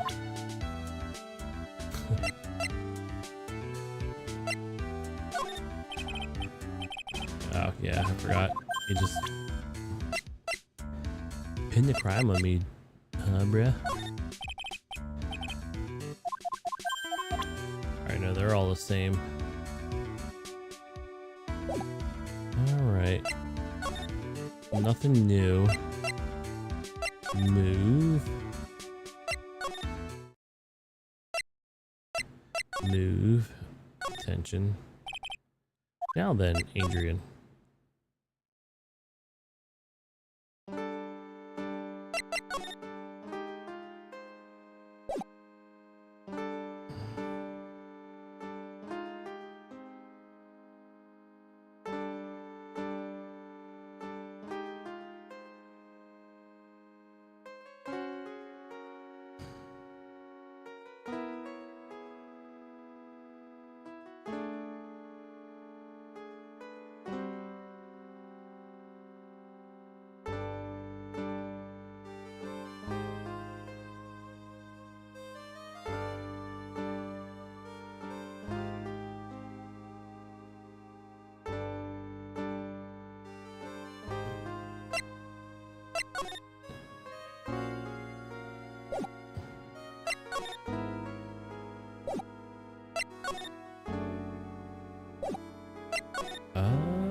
purpose because Mr. Karita was that assassin, Shelly the killer, right?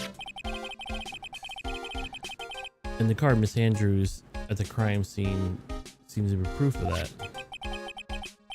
But if that's the case, the new question comes to mind. Who was the one that hired the killer to begin with? Who is his client? You mean, who asked for the murder? The person didn't want to dirty their own hands in blood, but whoever his client is still a killer. Who? Who would have hired the assassin? Do you think it was Mrs. Andrews? I wonder. But if she's his client, then why go through the effort to stab him with the knife the corpse himself? But if Miss Andrew wasn't the client, then no one, it can't be Matt and Bart himself.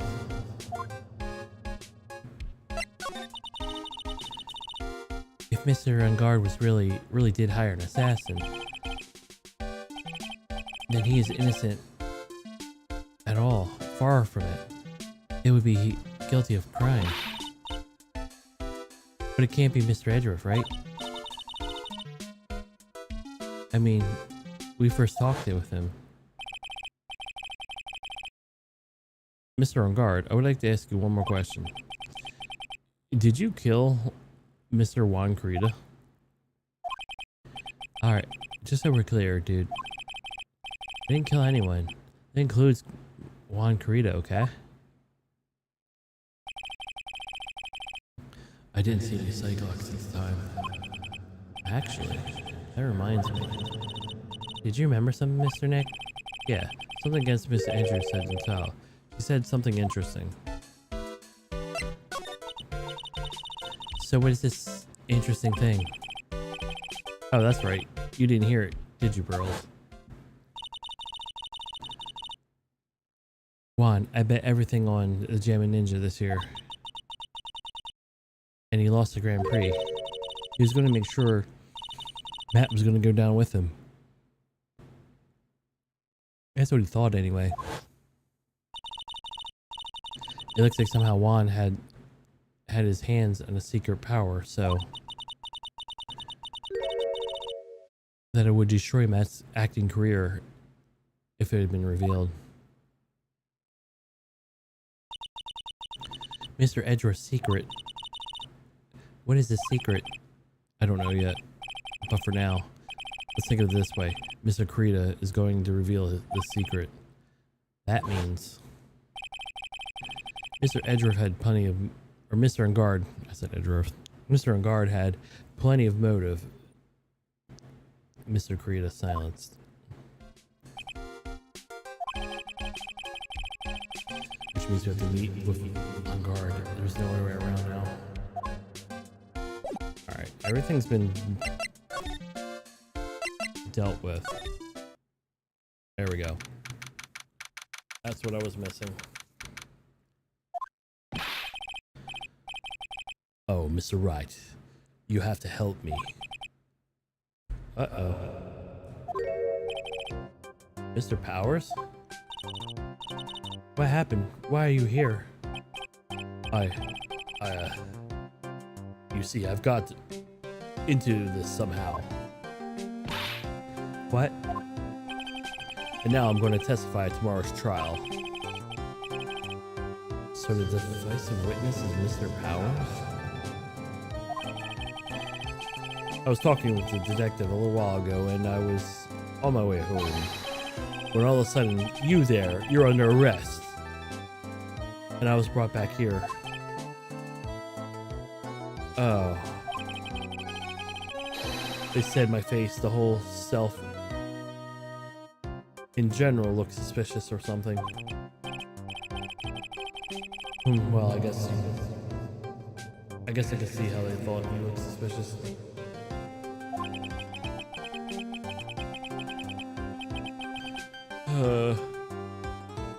I'm a normal guy on an exercise show for kids.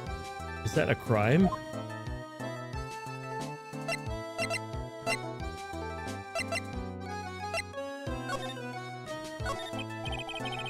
So about tomorrow, about this testimony, you're giving what you're going about?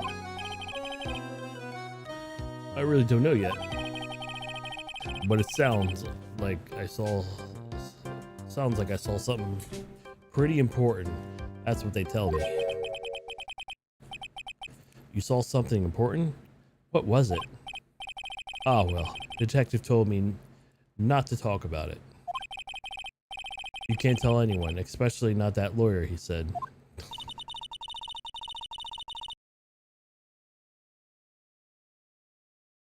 You think that lawyer is the detective was talking about? I'm gonna take a wild guess and say it's me. Yeah, you got it. Mr. Nick. Mystic Maya and myself are the only allies in this whole world. But it's alright. Ouch, I really don't have a lot of friends, do I?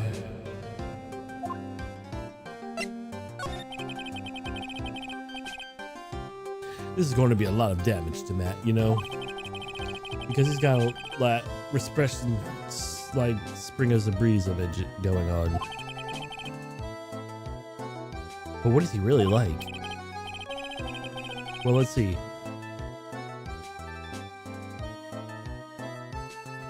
Matt's always been kind of a player with women.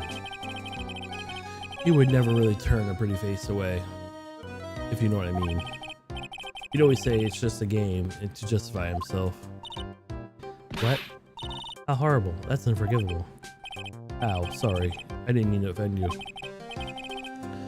But you know, he said once that there's only one person in the world that won't swoon over me. One person that wouldn't swoon over him? His manager, you know, Miss Adrian Andrews.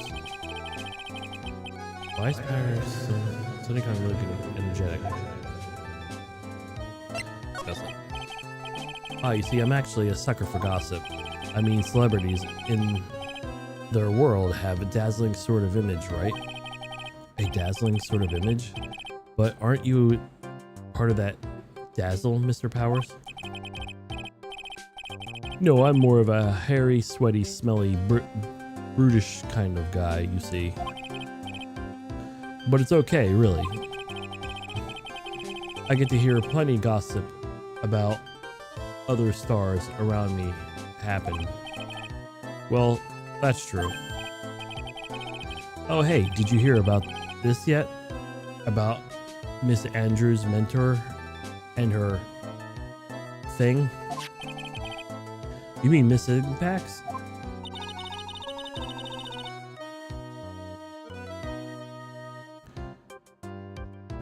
We heard something about how the wedding was canceled. Yeah, that's what I'm talking about. I thought about it a little the other day about the mysterious death. Hey, Miss Wright, why don't you ask me about that? Go on, go ahead. Mr. Powers is so charged up. His skin's practically glowing with electricity.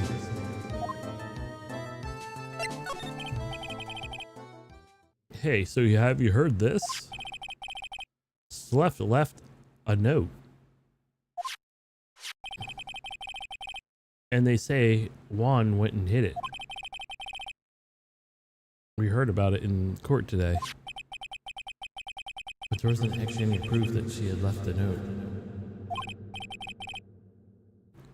Well, what do you think? Well, this is what I think. I think something bad was written on that note. Something bad for Juan, that is. Something bad for Mr. Kurita? Why do you figure so? Well, before she died, Celeste talked about a few of her friends. And she said, it looks like I got caught up with a truly insidious man.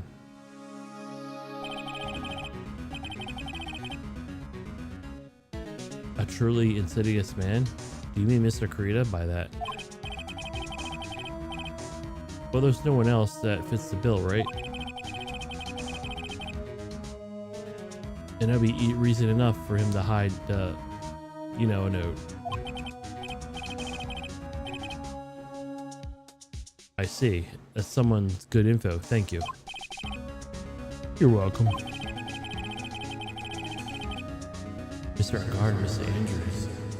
They're both in the detention center right now. There's still things I don't understand right now. I'm sure. But I have to get with them to tell me everything.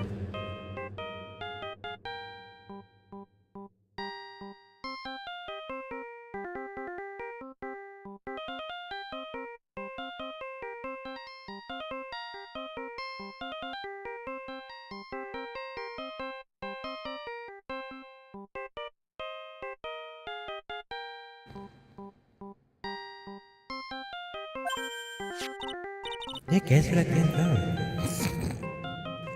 Mr. Nick, your phone. Hey, that's the Steel Samurai theme song, isn't it?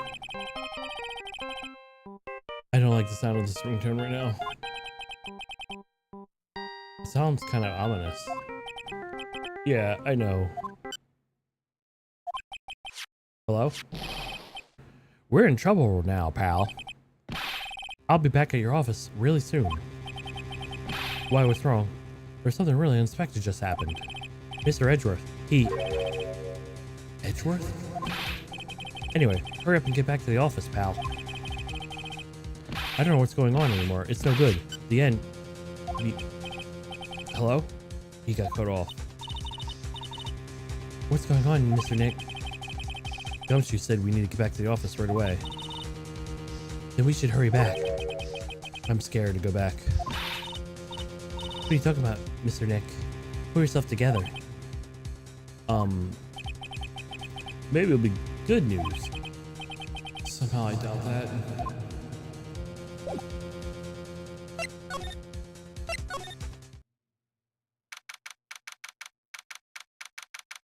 Isn't it 9 o'clock? Looks like it's daytime still. Like noon, maybe.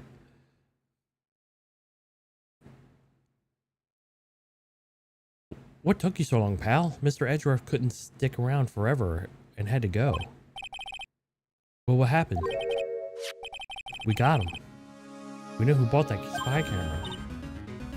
Eh? This quickly? And the bear that gave him away, pal. The bear? I figured it out, pal. I figured that we should have been looking for the bear instead of the camera. But wasn't it Mr. Edgeworth that figured? Shh, barrels. And go on. There's only one person who bought one of those bears who was really this crime. Who was it? Who would be so rude to spy on another person in the room? Madame Guard. Huh? Madame Guard, your client. That's who, pal. And I thought things were getting worse.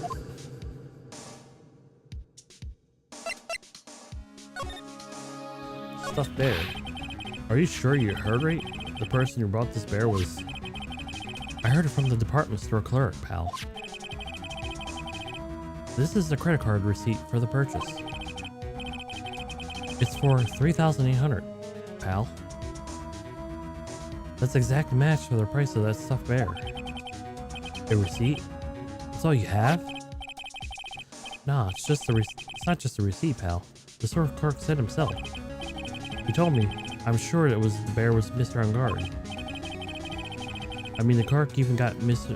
Ungard's autograph out of it, pal. So I'm sure that person bought the stuffed bear was Mr. Ungard himself. Oh, my sight is failing me. This can't be.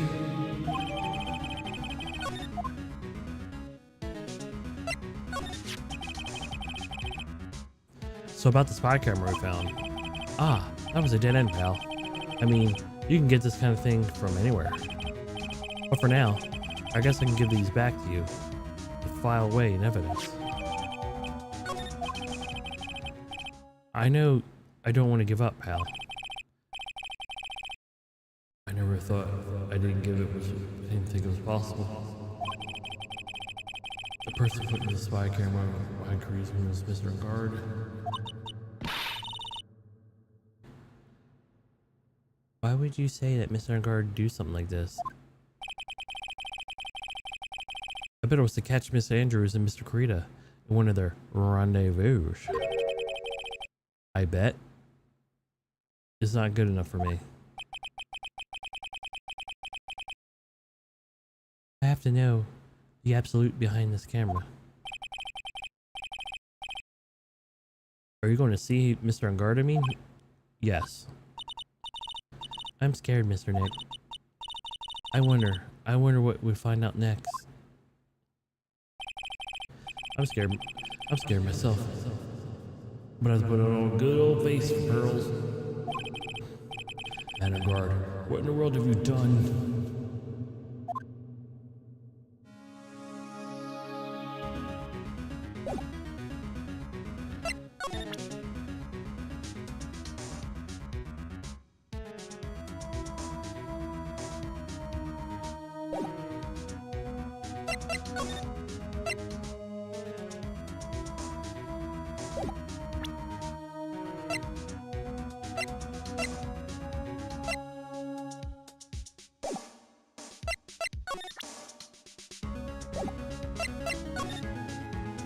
Alright. You're working really late, you know. It's already past 10 p.m., dude. And it's still daylight out. Still daylight out. Can't you see it, dude? You see the day? You see it? It's fine. I don't really care. They didn't have to make a night version. Rex, don't you know that ignorant is bliss?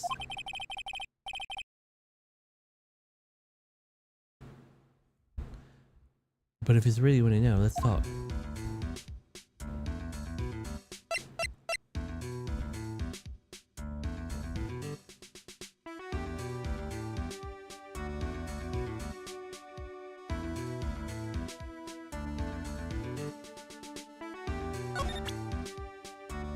Alright, mister. Let's know your secret now. Take that! Take that.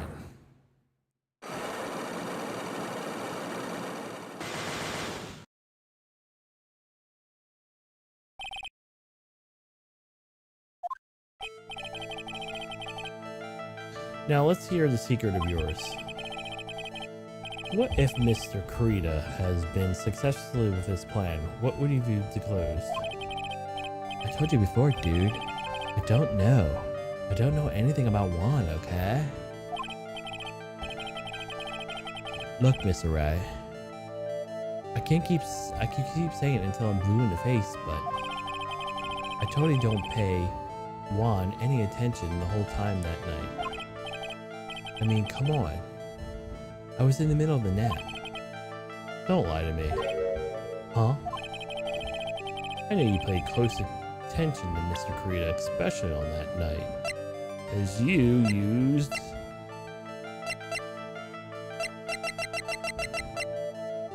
one of these. Someone used a spy camera to secretly film Mr. Karita's room the night of the murder. Secretly film? What? And then send images to the camera with this transmitter. Wow, but dude, this camera you're talking about hidden. Ah.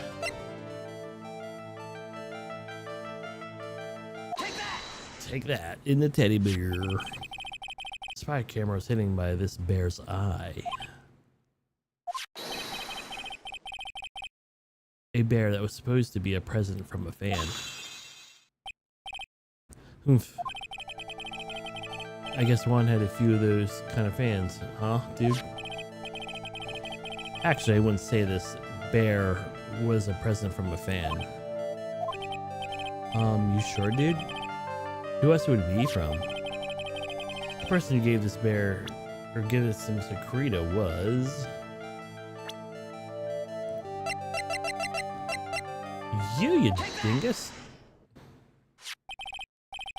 Mr. On Guard, don't you know this bear from somewhere? I don't think I ever met Mr. Bear before, dude. Aw. But he says he knows you. How could you forget such a great friend? What else did the bear tell you? He says that you're the one who put the camera in his eye. It was you, Mr. Ungard. If I didn't know you work in court, I would say I was in some serious trouble. Come on, this is just a joke, right, dude? You're pulling my leg. Looks like you're not ready to give up your secret yet. Well, do you have any proof that you want to show me first? Here's proof that you put the camera inside the bear.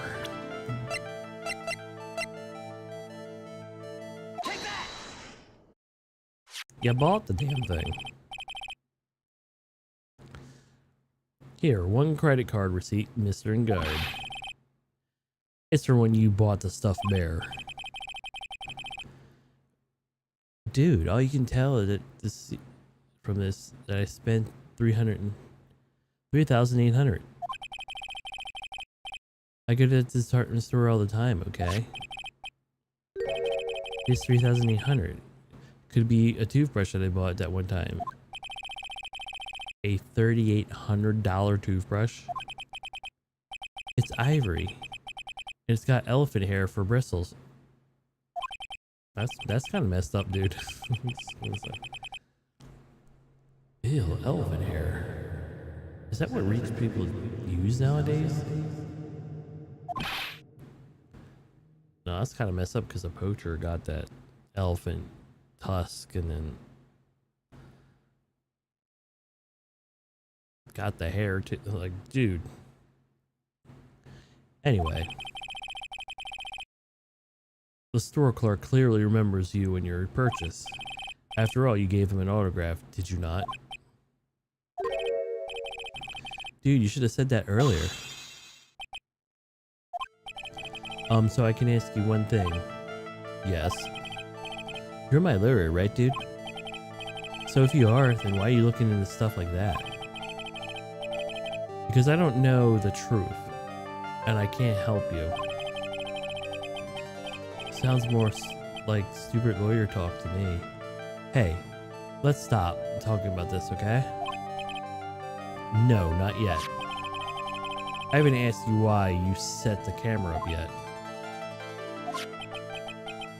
And what your secret is, of course. It would be strictly confidential. So, what are you gonna do now? I wanna find out what I wanna know. Because I must. The reason you hid this camera in Corita's room and filmed that secret is...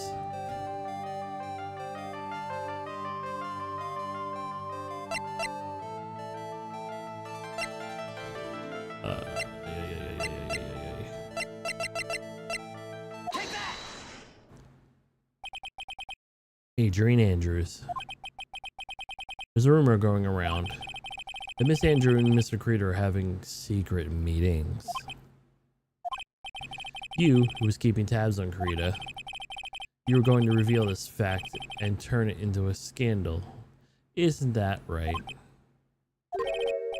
Dude, you can be such a moron. Huh? Oh man, Mr. Lawyer, dude. That kind of scandal? That's good stuff. That's what the industry calls juicy. The good stuff, juicy. Look, we can get publicity without spending a penny with that kind of stuff. I mean, if people stop paying attention to us, then it'd be the end, dude. Too bad that wasn't your intention. What are you talking about? I wish your reason was spying was for something so innocent, but it wasn't. You didn't spy on Mr. Creeder because of Miss Andrews. There was only one reason I can think of for you to do such a thing. The real reason you set up that spy camera in Mr. Creeda's room was...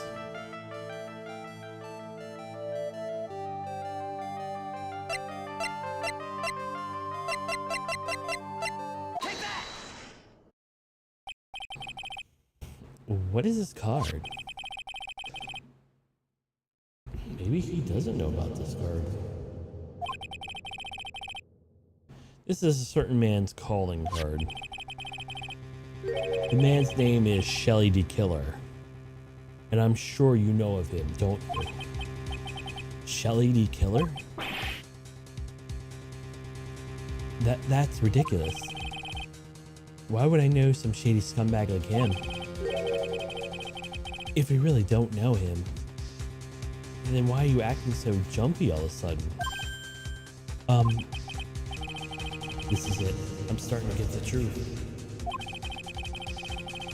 I can't afford to make any mistakes now. Mr. Ungard, I know why you know Mr. the Killer, because you're his client.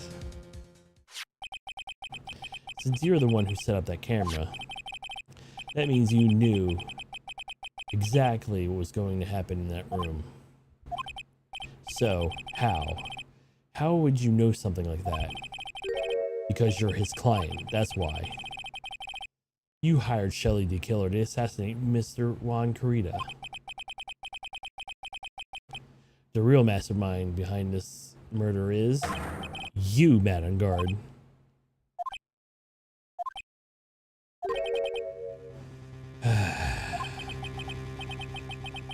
And there I was trying to be a good boy for you, dude.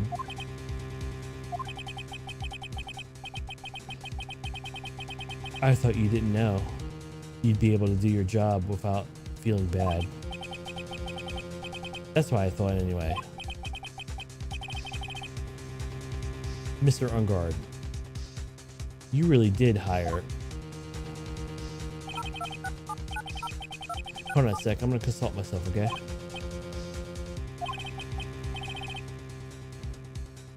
Consult myself? Well, I guess it's probably time anyway. About time for what? I think it's time you meet him now, Mr. Lawyer dude.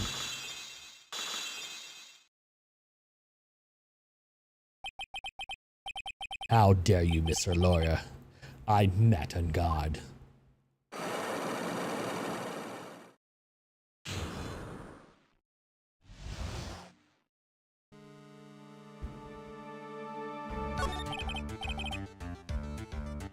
Well done, Mr. Wright. I bet it wasn't easy to gather as much information as you have. You really are Shelly the Killer's client. You really don't think I would dirty my own hands with this, did you? What do you mean? And that woman, Adrian, was quite brave herself. Trying to stick the crime on me. I didn't even think she had it in her. But all I care is that Juan is dead. Isn't that right, Mr. Lawyer? You're lying. That's terrible. Is it past your bedtime, little girl? Go on. Let us grown-ups talk about more adult things. But why did you hide the video camera? And a weakling soon believes the words of others, just like a pathetic Adrian. He knew about Miss Andrews' secret? But I'm no weakling. I don't believe anyone, at least of all assassins. What? Oh, come on now, Mr. Wright. Assassins aren't above blackmail. They turn their clients into cash cows holding sinful deeds over their heads. And a superstar like me, how much do you think I'm worth? Care to guess? And that's why? Yes, there's a video. That's where the video comes in. I got his face and the crime recorded on it. Preserved for all time. With that, I can keep him at bay and even blackmail him if I want. That's right. That video is my insurance. Isn't that what everyone called it, Mr. Wright? Why would you do something so wrong? Because I'm a grown-up, and grown-ups, and I can. Good enough. I have an answer for you, little girl. Mr. Why? Why would you kill Mr. Krita? Because I was about to sling so much dung into my beautiful public image. Scandals are a little annoying, aren't they? And because of that, I confess, isn't it? Mr. Krita, have you been able to give Mr. Edgeworth's secret well, that's why we call taking advantage of the situation, you know? I have no interest in doing, really. Bit by bit, it crept on me. And then the situation presented itself perfectly how beautiful I thought. That's how Mr. Krita ended up dead? Let me tell you something. I'm not like Adrian. I do not depend on anyone. People are simply things that can be used and thrown away. Put on a sweet, innocent face, people will swallow anything you feed them. Adrian fell for it. Assassins, too. Oh, how can I forget? Even you fell for it, Mr. Lawyer. Everyone. All working their butts off for me, Matt on guard. Aw, did that leave you speechless? What a shame.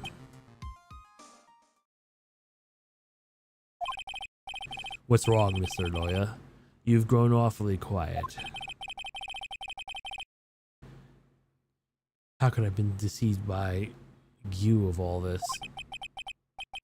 When we first met, I asked if you killed Juan Krita, and you answered very clearly that you haven't killed anyone. Hey now, I never told you any lies. The person who did the killing was the killer guy, right? That all I'm guilty of is taking a cat nap in my room. You killed Mr. Krita. Hahaha. I dare you say that in court tomorrow. Aw, too bad. You can't. You're my lawyer, after all, aren't you? You could always drop my client. You could always drop my case and refuse to represent me. How does that sound? Oh, but you can you? Because you have one thing an absolute can't do. Mystic Maya. You wouldn't want to test the killer. A man of his word, so I hear.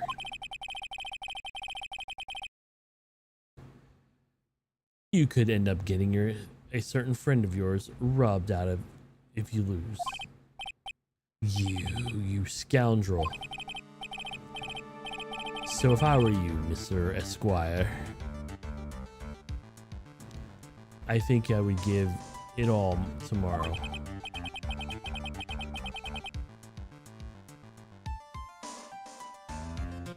Remember, everyone likes the happy win-win resolution. I'll get you for this. Such a cliche phrase. Juan said something just like that, if memory serves. Of course, well, we all know how well things turned out for him, don't you think?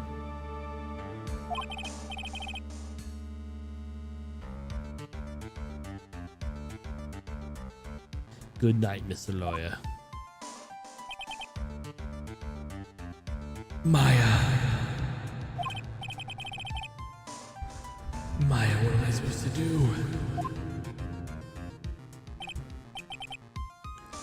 And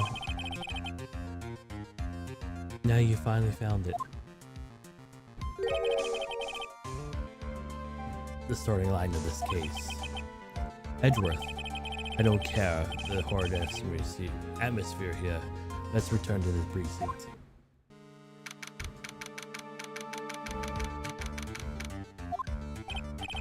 Well, Mr. Wright, what are you going to do if you plan on changing your strategy? No, we can't do that. That's right. He's holding Maya hostage. What should I do?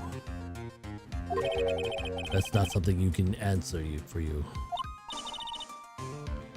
Mr. Edgeworth? Right.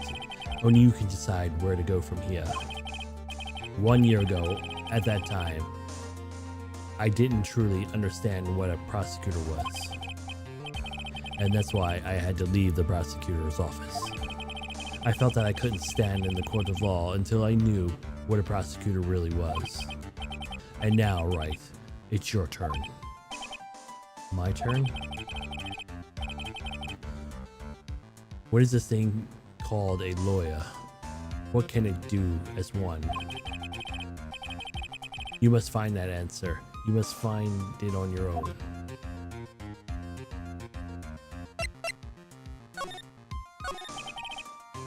I'm a lawyer.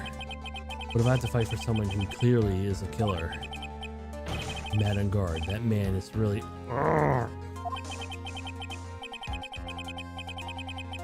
It doesn't matter who every person deserves a proper defense and a fair trial. Isn't that the basis of the judicial system?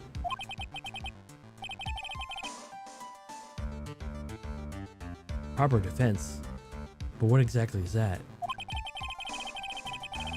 Is it where lawyers are forcibly blindly get an acquittal through shouting and trickery?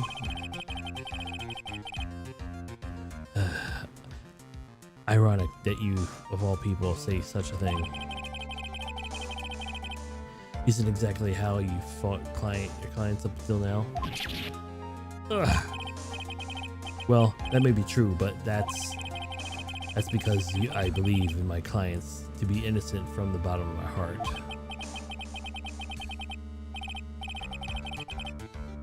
But if I were to get Unguard's acquittal, that isn't proper defense at all.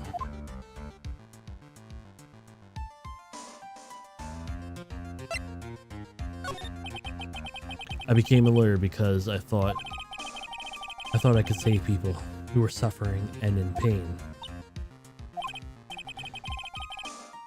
But when I look at this mess we're in, I can't even protect the person closest to me. Even if I win the case, I still lose in the end.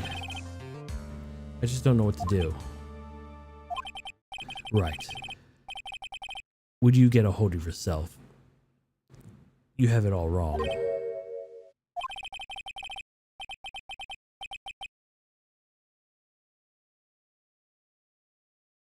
We aren't some sort of heroes. We're only human, you and I. You want to save someone? That's something easier said than done, wouldn't you say?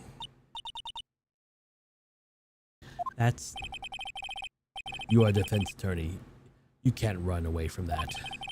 You can only fight. That's all you can do. Why I fight? People like you and Franziska von Karma are always using all you have to pin me down. You fight to the very end, even when you know it's the truth or not with you. But I'm not like you. I can't fight for a false verdict. For a man I clearly know to be guilty. Franziska, she fights for herself. The only thing she fights for is a perfect win record, that's all. And isn't that the same as you? Isn't that why you ran away a year ago? Because your precious win record was destroyed? You are so petty. I see. Now I understand why you despise me so. However, you are mistaken. What do you... Thanks to you, when you sealed off my path for a perfect win record, I began to realize the error in my ways. I realized that things were such as a perfect record were meaningless. What? I don't believe you. Are you saying that why you left the prosecutor's office? But then why? Why are you here now? To answer that, something you will find out on your own. I have faith that you will see before the verdict is read tomorrow. But if you can't win, then you will be powerless to change the ending of the whole story. Mr. Nick, the transceiver. Beep. Deep. I'm sorry for what happened earlier. Now then, Mr. Attorney, do you wait till you could obtain an acquittal tomorrow?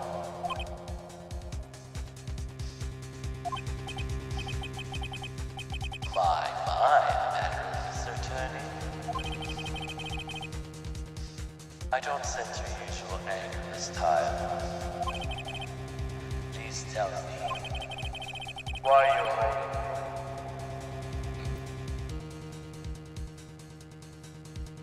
Why are you holding Maya hostage from Mr. Unguard's sake?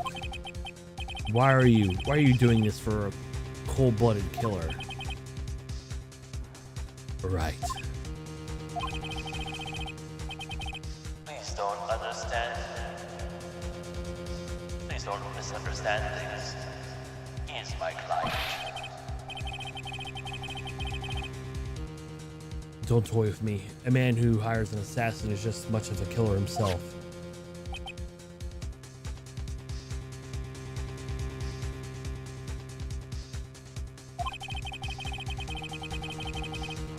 I believe you're asking for a reason why I would do what I am.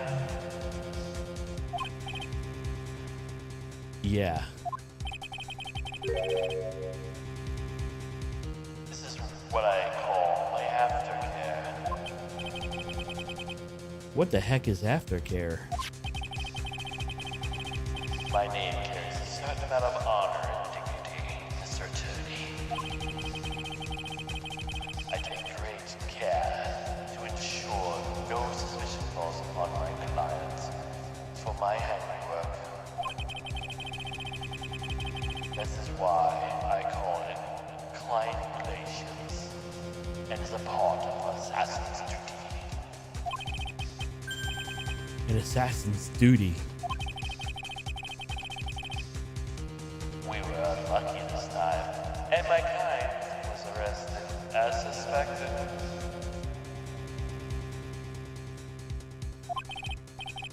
And as a result, I did what I had to enlist your expert help, Mr. Attorney, and to assure that you would do everything in your power to the very end. What is your name? I believe I told you once before, however. You did? But My name is D. Killer. Shelley D. Killer. you're Shelly the Killer.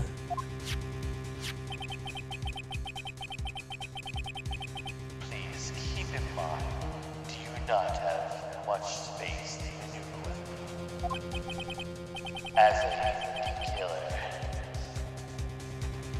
I always finish what I set out to do. If you fail to pick up your end of the bargain, Maya. it would be my duty as an assassin to see she receives a nice long gap. Ah, no. Now then, if you'll excuse me, if someone were to trace a signal back to me, it would be quite troublesome.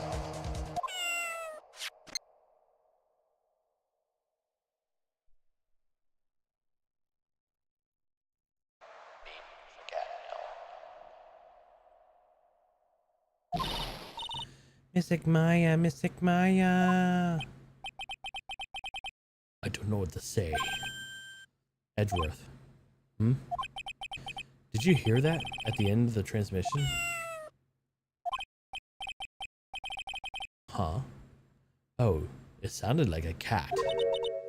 A cat.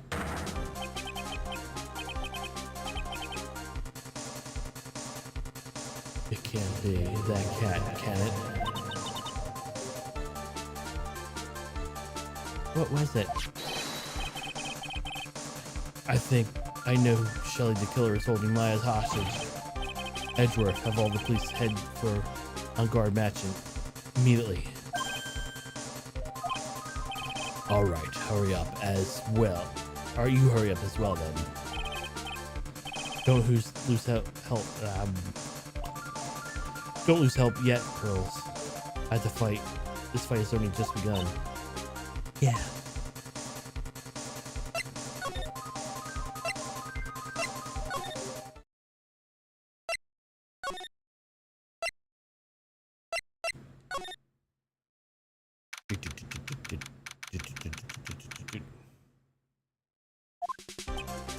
Maya! Please answer. Mystic Maya. We have this area completely surrounded.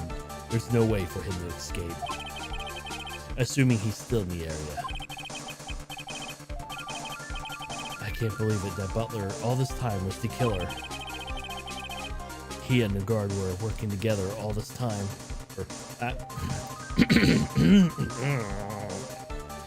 He and the guard were working all this time together.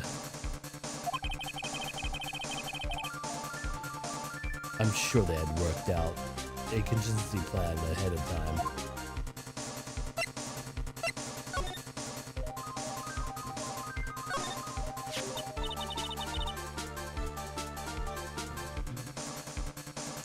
Oh, it's a figurine of a bear. But there are a lot of cuts in it for some reason.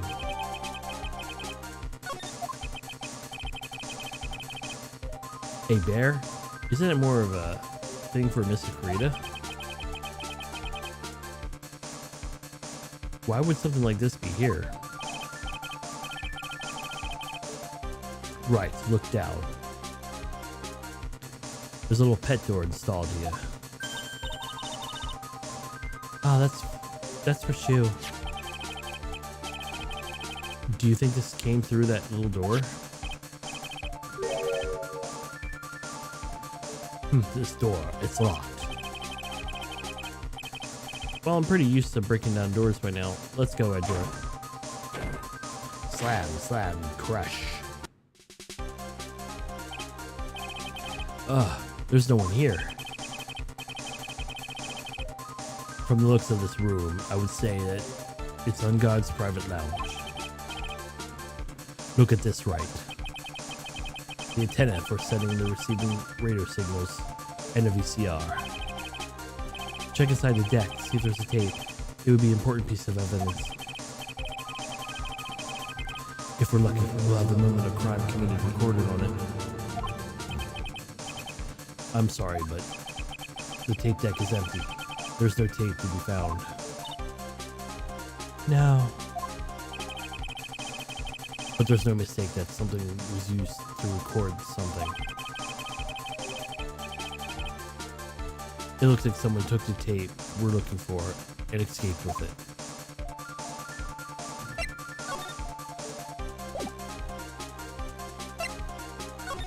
I don't need to check anything in there, do I? Little throw for Shu being in the door.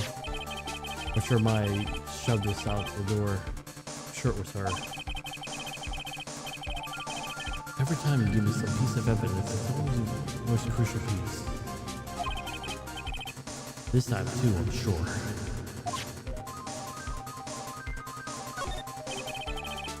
It's on Guard's computer. Maya, why couldn't you use this to get help?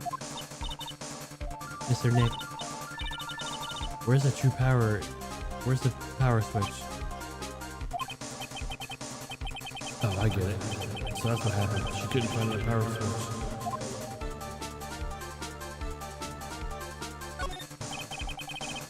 There's a VCR and antenna. The footage was a spy camera, the scene of the crime. It was beamed and recorded on tape. If we only had the tape, it would have been really helpful.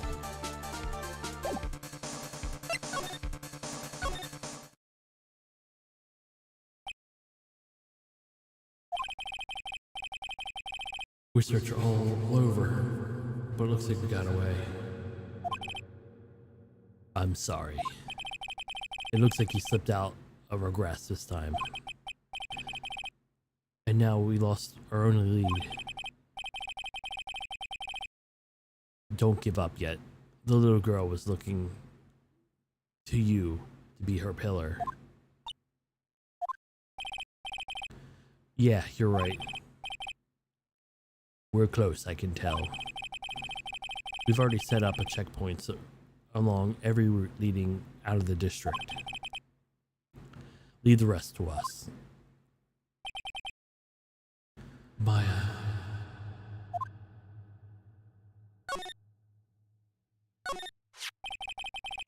This looks like a picture of Miss Impacts. With love, Celeste. Miss Impacts, you mean? Yes, Mr. Creator's former manager. Why would a picture of Miss Impacts be in Mr. Unguard's mansion? And why does it say with love? This might be a clue.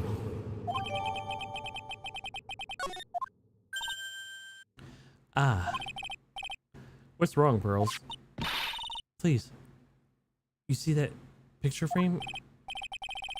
Huh? What's so special about this frame? On the back. There's something written on the back of the frame. Maya. Mystic Maya left a message. What?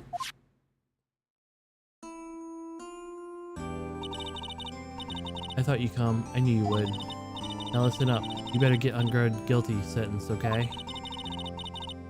If you get that creepy slime bag not guilty, I'll never forgive you, ever. I'm fine. I don't need to worry. So you don't need to worry. There's much I want to write, but I don't think I have a lot of time left. Curly, you there too, right? Make sure you help Nick, okay? Someone's got to watch out for his helpless luck. That's it for now, Nick. I guess I'll talk to you guys later.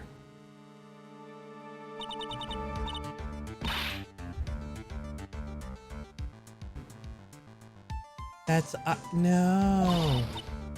Mystic Maya! Sob. Right. What's wrong? Why the blank stare? No, nothing. I've searched the house. And this is the last room. It looks like he eluded us. Edgeworth. Yes. As far as clues go, I think this is about all I'm gonna get. But I'm still short one last thing. And what is that?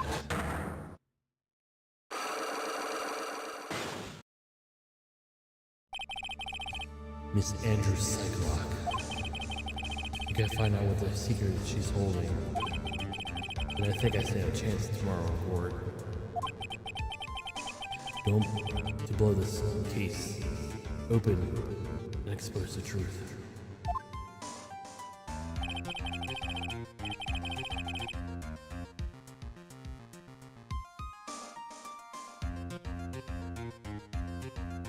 I think I know what you're thinking. I'll contact the detention center. Thanks, Edgeworth. Well, let's go, Pearls. Well, let's go, Pearls. It's time to open up that last lock.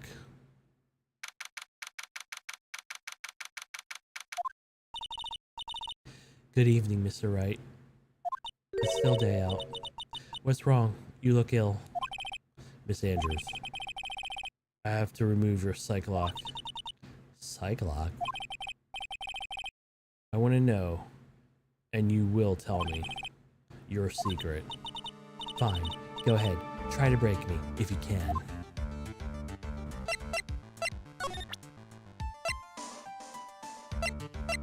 Take that! that.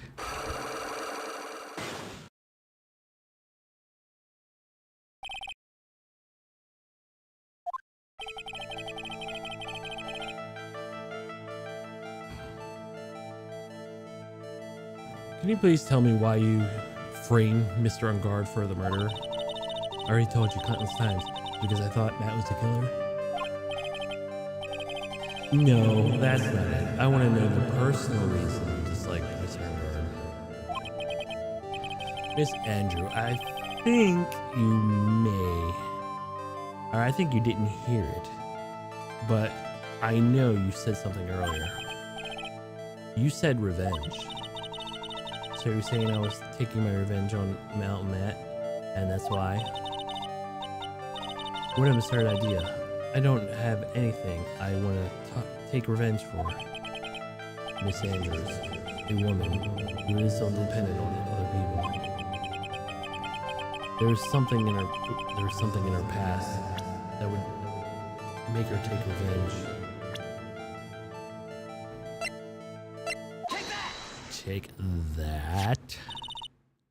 Celeste. There's only one catalyst that could have caused such strong feelings, even for revenge. That is Miss Impact's not alive.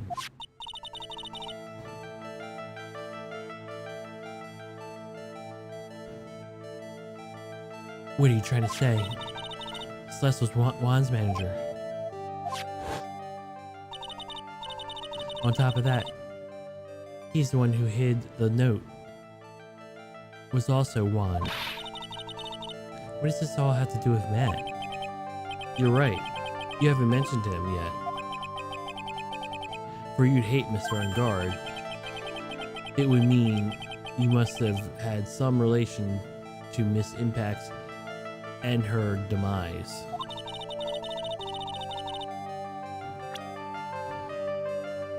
Can you explain to me this relationship between Matt and Celeste and Matt?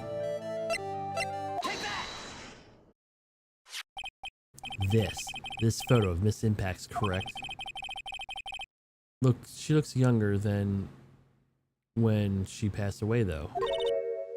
With love, Celeste. It's Mrs. Impact's handwriting, isn't it? Where did you find this? No, that's alright. It was a rhetorical question. Yeah, it is. I found it at Mr. Unguard's mansion. And after all this time, my last remaining secret was revealed.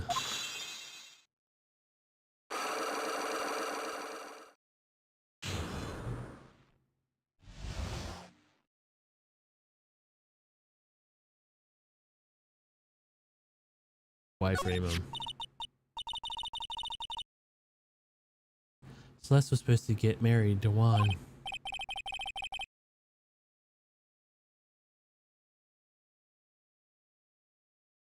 Yes, but I heard that didn't work out. That's because Mr. Kurita didn't want to get married to her anymore, right? Yes, because of Matt. Because of Mr. Angard? What do you mean? I think I can see where this is going.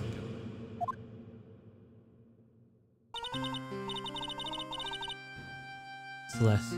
She was Matt's manager for a long time ago.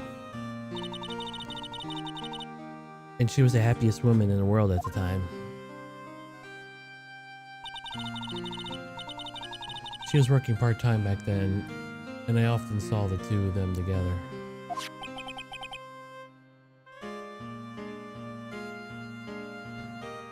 So that's why. With love, Celeste is written on that frame of the picture. They were a couple, weren't they? It wasn't anything splendid as that. Celeste was being used. Until she was thrown away. That's so horrible. Matt's entire image was built around how nice and wonderful man he is. A scandal would have destroyed that. Which is why Celeste, in her kindness, moved over to the Worldwide Studios. And that's where she met Juan. She seemed really happy with him. Even happier than she was with Matt. Celeste and Juan were such a good match that they were even planning to get married. And then, it was so suddenly called off. On the night Juan called their marriage off, Celeste, she did something to herself. And that's why I framed Matt. It was revenge for Celeste and myself. Revenge? I'm sure you can guess why Juan called the wedding off, right? Matt confessed to Juan about his relationship with Celeste. I see, so that's what happened. But then why did Miss Sakrita have to call off the wedding? I don't understand at all.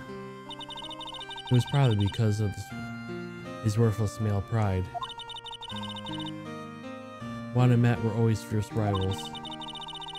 Matt waited at the wedding announcement and then unleashed the truth on Juan. He was aiming for when it would hurt Juan the most. Poor Miss Imbax. That wasn't the end of it. That day, almost for certain, that Celeste left a note behind. In that note she left was the detailed account of Matt's various misdeeds, and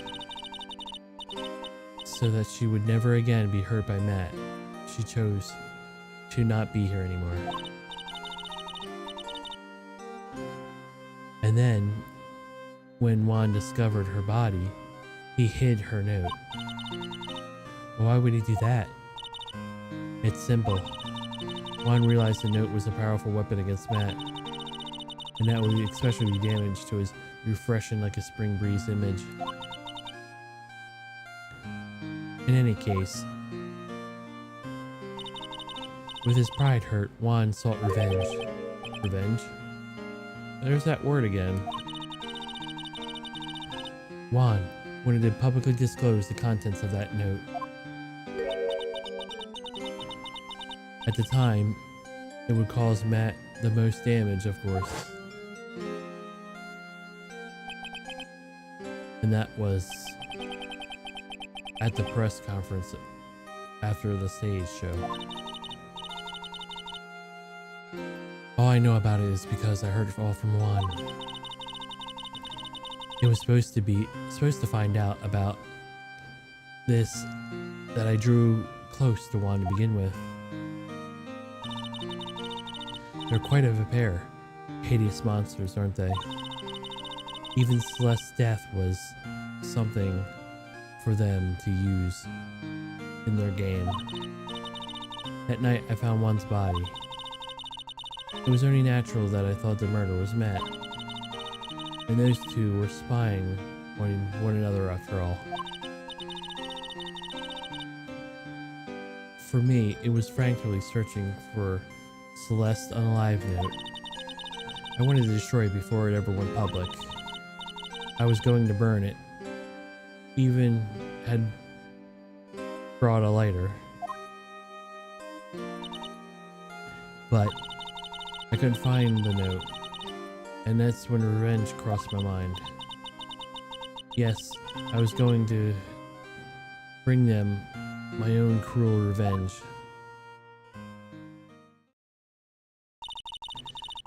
Celeste was killed by those two monsters. And so I stabbed Juan's body with that knife. I didn't even feel a single shred of guilt. And that's all I have to say. Well, Mr. Wright, even knowing this, are you still going to help that man? I'm a lawyer. I see. What a foul profession. Thank you very much for your time and talking with me. It was no big deal. I couldn't sleep anyway. I can't sleep either. Not with my situation. Or with that I know.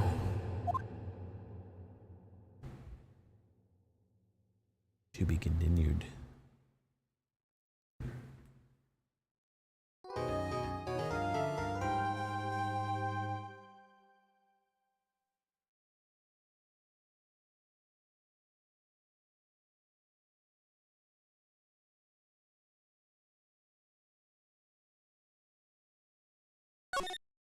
Alright guys, I'll be right back. Give me a 1 second.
Man, these streams going by are super fast. It's almost been 5 hours already. Like wait, what? What? Already? What? 5 hours? What the heck have I been doing?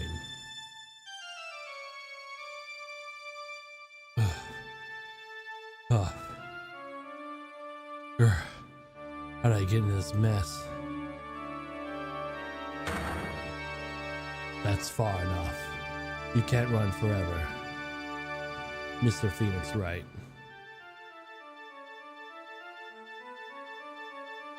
What have I done wrong? I can't allow you to go on like this. I'm just a simple defense attorney. Silence. You're no longer worthy of your title.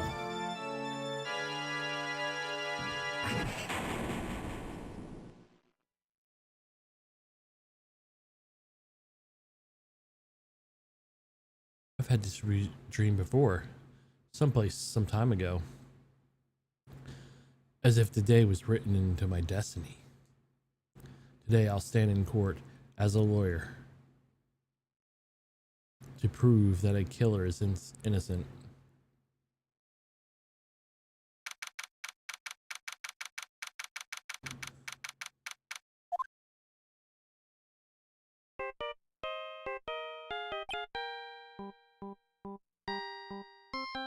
Phone? Hello, this is Phoenix Wright. You don't look so well, dude. You're gonna prove me guilty or not today, right?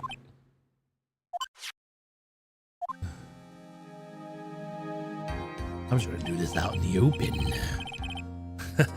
If you please, Mr. Lawyer. Remember, it's just me. It's not just me. Your precious friend's life is riding on today's verdict, too. Urgh. Now listen up. You better get on guard a guilty sentence, okay? If you get that creepy slime bag not guilty, I'll never forgive you, ever. Maya. Phoenix. Phoenix. Snap out of it, you jerk. Mia. Maya, how's Maya? I don't know. You don't know? She hasn't tried to channel me since yesterday. Mia, what am I supposed to do? Well, like I said, for a lawyer, your worst of times are just have to force your biggest smiles. But you can't give up. There's still some hope left. Please stop. There's nothing left. Not here anyway. Not anymore. Will you guys stop calling me? This is a cursing guard again.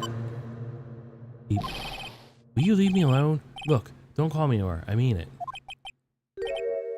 You're really mean, pal. Oh, Gumshoe. I'm really sorry. I didn't look at the name that was on the thing I was calling, because I was just assuming it was Madam Guard. Where are you? They let me join the investigation team. We're chasing after the killer, pal.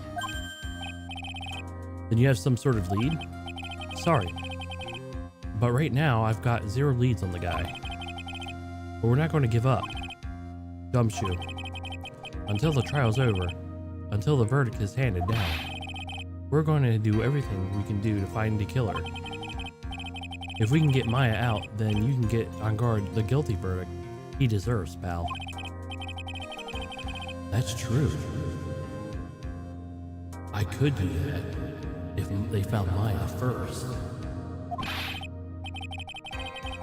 You got that? So I have to do whatever you can to make the trial last longer. Draw this shit out. Have to make a trial last longer?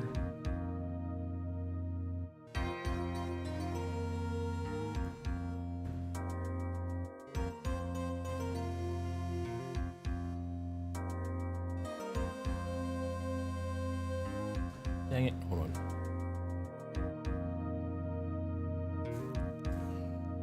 That'll make it last longer. Stop me from doing it because the thing's been.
Alright, let's do this. I have to make this trial last longer. If you go to Mr. Edgeworth, if you go at Mr. Edgeworth with everything you got, then you can draw it out. Oh, now I get it. I believe in you, pal. You and Mr. Edgeworth can do it. So, believe in us. We're going to give it all we got, just like you. Got it. Thanks, Gumshoe. Maybe I wasn't done talking with you. Hey, Phoenix. You understand now, don't you? You have to do something money will never able to buy. Friendship. The strongest weapon in the world, you have it. In abundance. Yeah.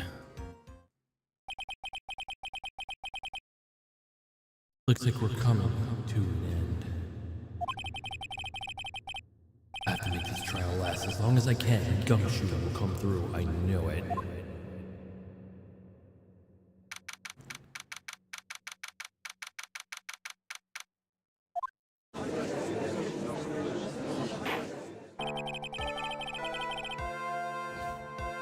Court is now in session for the trial of Madame Guard. The defense is ready, Your Honor.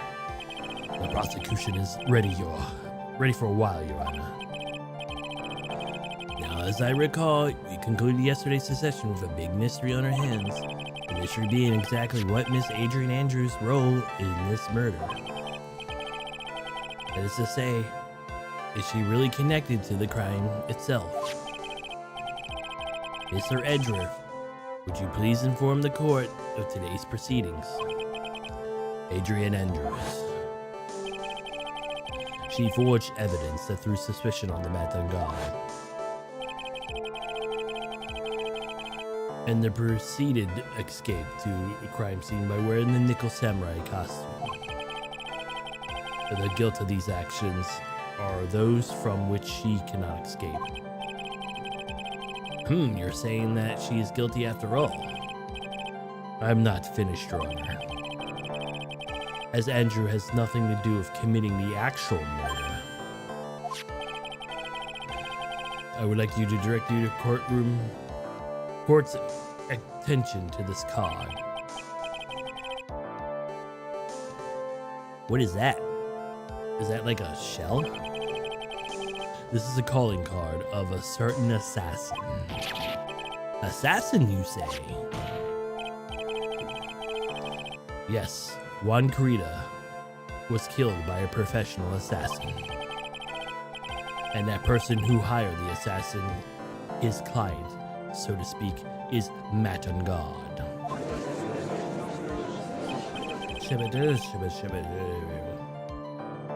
What a surprising turn of events.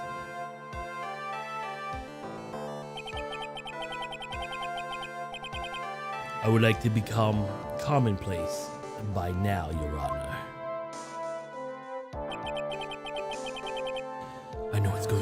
this time.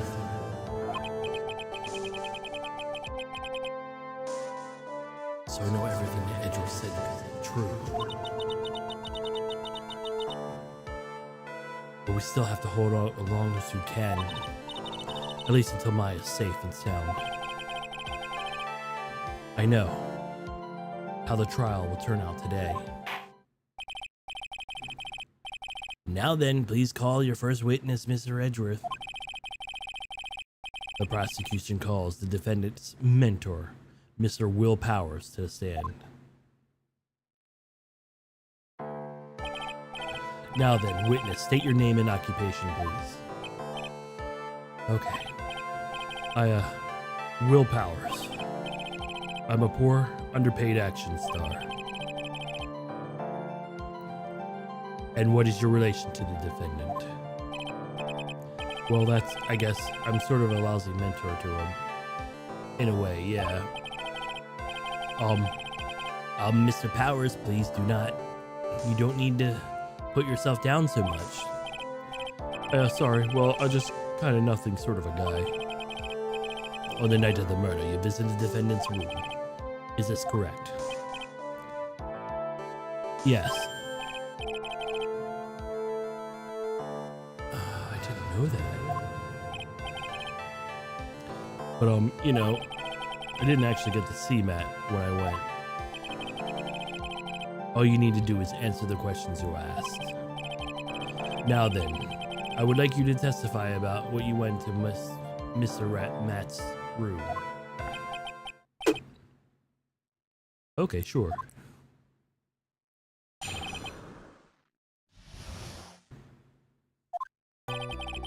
After a reward ceremony, I went by myself to Matt's room. I was standing there in front of a room, still in his nickel samurai costume. He was talking to someone at first. I thought it was a bellboy.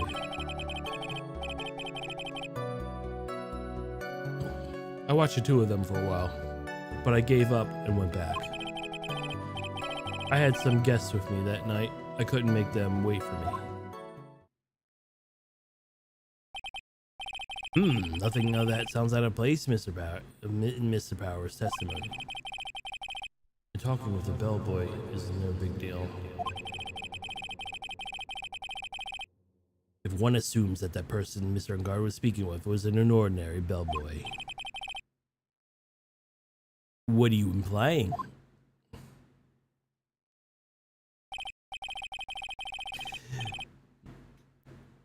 Well, Mr. Wright, have your cross-examination, shall we?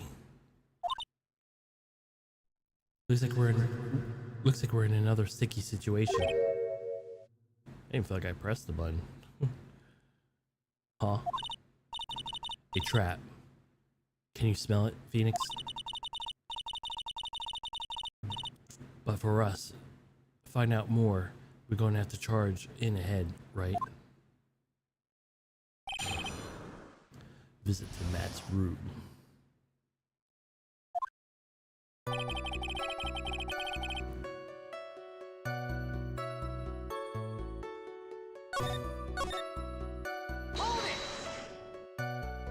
At first, what do you mean by that?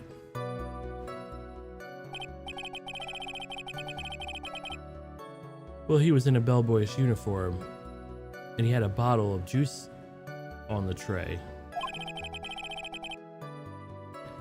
Sounds like an ordinary bellboy to me. Yeah, but I didn't think he was a normal bellboy. And why is that? Why did I think that, Mr. Wright? How am I supposed to know? Sorry, but I can't remember right now. Sorry. I guess I'm gonna have to wait patiently on this one.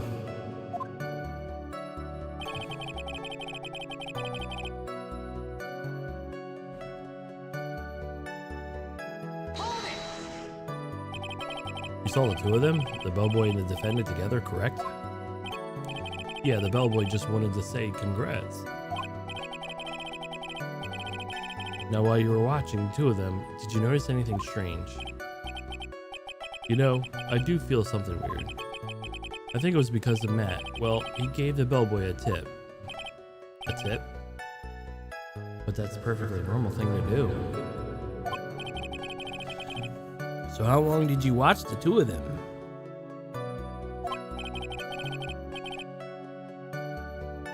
Not more than a minute or two, I think.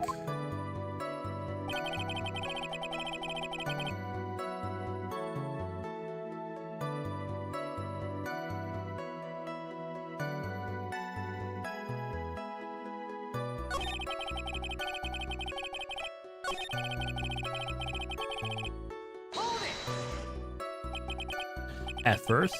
What do you mean by that? I didn't think it was normal bellboy. And why is that? I didn't think that, Mr. Wright. Huh? How am I supposed to? Hey, wait a second. Actually, Mr. Powers, a few minutes ago you stated, I did feel something weird. I think it was because Matt, well, he gave the bellboy a tip. Could it be that you felt something strange about the tip giving incident itself? Yeah, you really knew your job. Mr. Edgeworth. Yes, Your Honor. This bellboy, he wasn't an ordinary one, was he? Perhaps we should let the witness tell us. Very well. Mr. Powers, please amend your testimony. You mean about the bellboy, right?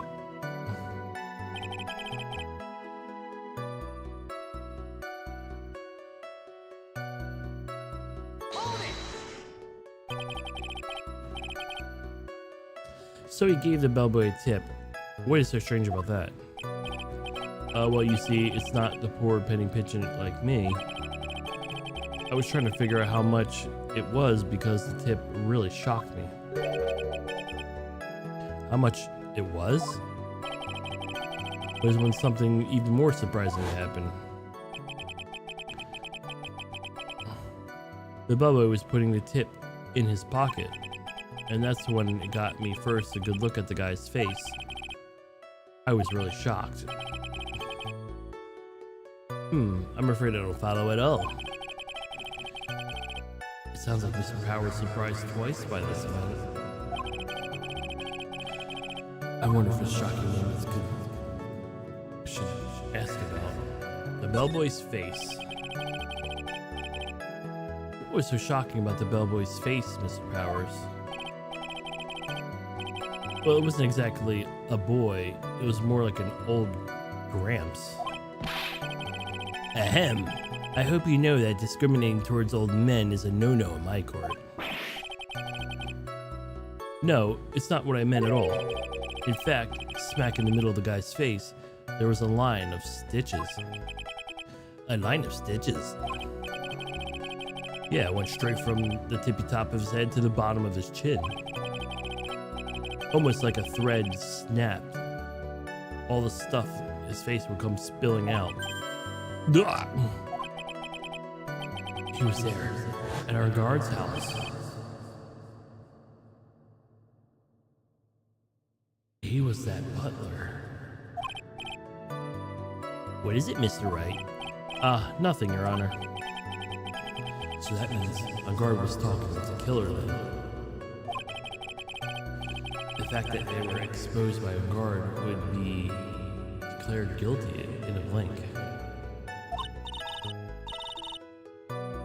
Phoenix, you have to play dumb here. Pretend you don't know anything. Yes, Chief.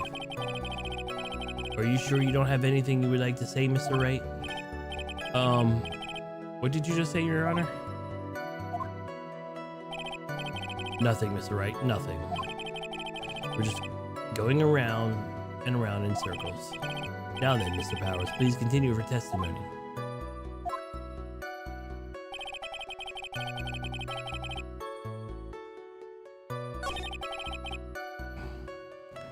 Press again.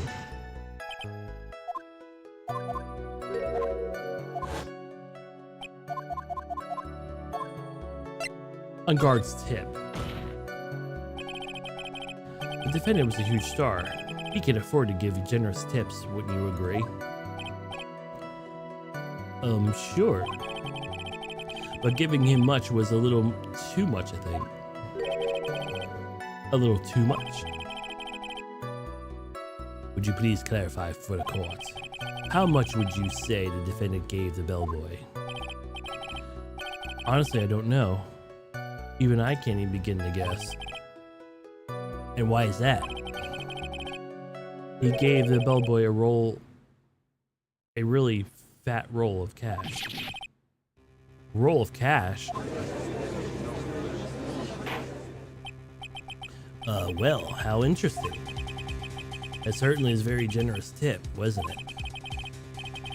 A very fat roll of cash. As hardly could be called a tip, Your Honor.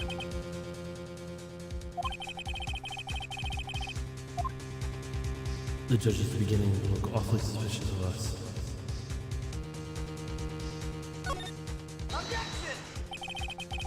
The defendant is a superstar. It's kind of a tip is typical affair for people like him. Are you saying that all superstars are suspenders? If I could receive large rolls of cash by simply bringing out people's things on trains, then why on earth would I stand around here prosecuting? He's got a point. I don't even get paid, let alone rolls of cash for all my hard work.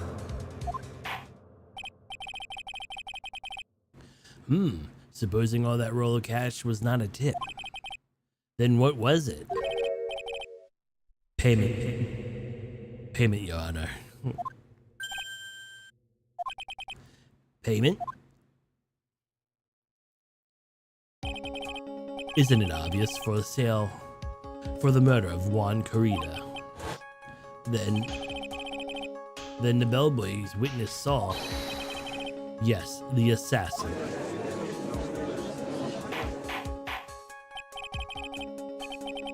Hold your horses now, Mr. Edgeworth. You don't have any proof of this, do you? I have never been unprepared to support my claims, Your Honor.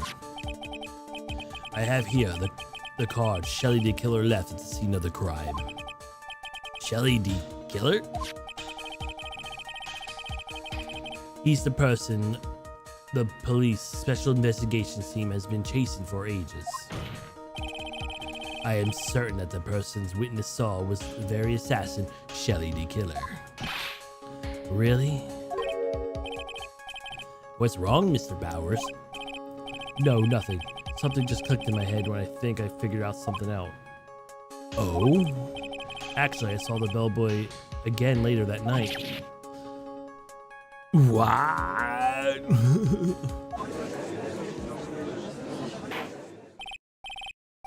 Mr. Bowers, please testify to us what you saw.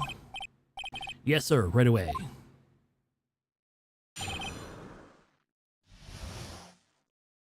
The second time. This time, I was in a hallway because I had to go to the bathroom. And that's when that bellboy I saw earlier come out of the room. Of course, when I say room, I mean Juan Corrida's room. Now that I think about it, the bellboy seemed kind of out of place. So yeah, he had to be the assassin, I'm sure of it. I mean...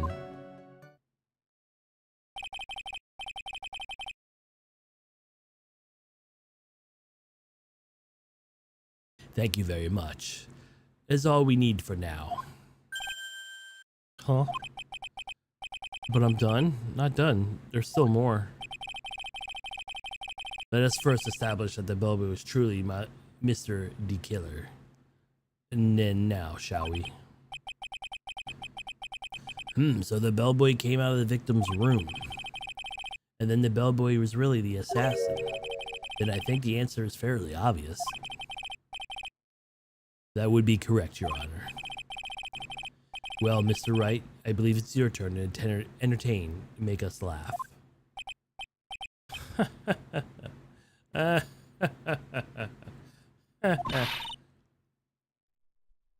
This is no laughing matter.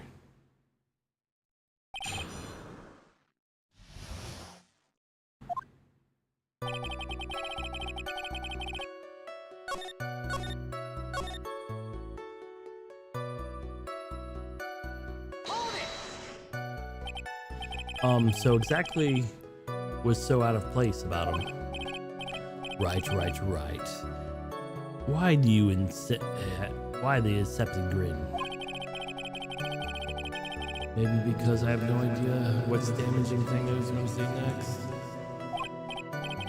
Well, the bellboy was empty-handed. Empty-handed? The bellboy was one of those room service people, right? But he wasn't pushing a cart, and he wasn't holding a tray either. You'd call that a little strange too, wouldn't you? I agree that was a little bit strange, Mr. Powers. But what really unusual for a bellboy to be empty-handed? What should I do? Should I let Mr. Powers' testimony slide, or...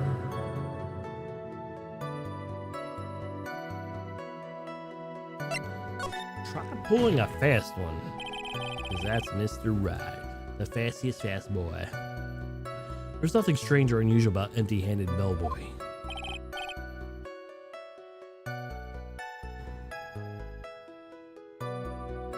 But there really is.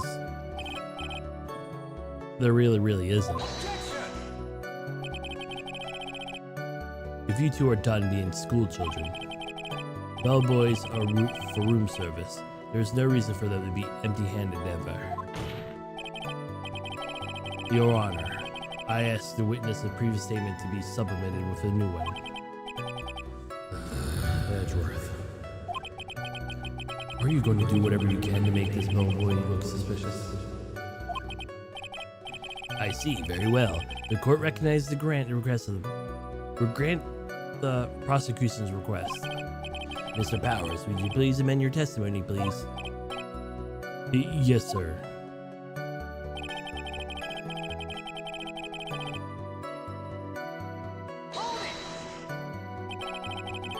So you're saying that's suspicious for him to be empty-handed? Yeah, really suspicious. I mean, when I first saw the bellboy, he was holding a tray in his hand, and there was a bottle of juice and wine glass on it. Juice? What kind of juice was it? I'm pretty sure it was tomato juice. If we could come up with some reason as to why he would come out empty-handed. Some sort of proof to think that he can dodge a bullet from this one now. Proof, huh? Sounds like another job for the court record.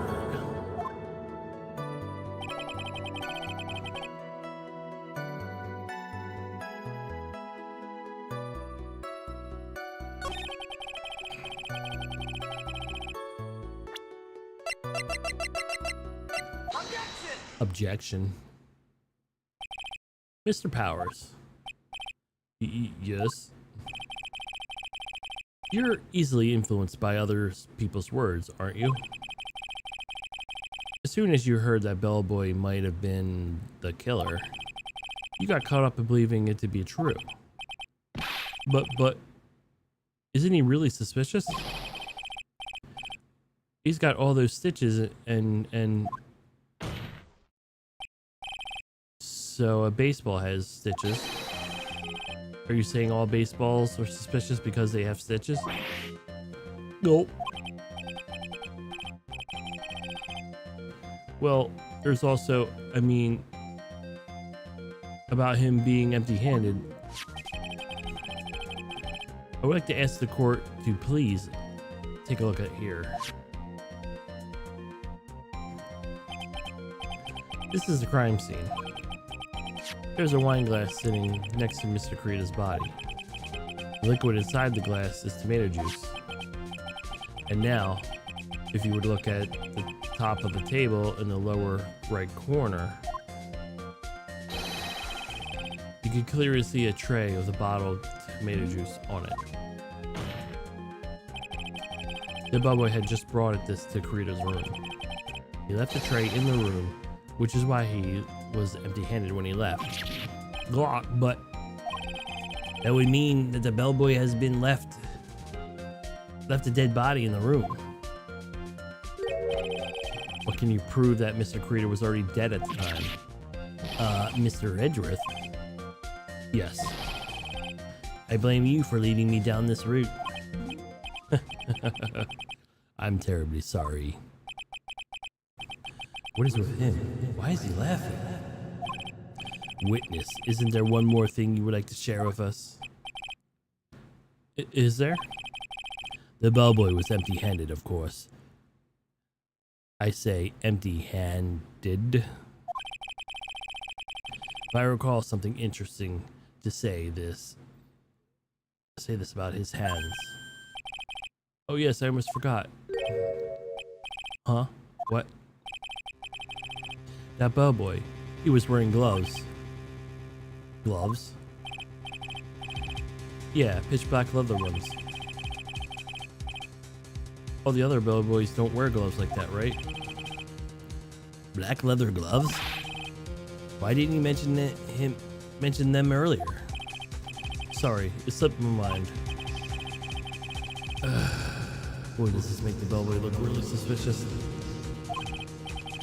Alright, got the focus. I can max later.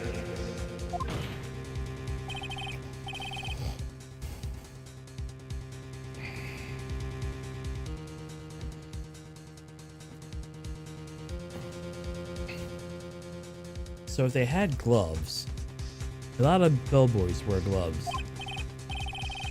Come on, right? That's the bellboys wearing black leather ones.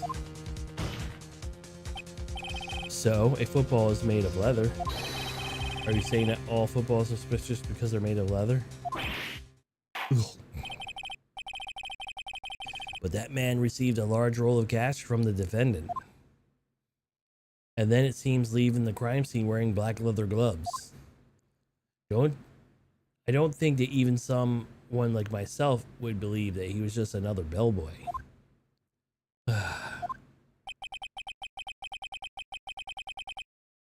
It seems we have finally come to an understanding. Now then, witness, please continue the rest of your testimony. The rest? Oh yes, please tell us more. Okay. Their second meeting.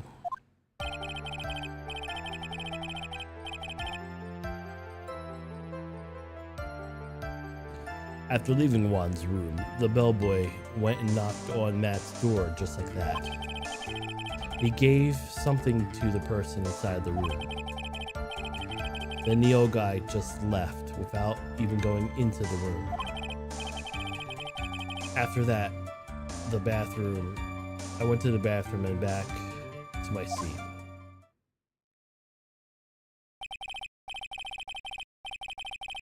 So the bellboy's leaving the crime scene and next went to the defendant's room?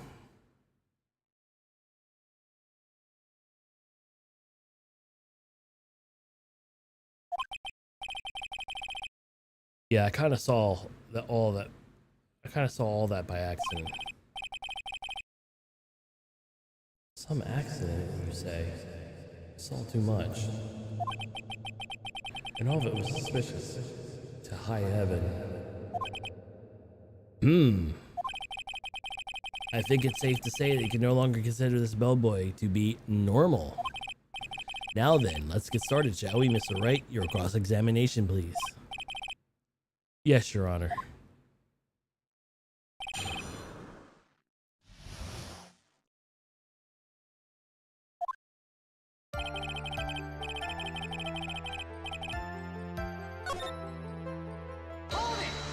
Hold it!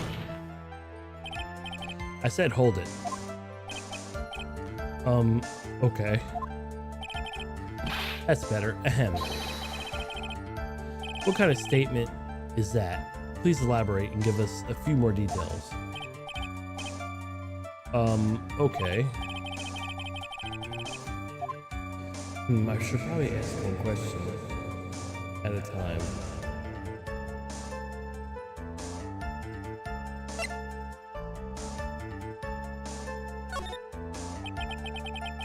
He gave him something in this room.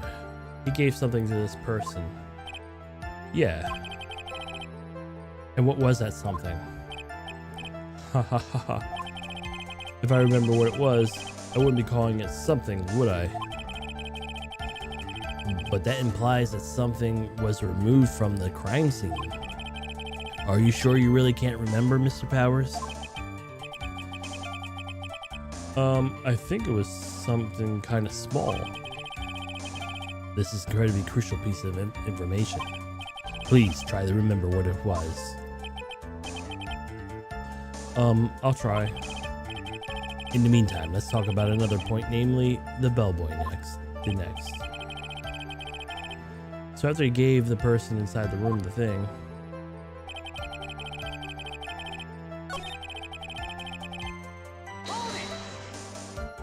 hold it!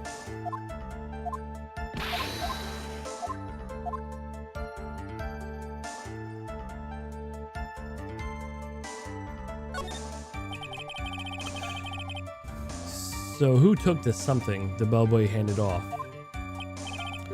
Actually, I don't know. What do you mean? I'm sorry, but I only saw the person's arm. Only an arm? Then you're saying you didn't see the person's face? Yeah. I would like to summarize this testimony up to this point, if you don't mind. As the bellboy left the crime scene, he immediately went to the defendant's room. There was a small item of some sort, the person inside. So for the person who received the item, you could see that it was a person's arm. Yes, it was just like that. Mr. Edgeworth, what is this really important? Of course, Your Honor. I think it's the utmost importance. This is when whatever was removed from the crime scene was handed over to the client. Mr. Bowers, please try to remember what the bellboy handed off. Let's see. I think it was... No. If you remember, please add it to your testimony. Yes, sir.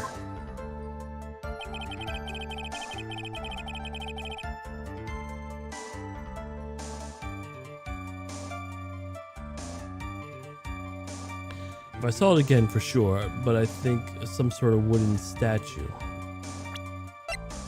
Objection!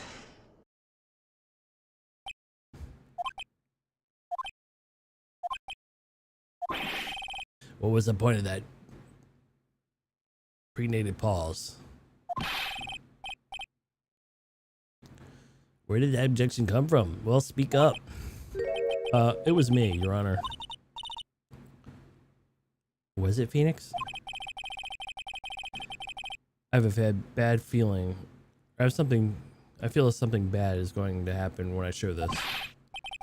Mr. Wright, if you said something, please spit it out. Yes, Your Honor. Okay, Phoenix, deep breath. Mr. Powers, the something you saw, was it this item? Oh, hey, that's it. That's the something. Wow, Mr. Wright, you really figured it out.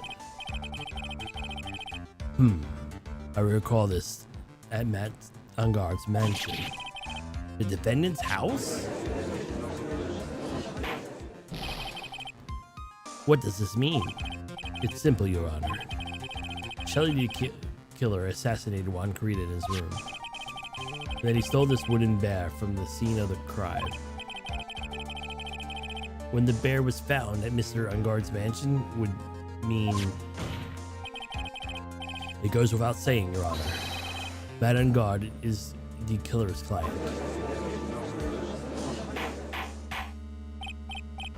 Order, order, order, I said order.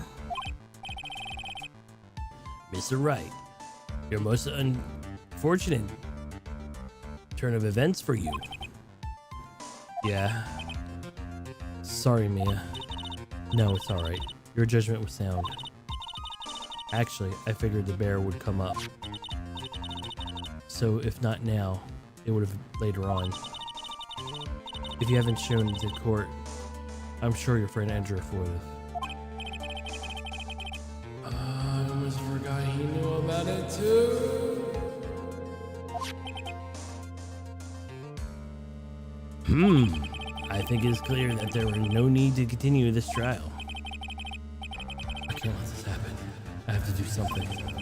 There has to be something we overlooked. Your Honor, a minute, please. Yes, Mr. Wright? There's still a few points we have left we've not fully explored. What are you trying to pull? Oh, we can't have that. All right, Mr. Wright. What questionable point would you explore further?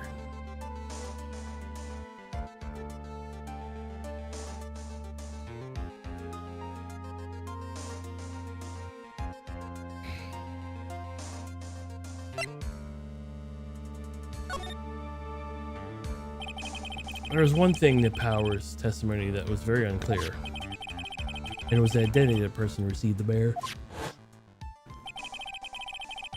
He gave something to the person inside the room.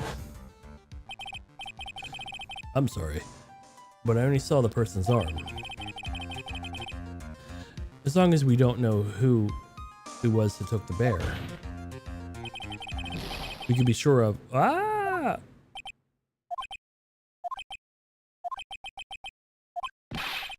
What is it, Mr. Bowers? If you're going to scream like that, at least give us a good reason why. Oh yeah, sorry. Actually, so I remembered. I remember who took the bear. Really? I mean, I only saw his arm. But the arm. It was a Nickel Samurai's arm, I swear it. You've got to be kidding. Are you sure of that, Mr. Powers? Yeah, I'm sure of it. It was the Nickel Samurai.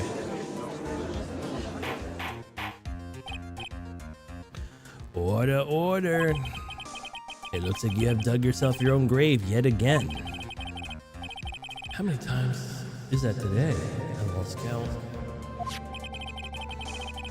So the person who took this little bear was the Nickel Samurai. And as all as we know, Matt on guard is the Nickel Samurai.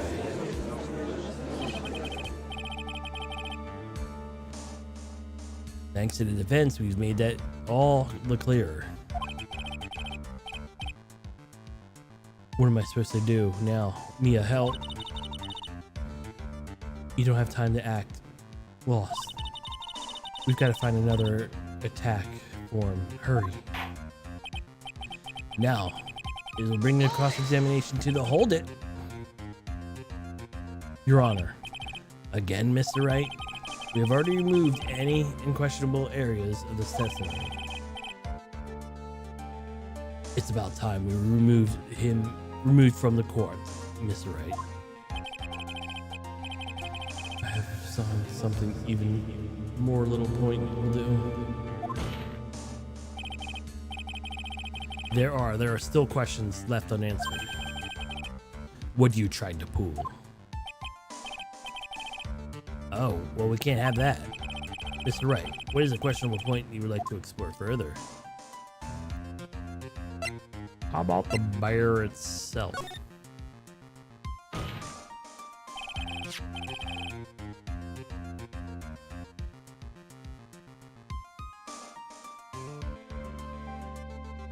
I think it's fairly obvious that the bear itself is very questionable.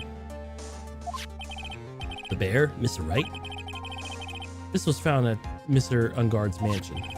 However, Mr. Ungard was arrested at the hotel that night, which means since the murder occurred, he was not had a chance to go home. Oh, I think Your Honor has already figured out what I'm trying to say. It's not possible for Mr. Ungard, who took this bear to his mansion.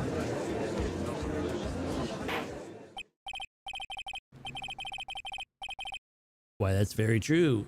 You didn't consider that point, Mr. Wright. There is no way, time-wise, the defendant had taken his bear home. Whew, that's absurd. You haven't gotten the best of me yet, Mr. Wright. Huh? I remember it clearly as day. I remember that you muttered to yourself at Ungard's mansion. We have this completely surrounded. There's no way for him to escape. I can't believe it. That butler, all this time, he was the killer. The killer and Ungard were working together, so to speak. And the killer was hiding at Ungard Mansion as the butler. What a bold move. The bear figurine was brought to Ungard Mansion by a killer himself. When it looked like it was about to be arrested, Ungard had to do so.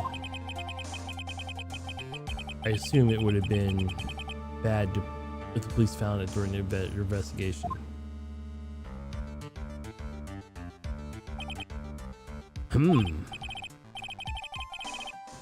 Well, Mr. Wright, you have been quiet for a while now. This is too much. Is there anything that can attack at all? I think we heard enough. We now know why the bear figurine was at the defendant's mansion. As well, who it was that received the bear from the assassin's room. Everything has become very clear. The client who hired the assassin to commit the murder was Matt Ungard.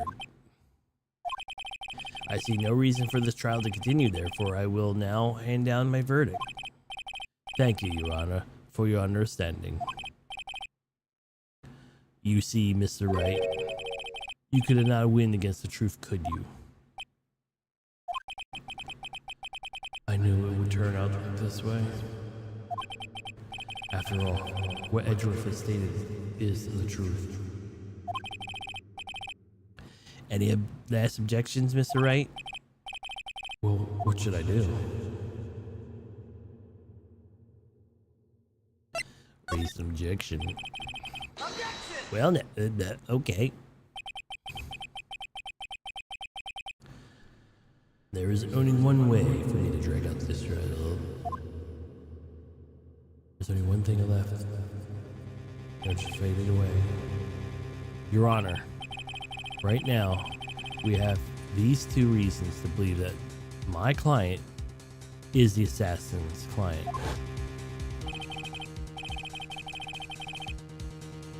Reason number one, he accepted the bear figurine from the assassin. Reason number two, the very same figurine was found at Ungard's mansion. However, it is possible that this is the work of a certain other person. What are you saying? What I'm saying is it's possible different person is the killer's real client. The real client? Yes. Tis, tis, tis. Is this all you have? Now then, Mr. Wright, let's hear your theory.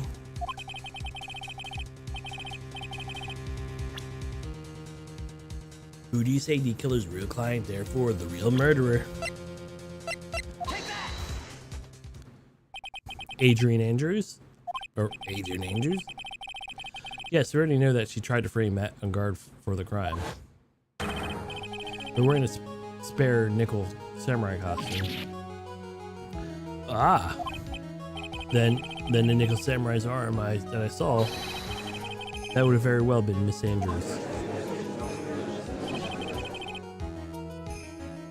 But what about Mr. Ungard? If you would please recall yesterday's testimony. The defendant was taking a nap during the break period. That's right. Then finding the figure at Mr. Ungard's mansion? That was a well-laid trap set by Miss Andrews.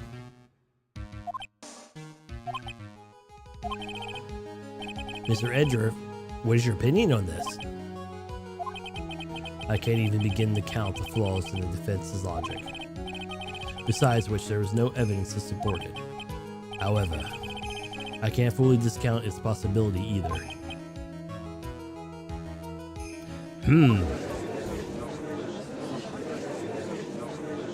Just with the trial, can anyone tell me on guard did it? I can't believe the defense would go so far depending on the guilt on someone else. You know, this is a safe Maya. This is a safe Maya. Even if the whole world turns out against me, this is the one fight I can't give up on. Order, order, order. Order, order, order, order. All disrupted parties will be forced to leave the courtroom. Your Honor. For the benefit of the defense, I'll be willing to play along with this what-if game. His what-if game? Mr. Edgeworth? The prosecution is prepared to challenge the defense's theory. Mr. Wright. Even if you must have thought it strange and wandered, why would the criminal want this little wooden bear? He's right. The killer did especially bring the bear down guard right away. Why do you ask? Is there something special about it? Absolutely. Absolutely. Absolutely. And I'm there once the court knows the significance. The true killer's identity will become crystal clear. Your Honor, the prosecution calls upon the witness who will clear up the doubts against Miss Andrews. And who would that be? It's quite simple, Your Honor. Miss Adrian Andrews herself. I see. Well, the court will take a 10-minute recess. The prosecution will prepare the witness at this time. Yes, Your Honor. March 23rd.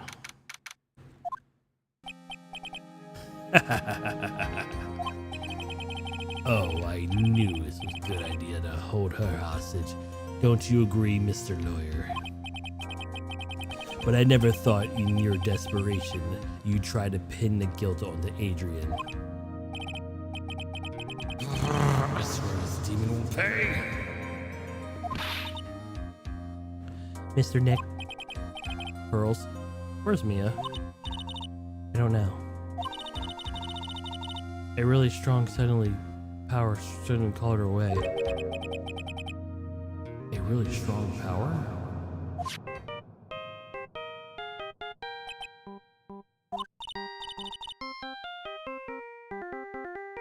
Oh, Mr. Nick, your phone is... It's from Gumshoe. How's it going? Have you been hanging in there, pal? Yeah, sort of. We just barely found something to latch on to. Ooh, that's good, pal. And what about you? Anything yet? Have you figured out where the killer and Maya are? We still don't have any leads, but... What? We don't have any more time. If we had just one even single clue, it would be really helpful. I was able to come to this because I kept thinking to myself, I've got to keep the trial going. Maya's been rescued. But if I just run out of luck this time, all our hopes were not. A tent. Huh? A tent. Or a tent. I can see a circus tent. Mia. It looks like Maya was unconscious until a few minutes ago. As she woke up, she called for me.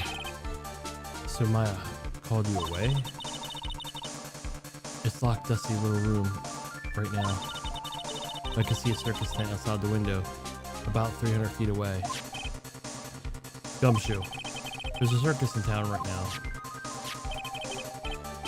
There's only one, pal. The very big circus. Maya's somewhere within 300 feet radius of the main tent. What? Okay, hold on a second, pal. Hey, draw a circle around that map, 300 feet radius from the main tent. Hurry. And I can see a mailbox center just outside the window. Don't you? There's also a mailbox. Oh, okay. What else? What else, Mia? I'm sorry. That's a very small window. I really couldn't see anything else. It felt like it was an old office building, maybe 3rd floor or so. I heard her. An office building. Good stuff, pal. Okay, hang in there. Just a little longer, pal. Wish us luck. Good luck. I'll call you later, so you don't let your battery die, okay, pal? Mia, Maya's not hurt, right? She's in pretty bad state, Phoenix. She's been starved. Gumshoe, please hurry. It looks like we're out of time. Alright, Phoenix.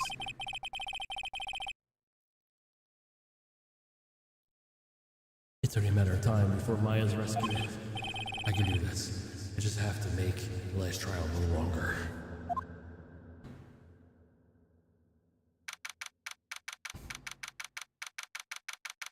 I need to wrap this up, actually. It's a long time. Too long. It's like almost end. Because I think the next time I stream will be the Edgeworth game will be out. So I kind of want to do that before the 3rd game. Because if it was out already, I would have done the first game after the first one, and then this one after the second one. But hey, you know, the court would now reconvene. The killer, the man who murdered the victim, handed this to this client. From this obvious question arises: why did this particular item? I believe the answer to that question will provide us with the name of the real culprit. Now then, the prosecution calls the defendant's manager, Adrian Andrews, to the stand. Currently, the witness is accused for tampering and obstruction of justice. However, you've been called to the witness stand today to ascertain who exactly is guilty of the murder. I understand. Very good. Now, have you ever seen this bat before, Miss Andrews? Of course I have. You've seen it before? That's right. Not only is it natural for the witness has. Miss Andrews, could you please enlighten us in the court with this bear's secrets? Alright. Why? Why does she?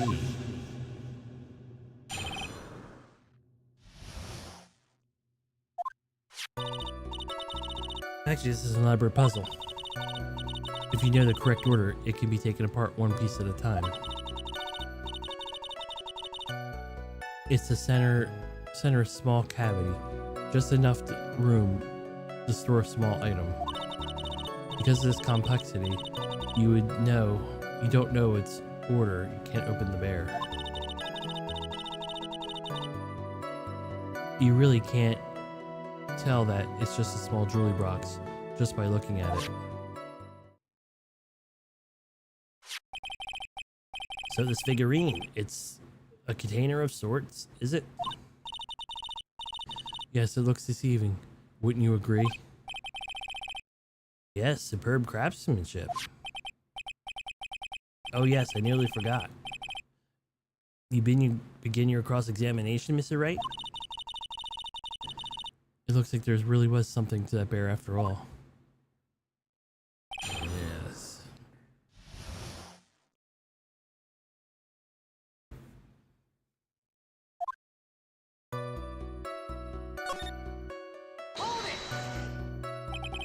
So you can take the bear apart. How would one know to go about doing that? Well, the first turn is this tail to the right, and then push it in. Oh, I see. After that, the arms and legs move free and can be removed. Oh. Oh, most interesting.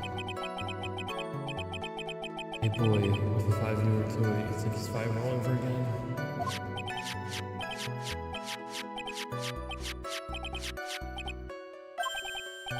Oh, don't mind me. Go ahead and carry on.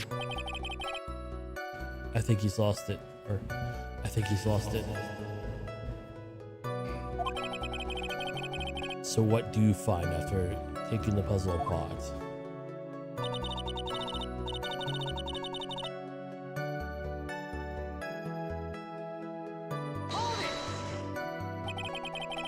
And how do you know about this? I knew because I was the one who bought it. Huh? There's a souvenir from a friend when I went to Switzerland. Then this was a present from you? That's right. It was a puzzle shaped as a bear, so I thought it would be perfect for Juan. So it was a present from Miss Andrews. Well, witness, let's continue with your testimony.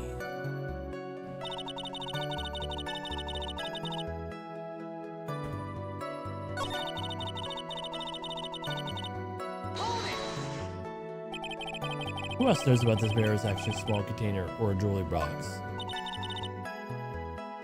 I never told anyone. As long as Juan never told anyone either, then only the two of us knew. The two of you, huh? And of course that means Mr. On Guard didn't know, right? We don't know anything about this figurine, so we should try to figure out more for now. Yeah, let's keep pressing her on more information.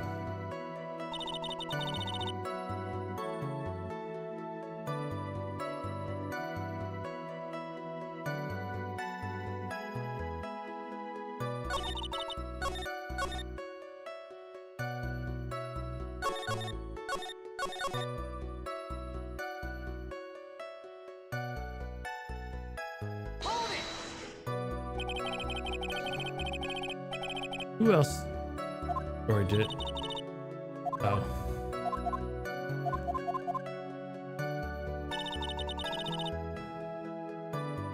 I must have missed one because I didn't get an update. Oops.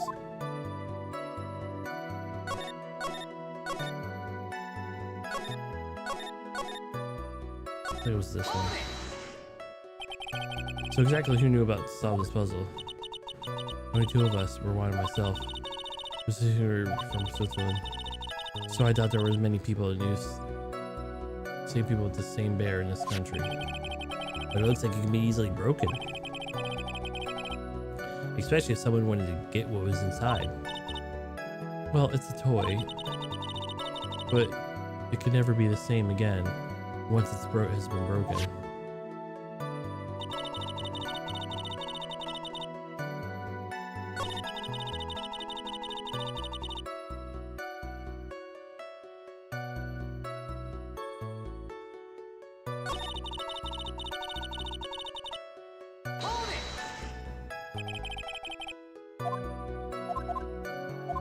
Yeah, I must have missed something here.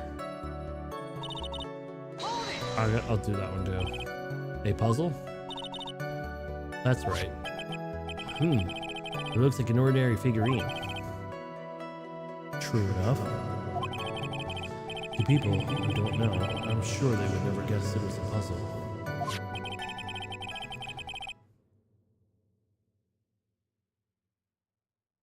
I think about it the time I'm going to get now. There we go. Well, Mr. Wright, I think I've even come to realize that there's very own important fact undiscovered in this. This bear is actually a jewelry box. Now, we have to agree at this point. There's only one logical question that can come next, and that is, what's inside the box? What's inside? That's right. That they're going to find next. Witness. Yes. You're the only one who can open this. Please.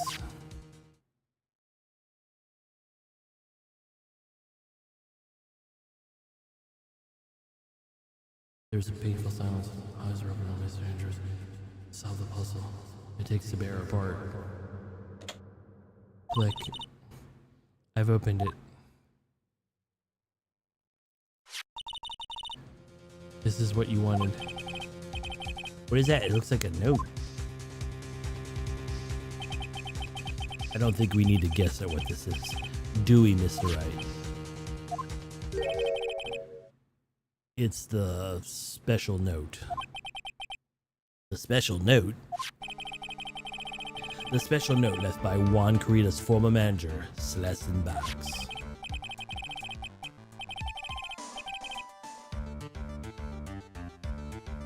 Until now, no one knows of its whereabouts. But just as we suspected, it was hidden. Hidden by the victim, Juan Carita himself.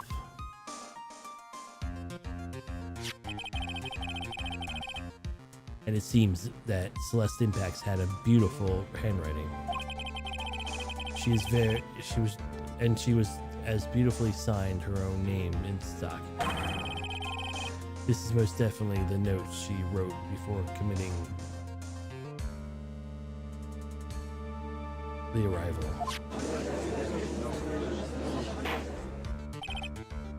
Order! Witness! What do you say about this?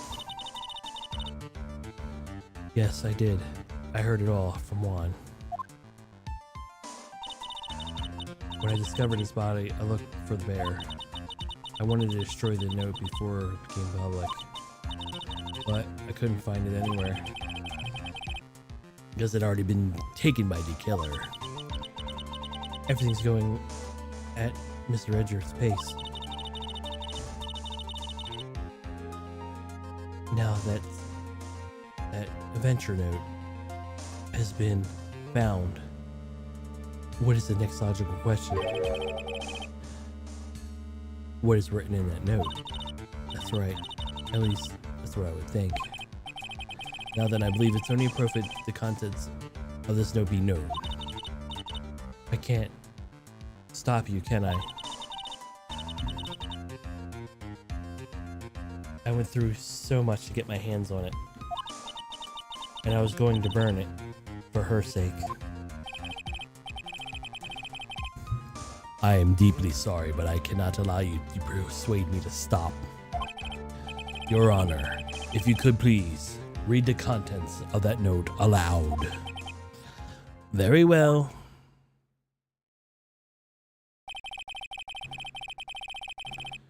The judge's voice rang out loud and clear through a deathly silent room. In her note, Celeste Impact have left a record of all what happened to her. About being used and thrown around away by a guard. Of being engaged to Carita and Unguard's role in destroying that. It was about how she decided her despair to end it all.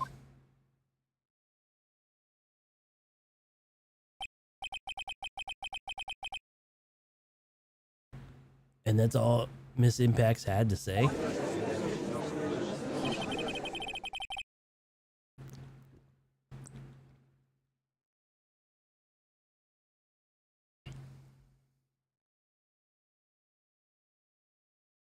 There is one thing I would like to say here. The prosecution has no interest in sliding Mr. Ungard. Then what? Our intention, Your Honor, is to establish motive for the murder. Isn't that correct, witness? Yes. On the night of the murder, Juan was going to make contents of that note public. After the post-ceremony show, he was going to hold a press conference. My word. Madame God's values, above all else, was refreshing like spring breeze image. Which is why I had to stop this note from being made public at any cost.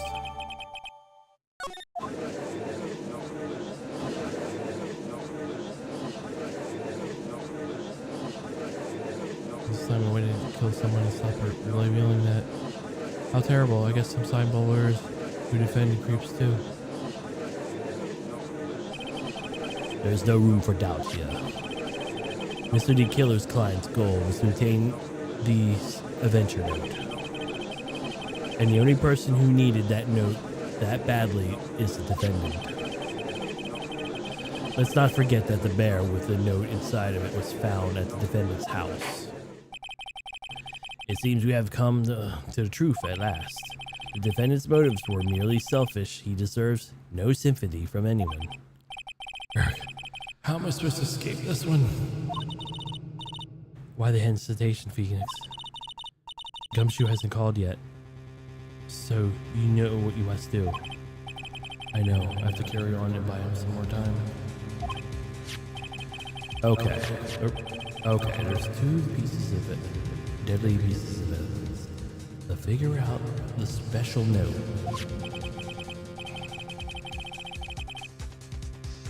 Maybe somehow I can find out a way.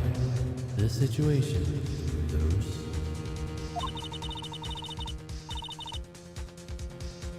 The gavel's already in the judge's hand. Hurry, Phoenix. The special note or the figurine. Which one of these should I pursue?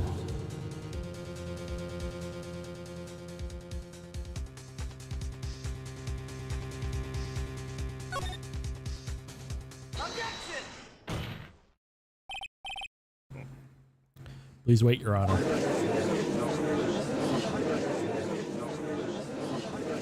Oh man, look at that. He's still going at it. Looks like he doesn't even care if he's trying to get the killer off the hook. I think Your Honor believes that Matt and Guard killed in the order to obtain this note. Yes, that's correct. But it seems a little strange. In fact, that there is a contradiction here. This note was hidden by Mr. Kurita until the night of the murder. If that's the case, I say that Mountain Guard could have not known that there was a note. What was written on that note? Oh, I didn't even think of that way. Exactly. But I did think of it that way. And I thought it was rather strange. No one in the right mind would kill for a note without knowing what was said.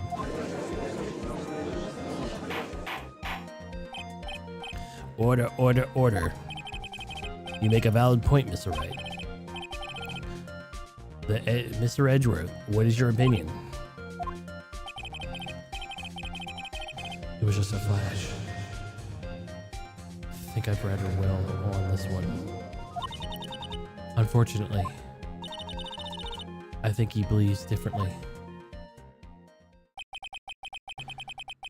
I believe a show of appreciation is in order. Huh? The defense seemed to be in love with the wishing for more to spare upon himself. I would like to direct your court's attention to this. What is that? A very small video camera, Your Honor. This is the very type of camera that would commonly be used in the means of spying. Spying? What the...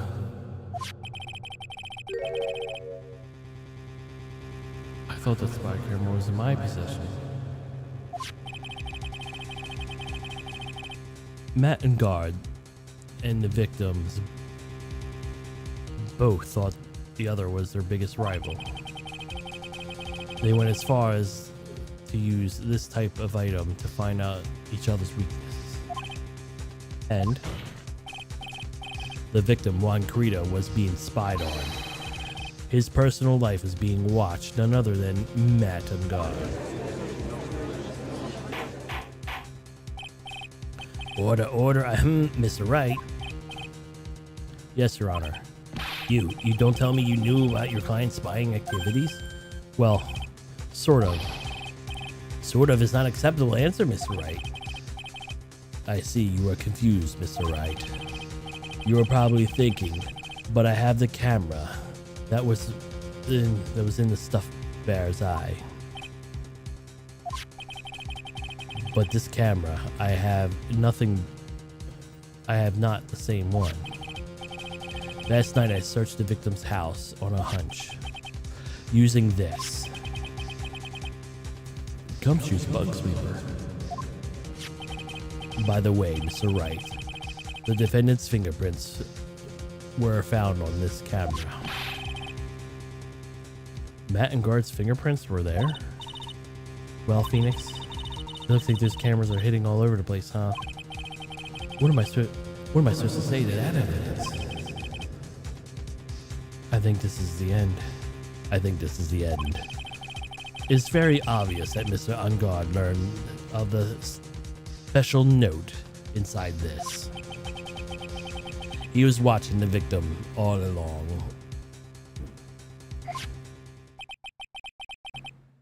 He's got me good this time. I don't have anything to counter that. Hey now, what's that lawyer thinking? Mommy, is that man a bad guy, killer? This is something. This is no, he's nasty. Phoenix. Yes, Chief. Have you figured out what you're going to do next? What I'm going to do next? Just running around frightened? Just running around frightened like a child?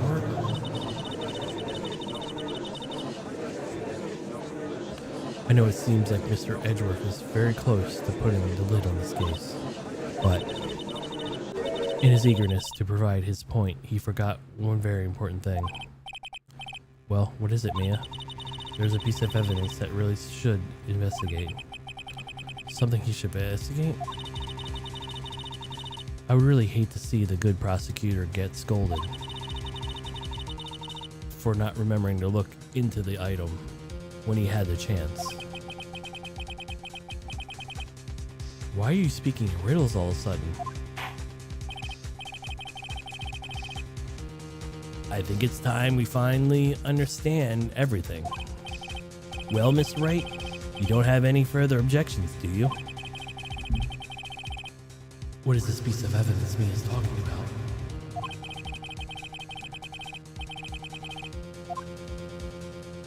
I can figure out what still needs looking into. Should I let it go?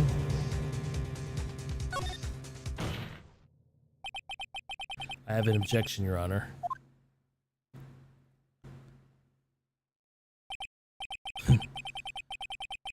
That was about the weakest objection I've ever heard, Mr. Wright. Objection! Your Honor, the defense has no intention of letting this go so easily.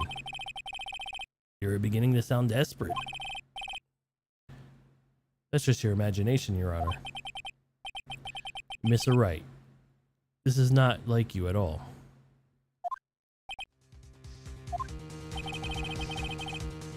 In your eagerness to prove your point, you've forgotten one very important thing. Hey, isn't that what I just said? So you're telling me that something I forgot? You were so close, Mr. Edgeworth. But there's something you really should examine about this piece of evidence.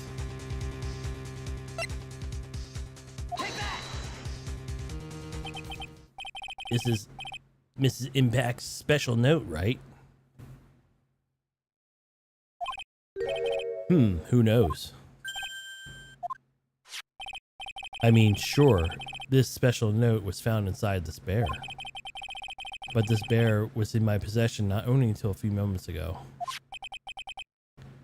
Which means the handwriting on this special note has yet to be analyzed.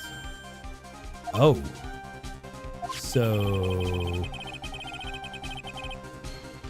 as another pivotal piece of this evidence was really written on Miss Impacts or not, it has yet to be remotely confirmed.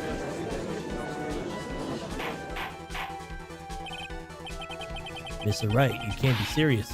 Mr. Wright, are you saying that this special note is fake? Miss Andrews, were you the one who tried to pin this murder on Mrs. Ungard? Who's to say you didn't create a fake special note and put it into the bear? How dare you? Your Honor, the defense is accusing the witness again. There is no evidence linking the witness to this special note whatsoever. But if this was fake, then the witness is the only person who could have made it. What? I recall the witness's testimony concerning the figurine. The only person other than the victim could have solved this puzzle was the witness herself. Ah, you broke another pair. Miss Andrews. Who wrote this note? You wrote this note, didn't you? You wrote this so you could use it to frame out a guard. I did no such thing. Right. If you're going to make a pronounce of this special note is a fake, then show this court some evidence to support your theory. Mr. Edgeworth, you were the one who presented that scrap of paper as evidence. That means the burden of proof lies with you, the prosecution. That's enough.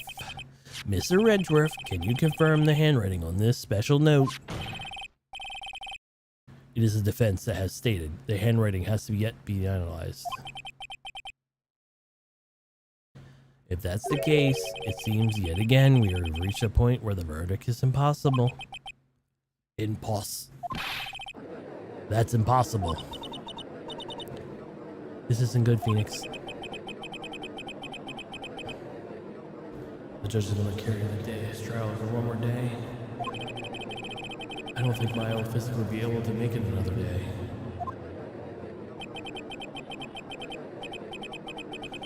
I didn't want to have to do this, but I think I have no choice. The request both for the prosecution and defense to investigate further. Handwriting analysis, my butt. That's a lawyer trying to... A guard looks guilty. Look, an idiot to tell you that. I think we reached the end of the line. Guilty, guilty, guilty, guilty, guilty, guilty, guilty, guilty, guilty, guilty, guilty, guilty.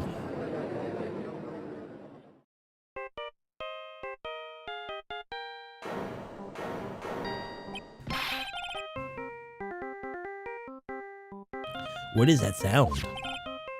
It's Gumshoe. Hello, Gumshoe. What is with her? And that strange sigh. Where's Maya? What happened to the killer? He got away. What? I'm sorry, pal. I really am. I don't know what to say. Besides, I'm sorry. I wish there was some way to make it up to you. I really do. Anyway, what's going on? We found his hideout, pal. But the two of them were already gone. This is terrible. I'm going to keep looking, pal. Don't worry. I just need a little more time. But don't tell me we don't have to anymore. Guilty, guilty, guilty, guilty, guilty, guilty, guilty, guilty, guilty. Do you hear that? They're calling for his head. Mr. Wright. Mr. Wright, I can't... For us to come this far and... Oh. What is it? Let me talk to Mr. Edgeworth. I can't do that. Mr. Wright, would you please get a hold of yourself? Yes, Your Honor. I'm about to end today's proceedings. You can take your phone calls after. Hold on, Your Honor. Edgeworth, catch. Mr. Edgeworth? Please. You've got to buy us some... please, you gotta buy us some more time. Court is in session. What a dick. I'm sorry, Your Honor. You were saying... Mr. Wright, this is a court of law. I'm sorry, Your Honor, but... I am reluctant to do this, however. It appears you have no choice but to suspend his proceedings until tomorrow. This time I really can't do anything. Court is now adjourned for the day.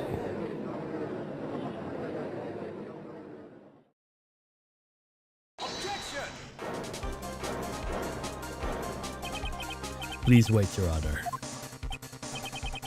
Edgeworth? What is it, Mr. Edgeworth? I humbly request another 30 minutes, Your Honor. For what purpose? We can perform the necessary tests on this piece of evidence in that time.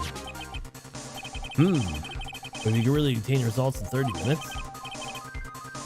Well, I believe we can, Your Honor.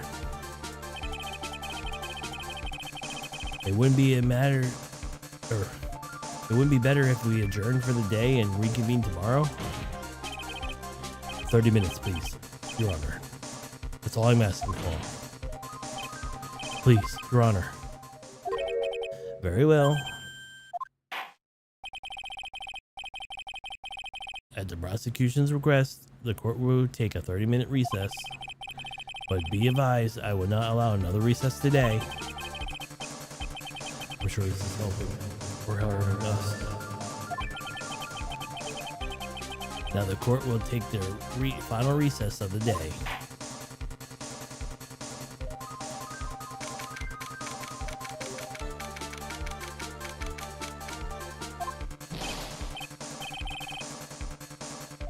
Right, well, what's going on with my situation? The killer. Looks like he got away again. 30 minutes? Can we find her in that time?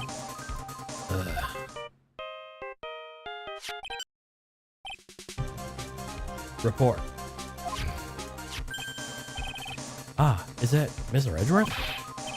We don't have time. Just spit it out. Right. Looks like we just missed him, sir. But the killer left a few things behind by accident in his rush to get away. A few things. Can we use any of them as evidence? Ho ho ho. I thought you'd ask that, pal. I got things left with me right now. I'm on my way over. Really? That's odd. Any items seem like usually sent to the crime lab first. We don't have time to wait for those guys, sir. Then, when those guys weren't looking, I swiped the stuff and ran. What? Well, I'm not a detective anymore, so I had to. I'm really sorry, sir, but I've got to put the law on hold for now. Sounds bad. Hope he doesn't get too much trouble over this.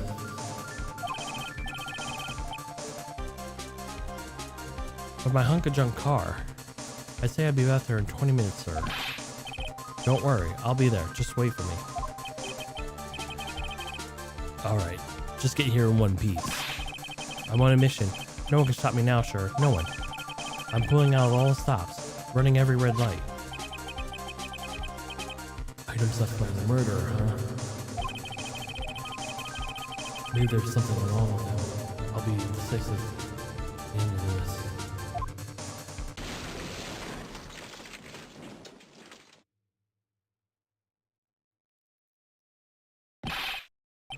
Hey, what's wrong? Detective Gumshoe, answer me.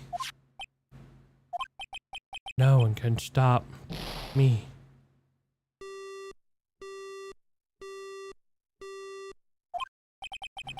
Ooh, what happened? Sounded like he had an accident. I'm guessing his cell phone broke as well. What was he thinking? We've got to hurry and call for help. But I have no idea where he is.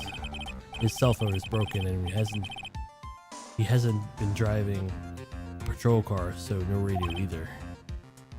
Also, if we don't get those items before they do, the police will take possession of them. No, we can't let that happen. Well, if there was a way we could find out where he is, then we stand a chance. Why did Gumshoe have to get in an accident now?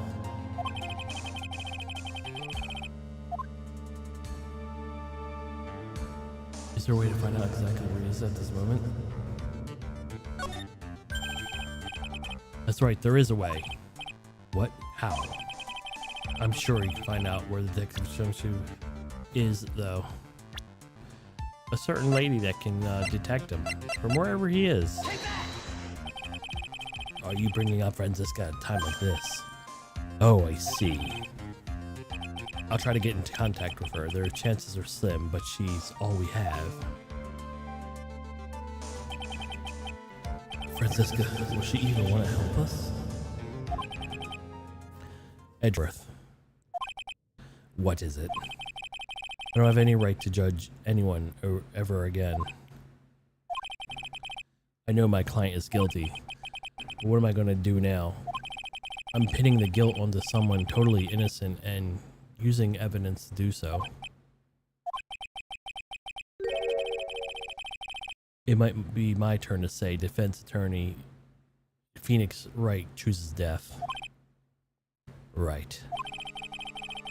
It doesn't suit anyone like you to try useless tears. Whenever you did your job well or not. They can only be seen after the verdict has been decided. The verdict? The prosecutor Edgeworth, yeah? Yes, bailiff. There's a phone call for you, sir. They said it's extremely urgent. They're probably finished with the handwriting analysis. Isaac, I'm going to have to take this call. In the meantime, think hard about what you must do. To be continued. Boy, there's so much more to go.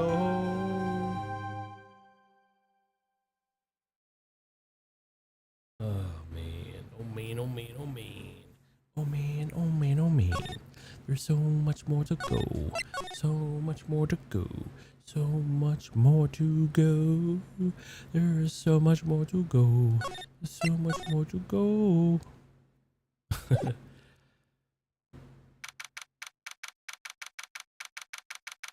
Damn, it's been 6 hours already. What is time? What is time? Time has no meaning anymore.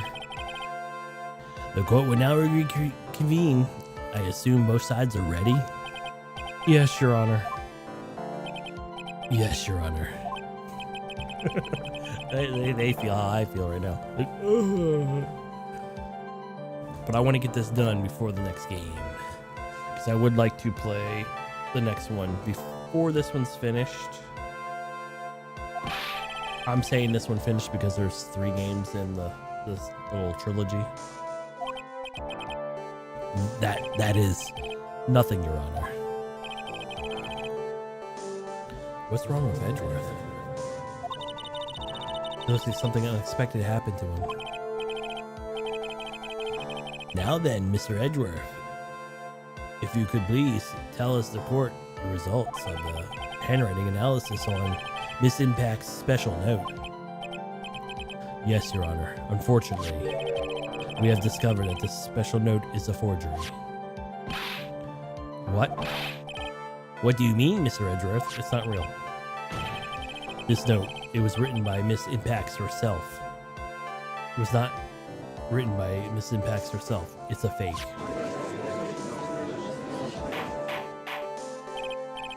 Order, order, order, Mr. Edgeworth. Would you care to explain what is going on?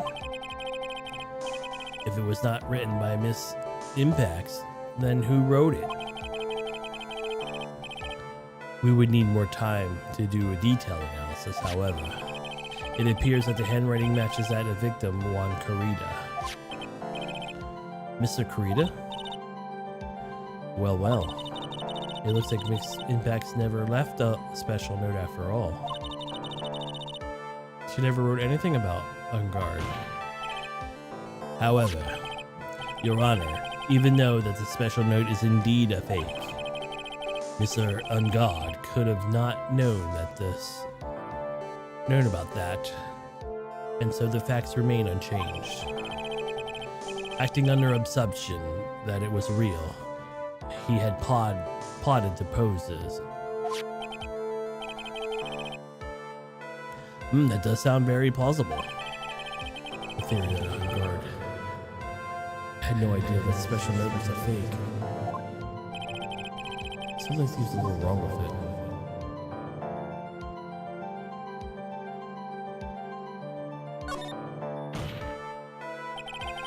The defense believes that the theory the prosecution has stated contradicts testimony. If everything the prosecution has proven up to this point is true, It's impossible that Mr. Guard to not have known it was a fake.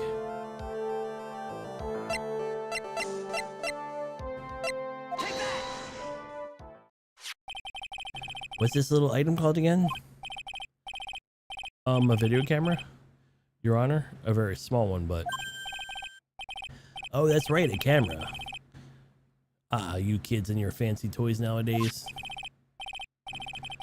Mr. Edgeworth, earlier you claimed that Mr. Ungard knew of the existence of this note because he was spying on the victim, isn't that right? If that were true, then that means Mr. Ungard would have known that the victim had forged the note.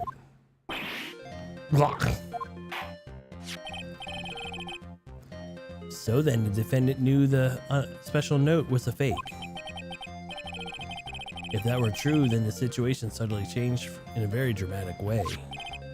Exactly, Your Honor. The prosecution theory to Mr. Ungard's motive for murder has suddenly disappeared into thin air. But, Your Honor, it's as if Mr. Ungard monitored Mr. Corita for 24 hours a day. Perhaps the victim's note in a place Mr. Ungard didn't know of. Right back at you, Mr. Edgeworth.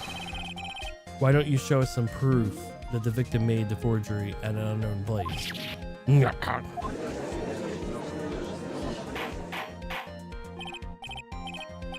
Order, Mr. Edgeworth. It looks like this time you have dug your own grave. As I figured. Huh? As you figured? As I figured, it came down to this after all. Mr. Edgeworth, you're not making any sense. When I heard the results of the handwriting analysis, I thought this might happen. The question is, what next? What next? If the prosecution can prove that Mr. Ungard's motive through evidence, we must prove it from another angle.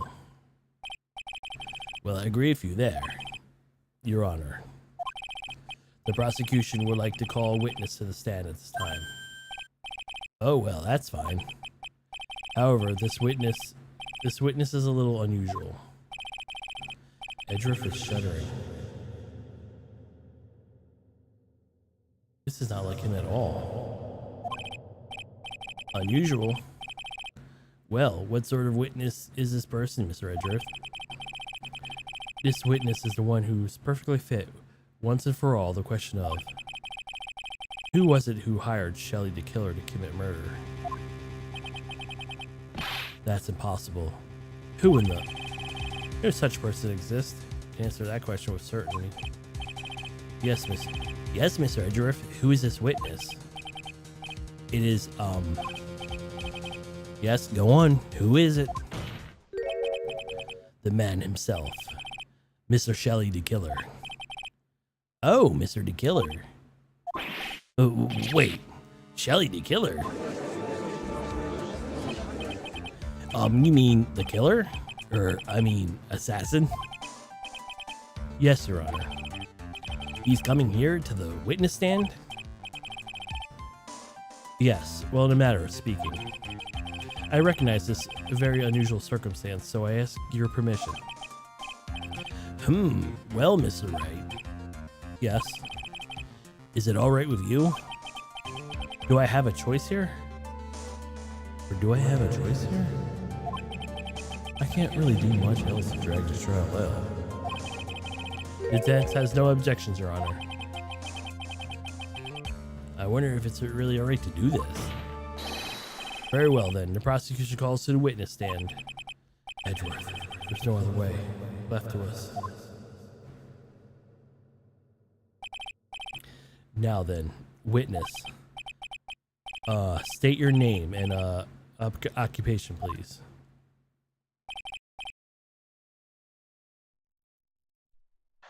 Very good, sir. My name is Shelley the Killer. I'm a professional assassin.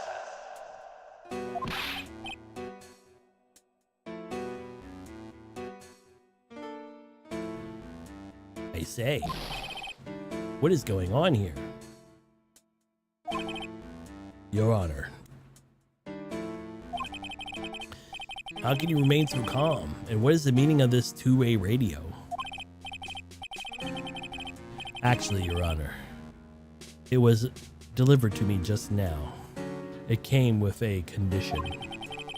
As long as we do not trace the source, Mr. D. Killer will testify to this court.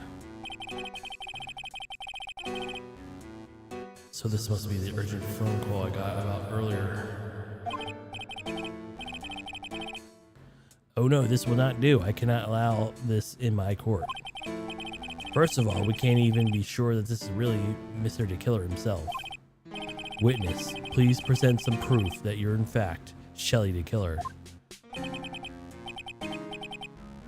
I understand. Please wait a second.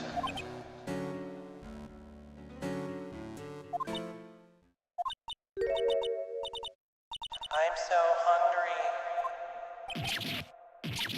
Maya? Maya? Hey, voice, Mr. Wright, can you confirm anything from this? The defense has no objections to this person. We are satisfied that this man is indeed Shelly D. Killer. It looks like we have run into yet another unexpected turn of events. Well, this doesn't seem like we have many choices under the circumstances, so... Now then, witness. There is one thing I would like you to confirm before we speak of anything else. And what would that be?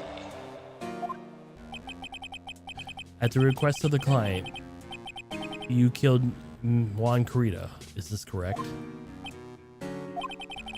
As you say, I indeed killed Mr. Carita. No.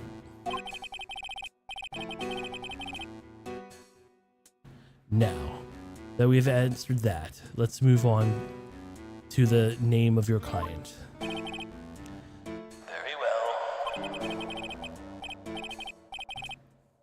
Is this all a bad dream? Is that... Yes, that's it. It's a bad dream. Shelly the Killer. What is he gonna say?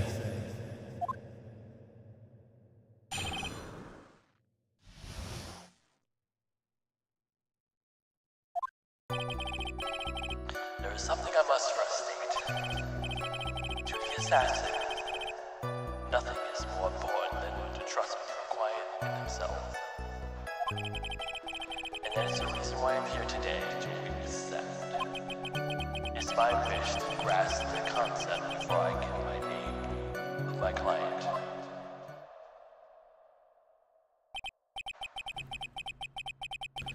Mr. D. Killer. Mr. D. Killer seems a very clever man. I'd admit it seems to be mocking us.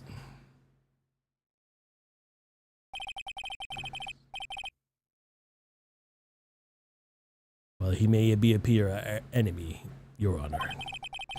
Mr. D. Killer is only stating the truth. He's no hypocrite. He has always stood by this one belief.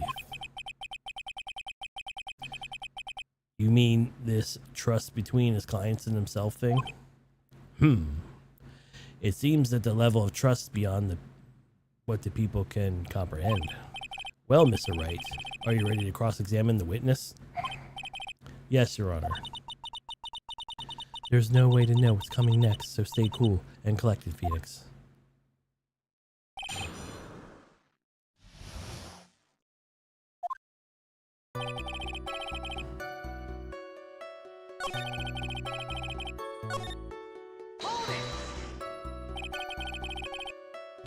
That seemed a little strange to me.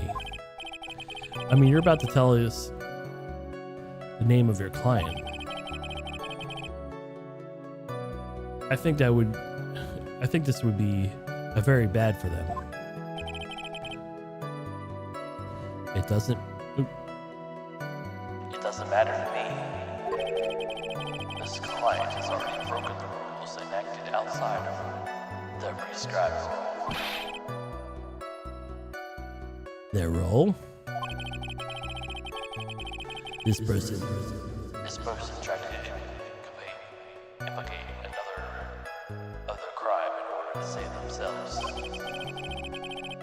trespasses that cannot be forgiven.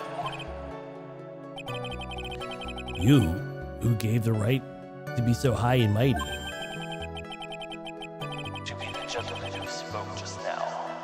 Excuse me, but would you care to die? No, I would say anything. I didn't say anything. The judge better watch himself.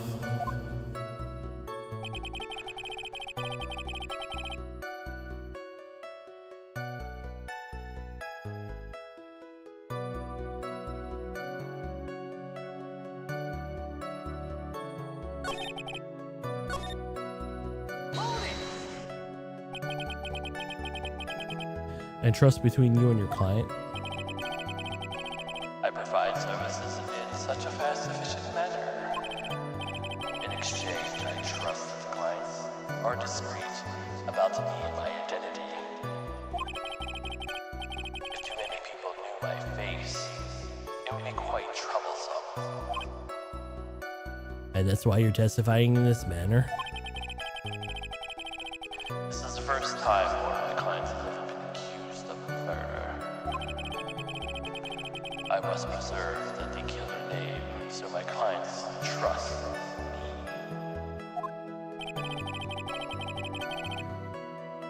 But if someone stabbed you in the back and break your trust, It's never happened before, but if it ever did, yes. that person would be my client for very long. They would certainly. That's enough. Please, no more. Very well, it was only hypothetical anyway.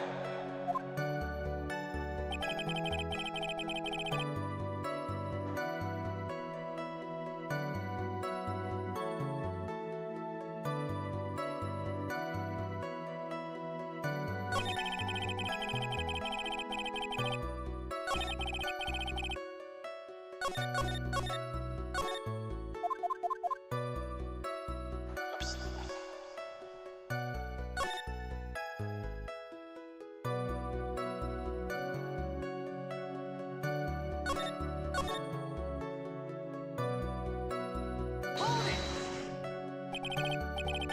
We understand, so please tell us your name of your client.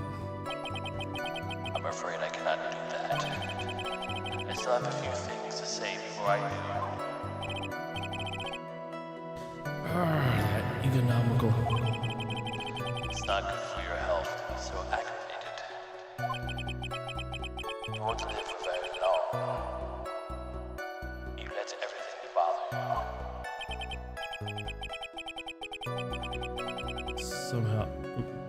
Somehow coming from an assassin that makes it less more comforting. I don't really care about this extra fluff. Just say his name already. Patience, calm down a little. It's very important to understand his mindset. It seems very steadfast to close. You're going to have to work to make him talk. I'm not a therapist, you know.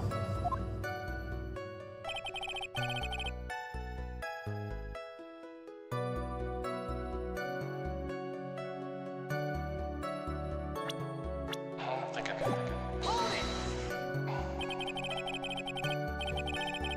We could just hear anything you have to say later. Please, just tell us your clients. I don't think you understand your place, Mr. Attorney.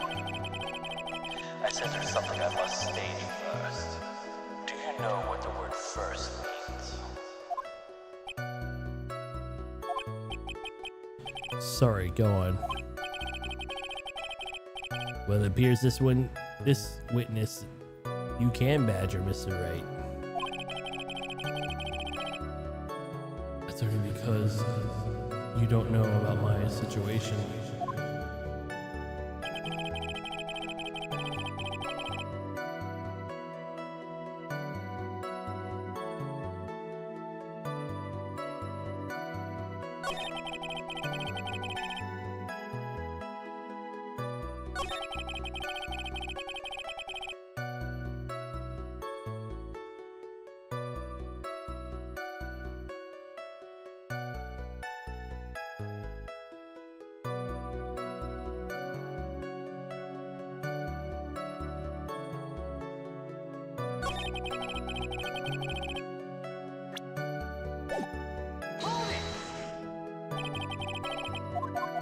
Very impressive.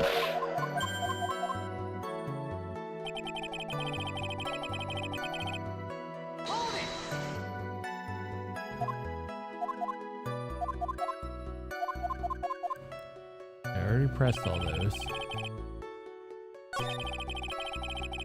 I pressed this one too, right?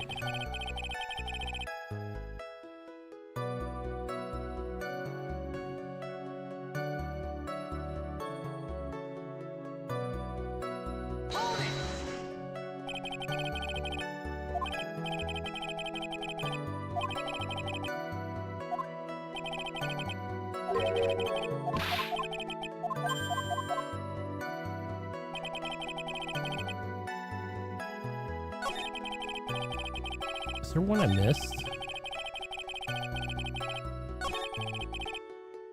That's the first one. I don't know if I did this one.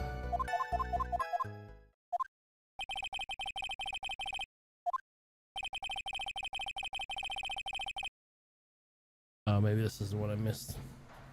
Sorry about that. I've been trust relationship with my client. I cannot stand aside rule. Just my luck, assassin. Wow, that's a lot of... Wow, that's a lot of words. Too bad I'm not reading them. Sorry about that. Just my luck, an assassin of conscience. Who would have figured?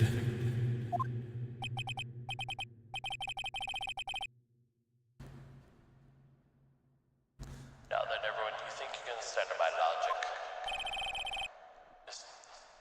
This case just keeps getting better and better. If I can't, then I'm afraid we can proceed. Everyone understands your point, I really think. In that case, I believe I'm prepared to disclose information you seek. You have made it crystal clear that you made a value trust of all else. I believe you are ready. Excellent.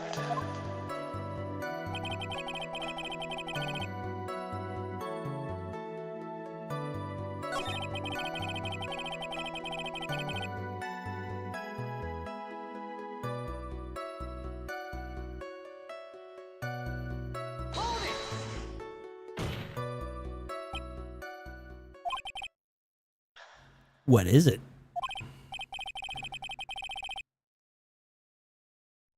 Oh, now I can't bring myself to ask the client's name. If you can't ask it, and I'll ask it, then Mr. Wright, then I will. Witness. What is the name of your client who requested the murder of Juan Carita?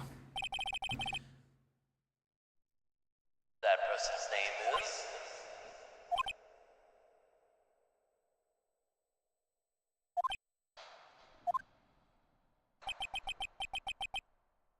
Adrian Andrews. What? Witness. It's not who you told me it was earlier. Pray tell, what are you talking about, Mr. Prosecutor? I think I should know my own clients, and it's Adrian Andrews. What? This can't be. On the phone earlier. What is going on here? My guess is was the killer who just stabbed Mr. Edgeworth in the back. Stabbed Edgeworth in the back? I'm sure in order to get an audience with this court, Mr. the killer told him a different name. Matt and Gardner, perhaps. I knew it. I knew it. This is an outrage. I was deceived. This witness is telling a very serious lie. But you were the one who summoned the witness. You're you Shelly the killer. My testimony is the truth. The defendant at the moment is Matt Gardner, correct? All I wish to do is help is procure his acquittal. Wow. All of a sudden, it feels like, can we actually win this? Yeah.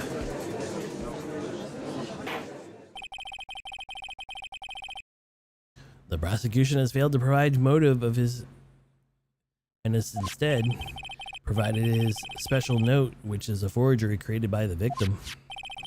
Furthermore, there is a possibility the defendant himself knew it was a fake. But most definite of all, we have heard from the assassin himself, name of his client. Mr. D. Killer's client who requested the murder was not the defendant at all. No. With all this evidence, it's obvious it means that Mr. Madam Guard is innocent. It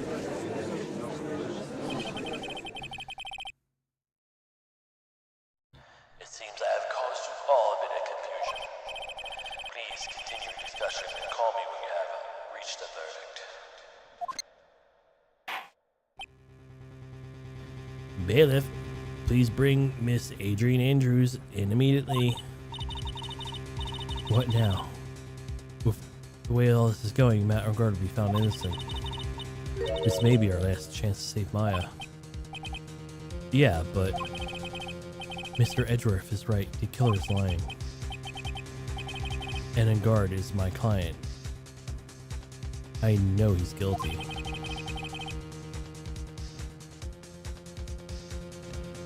Can I live with myself and win this?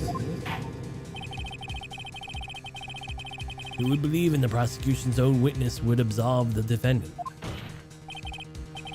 Your Honor, the prosecution requests further question the witness. Shelly the killer is certainly lying under oath. If it wasn't me... Listen, everyone, please. That testimony just now was all one big lie. Miss Andrews.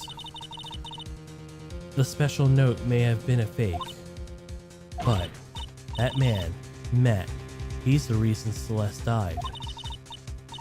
And Juan's death, it was all because he got pulled into the Matt's twisted world. That testimony just now, you have to believe me, it was a horrible, horrible lie. But Mr. D. Killer himself has testified. He named you as his client. No, that's not true. Also, there's quite a bit of evidence that points to you. The knife, the button, donning the nickel samurai costume. But that's... You even have a motive. We know that Miss Celeste Impacts was a large part of your life. You wanted to follow her and wanted to revenge against the two that would hurt her. I would say that you have plenty of reason to want them both dead. No, Mr. Wright. You know the truth. Tell them. Tell them the real story. Who the real killer is. Tell them. Please, help me. Yes, I know the truth. Mr. Wright. Yes, Your Honor. I believe we have reached the end of this trial. Therefore, I ask the defense any final words or opinions. I have to decide. Do I take the not guilty verdict or save Maya? Or do I throw this chance away and wait for them to choose some evidence? What am I supposed to do?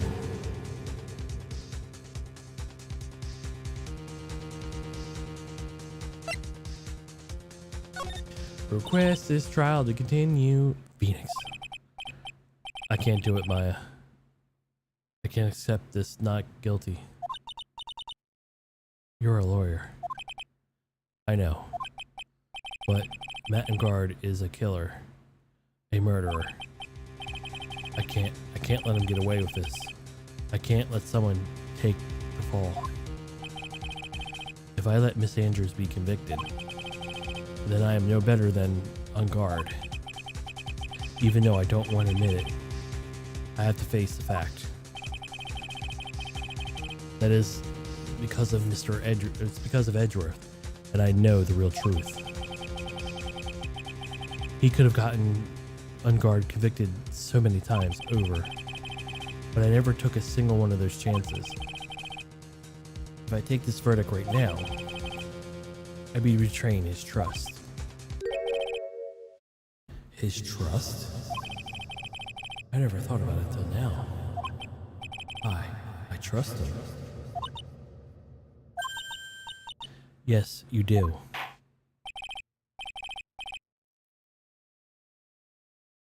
Mr. Wright, your opinion, please. The defense requests that we allow the further question Mr. DeKiller. Am I hearing you, Mr. Wright? Right. But the witness has cleared your client through his testimony. Your job here is done. I'm not done yet. To see this through this witness's lies and find the truth. That's my job, Your Honor. And there's still one more evidence to look at. And I'm sure once those pieces arrive here in this very courtroom, a miracle will occur. Very well, the trial will continue. Mr. Edgeworth, please reestablish connection with Mr. DeKiller. Right away, Your Honor.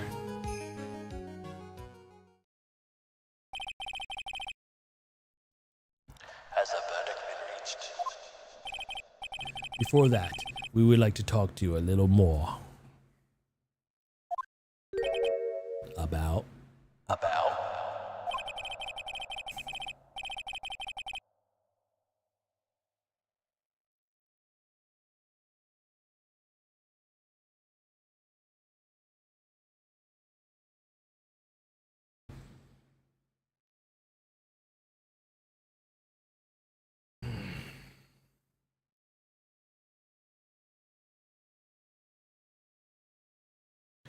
All you needed All you needed from me was the name of my client.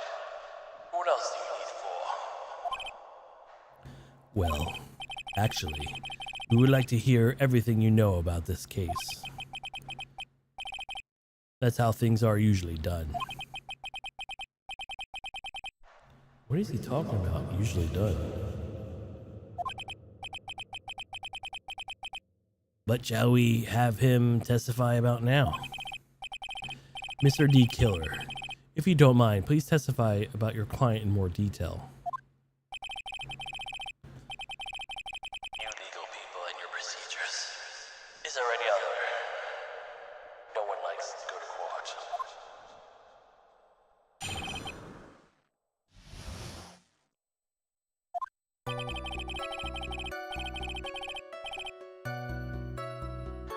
As if I already stated quite a few times, Adrian Andrews is my client, however. One thing simply cannot overlook tampering with the scene of the crime. My client did frame another for the crime, while pretending to be the first person to discover the body to enter the scene. Adrian already knew from the very beginning that Juan Carino was dead. But even more appalling, the creation of Lang taking a knife and a button. The fact that was referred when I said my client broken the rules.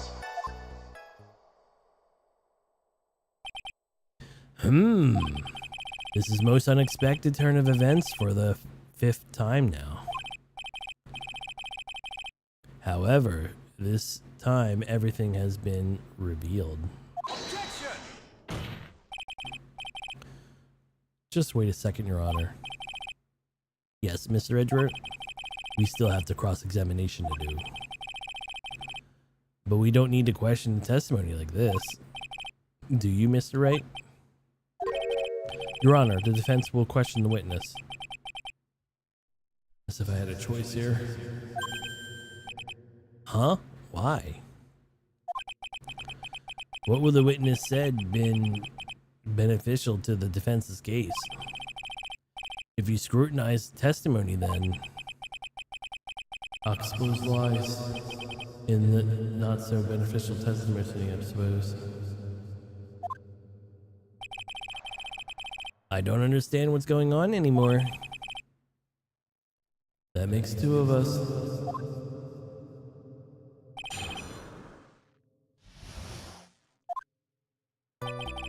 As I've already stated quite a few times, Adrian Andrews is my client. However, one thing I can simply not overlook is temporizing evidence. Wait, I read this already. What am I doing? Wasting time.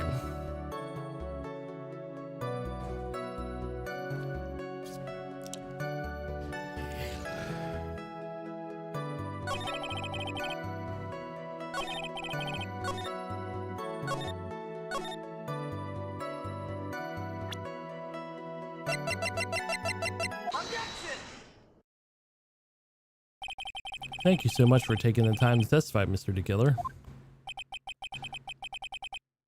What is the meaning of that attitude? When Adrian Andrews entered the victim's room, your client had no idea that Juan Carita has been murdered. But how do you know that? From the wine glass, Your Honor. The wine glass? Mr. DeKiller supposedly thought that Mr. Carita had been only fainted, which is why the glass of tomato juice is poured for the victim.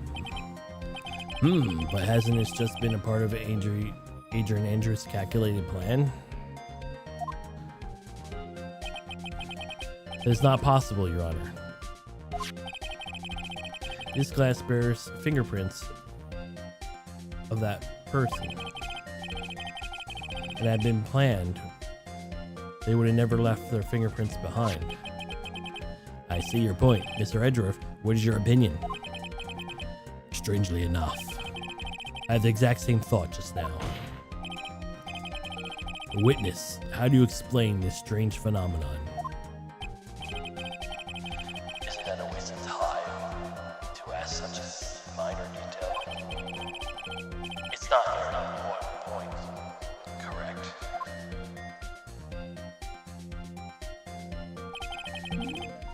I'm afraid you are mistaken.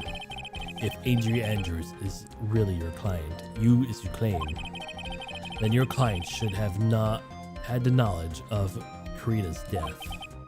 If not, then that only means that Adrian Andrews was never your client at all. How strange. Yes. Why is that the defense attorney has yet to raise objection at this absurd situation? Phoenix, if the killer figures out what we're up to, we're in real trouble. Yeah, I know. Mr. Edgeworth, I'm surprised. You know you can't say things like without any evidence. Sorry. Well, that's awfully weak objection for the two of you. Anyway, I'm quite positive there was a contradiction in that testimony. The prosecution requests further testimony concerning the request that was taken. Very well.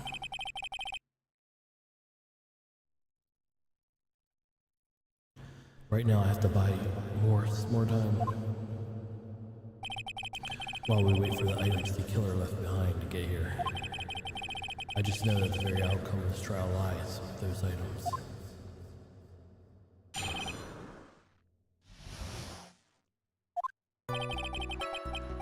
This request came to me about a week ago.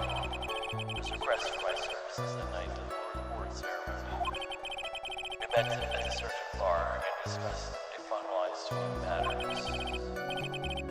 As what has occurred, I trust my memory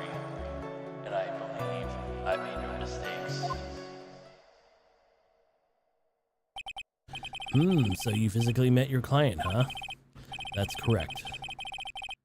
The meeting's one client is first step to building trust, in my opinion. I see. Well, Mr. Wright, your cross-examination, please.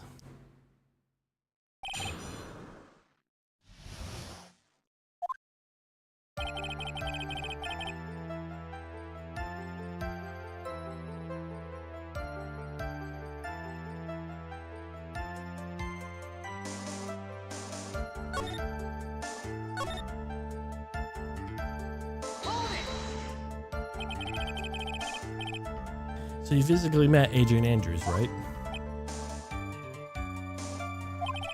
Of course I did. What was that brief pause? Witness, I would like you to further give you a few details. I always meet our clients as a matter of principle. I've never taken a request by telephone or email. Why is that? That's because I value trust between the client and myself above all else. And the only way to establish that is to speak to the client, looking them in the eye. Very well, Mr. Wright. Was your testimony now of any importance?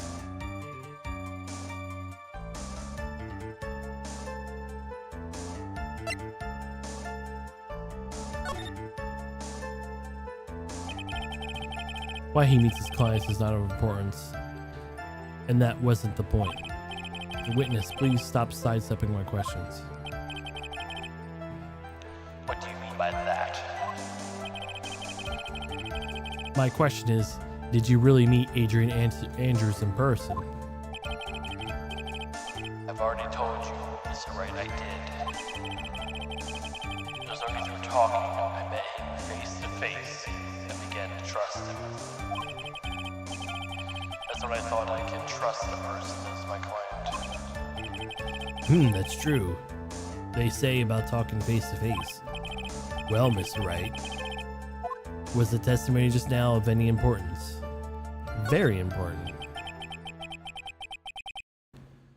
If I heard what I think I just heard now, then I think I just got him. Your Honor, I believe the testimony now was of utmost importance. Huh? Really? If that's the case. Witness, please include the statement you just now to your testimony. Very well. From the moment I saw him, I thought I could trust this person as my client.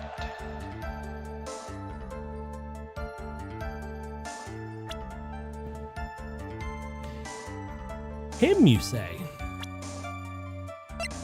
When in fact we know Adrian Andrews is not a man. I would like to go over this one more time. You met Adrian Andrews at a bar, took the request at that time. Yes, that is correct. And when you thought he was trustworthy.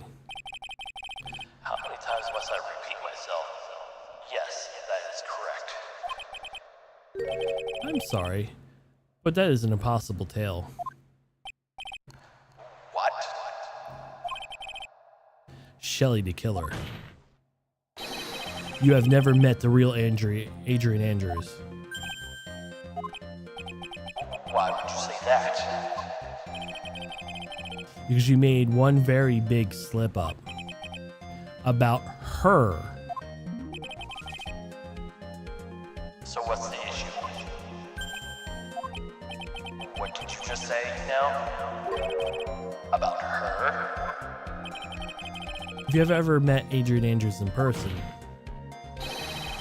one look would have told you that she's a woman.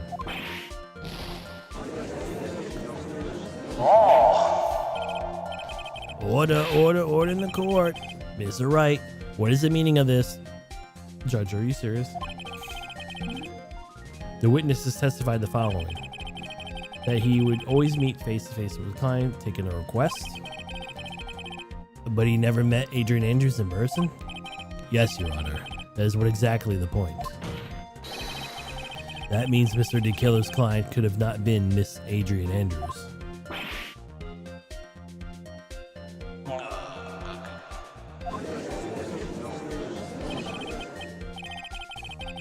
Mr. Edgeworth, I understand your logic on this one. However, why would the assassin make such a basic mistake?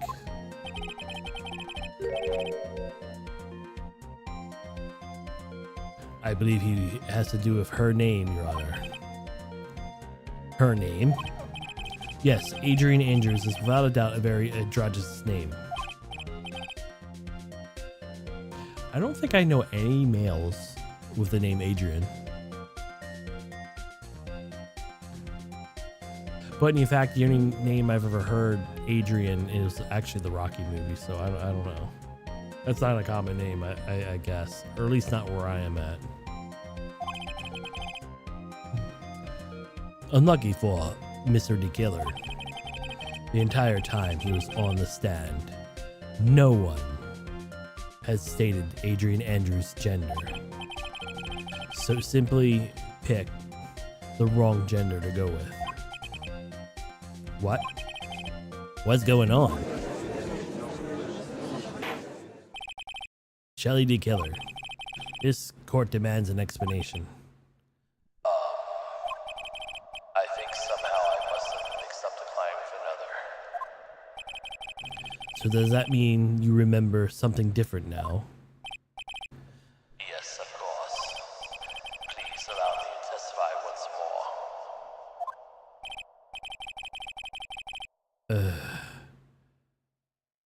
I know it's just going to spit out more lot. I just knew he was going to spit out more lies. Very well, but this time please give the truth and nothing but the truth.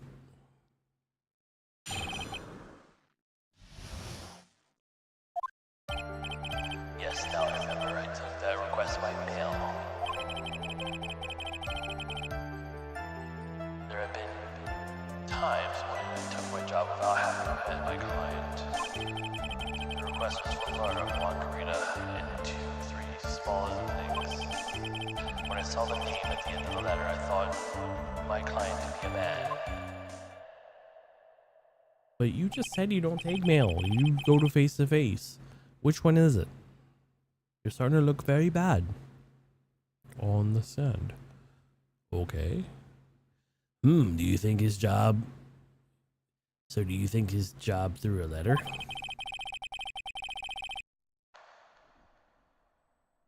He didn't mention anything about a letter earlier in his testimony. Which means he's definitely lying.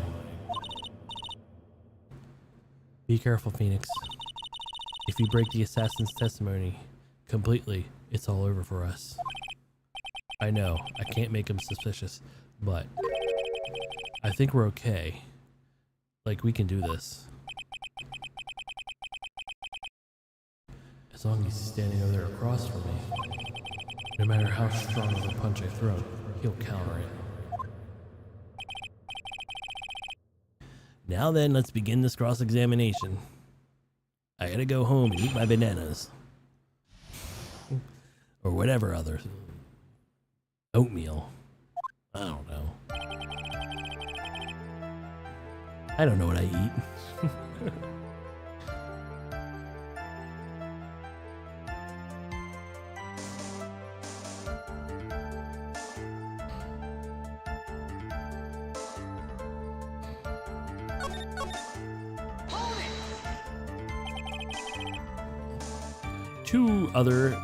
Two or three other things. Yes. What were those other things? A few other things that have nothing to do with this case.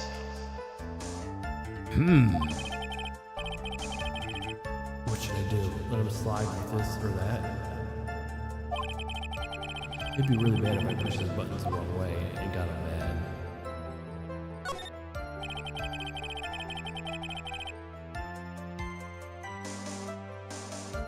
Whether or not it's related to the case is related to this case is for the court to decide.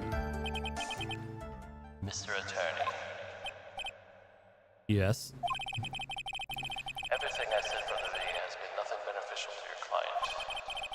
Which is why I wonder why you're pushing to continue this cross-examination.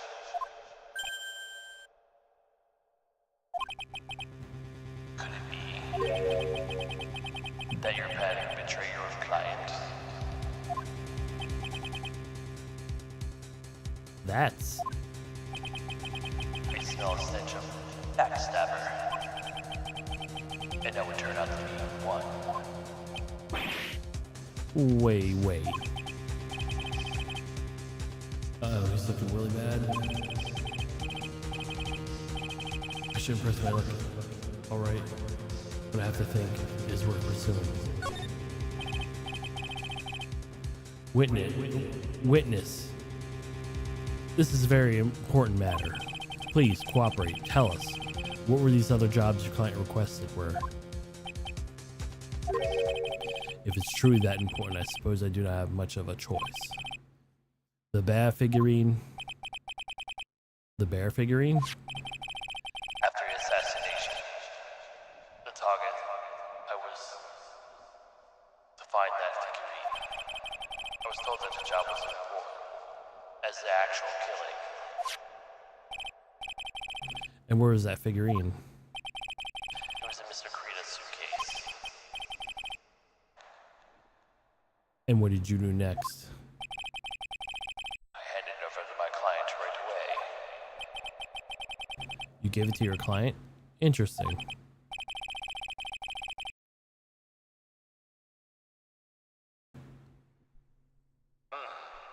This information certainly sounds important to me.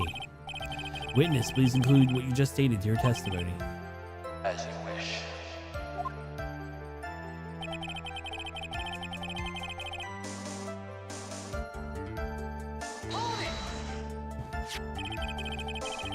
I found this figurine at Mr. Engard's mansion. If you gave this to Miss Andrews, then what was it doing there? I was waiting for her there. There's also part of the plan to frame Mr. Guard, to be sure. That makes a lot of sense. Well, Mr. Wright, do you have any problems with this piece of testimony?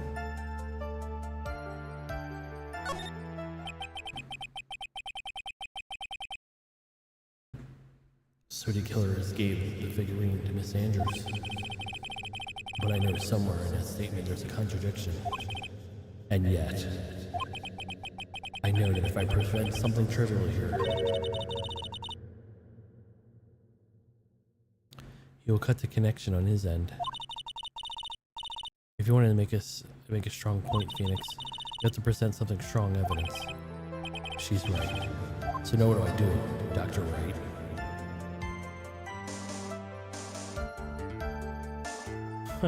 Is that a Mega Man reference? It might be.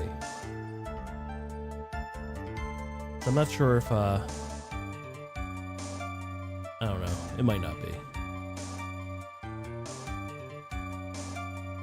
So I forget if he was actually called Light in the Japanese version. I don't know. Don't matter.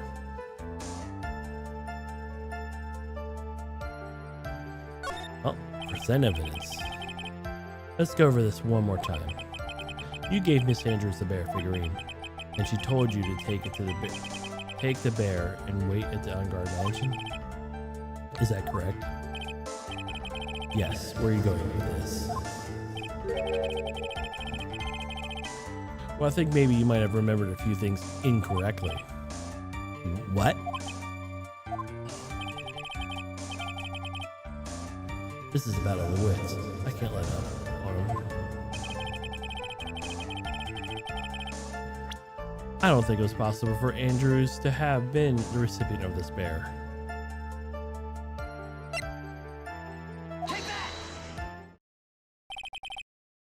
Shelley the killer. If you really had given this bear to Miss Andrews, then this item would not have been inside it.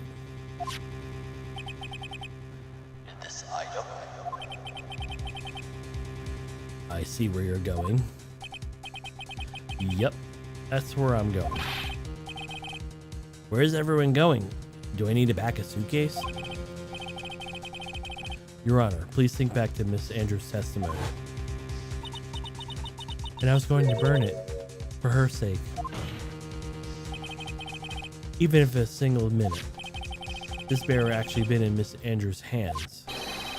I'm sure it would have been taken. She would have taken the suicide note out and burned it.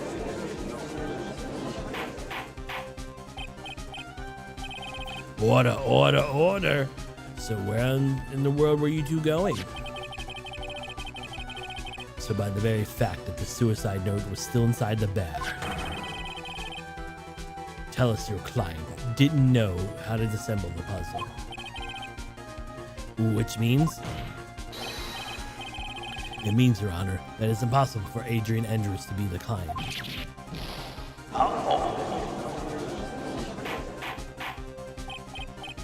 Order, order, order.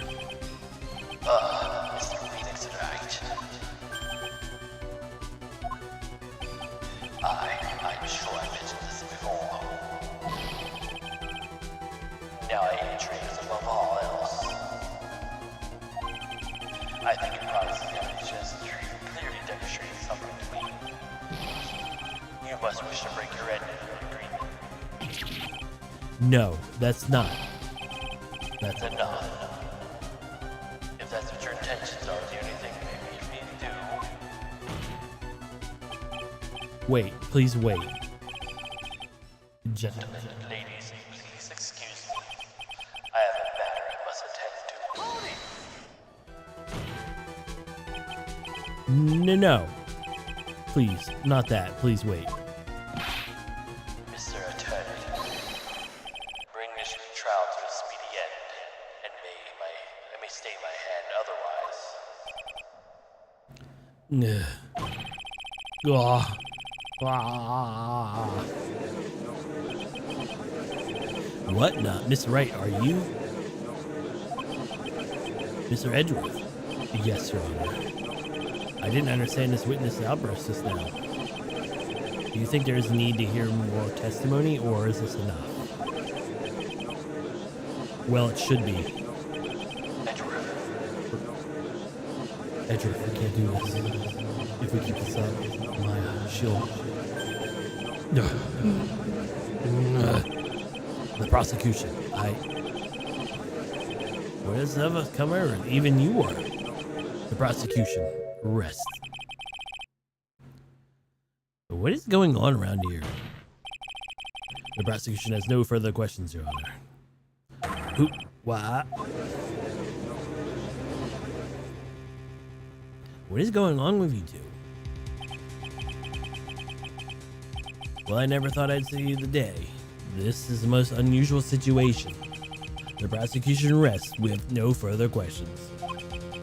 Then, the prosecution has failed to uphold its stance. If that's the case, then even though I'm reluctant, I believe that Mr. DeKiller's testimony is accurate. That would mean that Shelley DeKiller's client is Adrian Andrews. Mr. Wright. Yes, Your Honor. If I end the trial here right now, then your client, Matt Engard, will be declared innocent. And in his place, Adrian Andrews would be charged with murder. Miss Andrews would be charged with murder? The prosecution has no further questions, and we will now hear the defense's final remarks. Bailiff, please bring in the defendant, Matt Engard, to the stand. The items to the killer's hideout didn't make it in time. We tried hard as we could, but it looks like our time has run out. I can't believe it. The outcome now lies in your hands.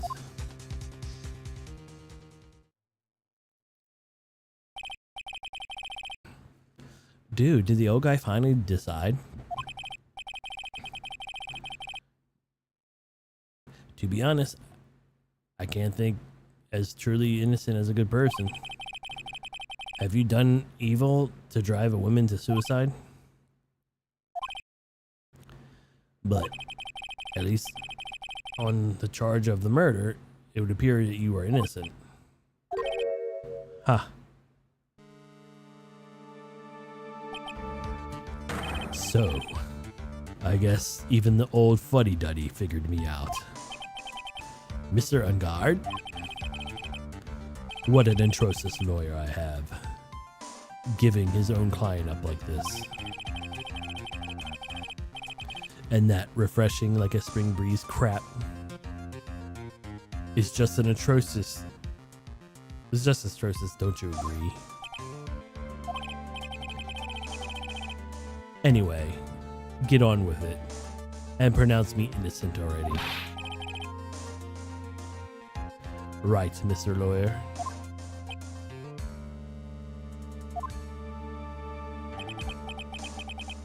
Should I side with justice or save Maya's life?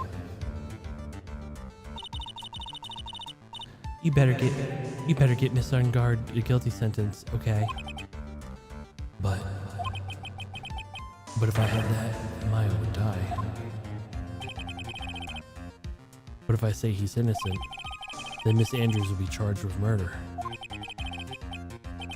Did I say he's guilty or not guilty? Either choice will make someone's life going to end. It all hinges on what I choose. Now then, Mr. Wright, let us hear the defense's final statements on this matter.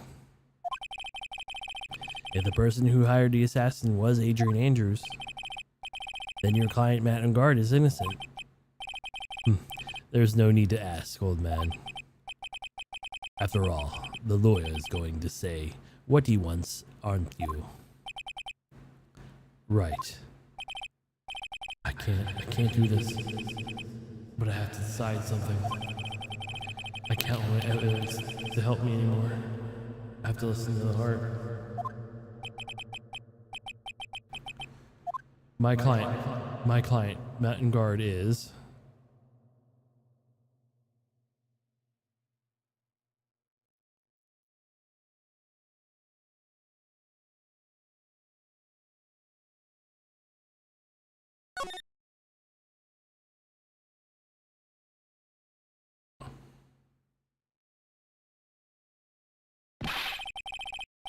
We're waiting for your answer, Mr. Wright. Matt Ungard, your client deserves an answer.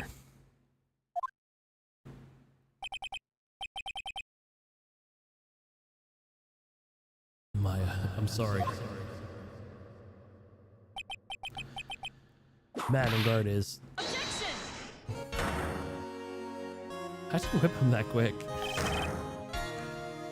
Franziska von Karma. What are you doing here? Ow! You see now, don't you, Mr. Phoenix Wright? This is exactly why you never take your eyes off that scruffy fool. Did you bring them, the final pieces? Do you have them? You should know better than to ask that, Mr. Miles Edgeworth. Avon Karma is perfect in every way.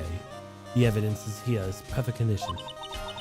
Don't you worry about Scruffy, he's fine. His injuries are minor. And all this seems to be inside this. What a filthy old coat this is. That's gumshoes. I can spot the tattered rags anywhere. I apologize for your ugliness, but there was nothing else to wrap them in.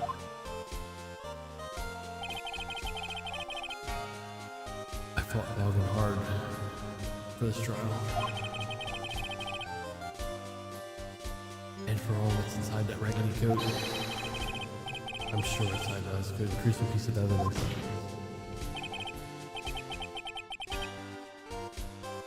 Your Honor, inside that filthy coat is the defense's final piece of evidence. Your final evidence?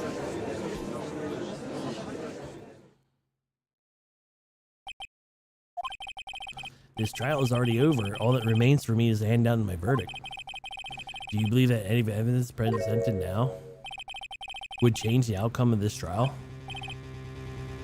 What? Your Honor, it is our duty to examine every piece of evidence down to the last. I request that Miss Von Karma be allowed to present these pieces of evidence. I suppose you are right, Mr. Edgeworth. I grant permission to do so. However, this is obvious rule that applies here. If these items do not bring up any new points, you will be not accepted by the court. Now, Miss Von Karma, if you please, these pieces of evidence are left by the killer during escape from the police. You must have been quite a rush. Yes, Your Honor, the killer left 3 pieces of evidence. Somehow among the evidence were about, see, there's something about that would turn the whole situation around like a miracle. I'm sure of it. That's what we all can hope for.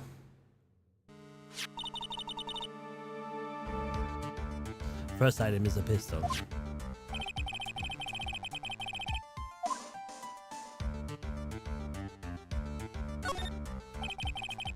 Does this pistol have any relation to this case? Yes, we have performed those tests, so I can't say anything for certain. However, I believe this has something to do with the case, at least with me. The pistol is used to shoot you, isn't it? That's what I believe, yes. Oh. I kept a bullet that was removed from my shoulder as a sort of memento.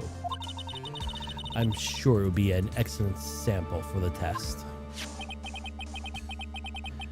So that's the pistol that was used to shoot Francisca? It's probably not going to be a help less very much.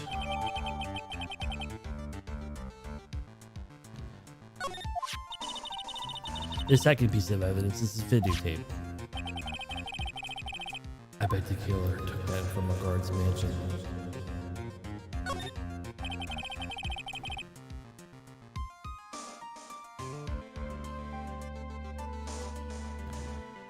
Have you checked the contents of that tape? Unfortunately, there was no time to. Oh, yeah. I suppose I speculate that this tape was very important. Why would you say that? Because he came back to his hideout for it. The killer went back for it? That's right. It looks like he was trying to recover it. He injured 3 of us officers at the site. But somehow it looks like he managed to protect it from the killer. Shelly the killer is no ordinary man. One last piece of evidence is his bellboy uniform. Is that the uniform from the Gatewater Hotel? That was used during the crime. I am most certain it was. There's even a pair of black leather gloves in one of the pockets. There's no doubt about it, the killer was wearing this on the night of the murder. There's one thing I found interesting about the uniform. What is that? There's a button missing on this uniform. A button. A very unique button. I'm sure if we were to recover it, it would provide us with an interesting clue.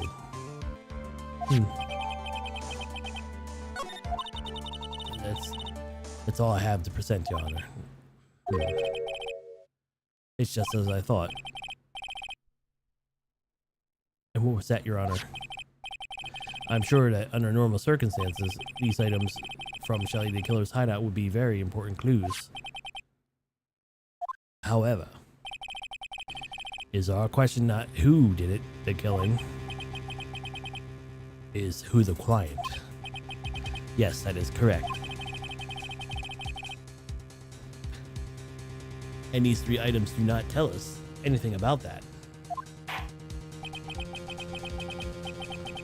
Thank you for hard work, Miss Von Karma. You may step down now. Wait, Your Honor. Please allow me to examine the new evidence. Overruled. This court is already in evidence that needs to hand down the verdict. Wonderful. Absolutely splendid. This judge is such a brilliant man, isn't he? Is this the end? Phoenix. I knew it. There was such a thing as a miracle in this world, isn't there? I think you're wrong. I think you're wrong. I think they do exist. But you have to make that miracle happen.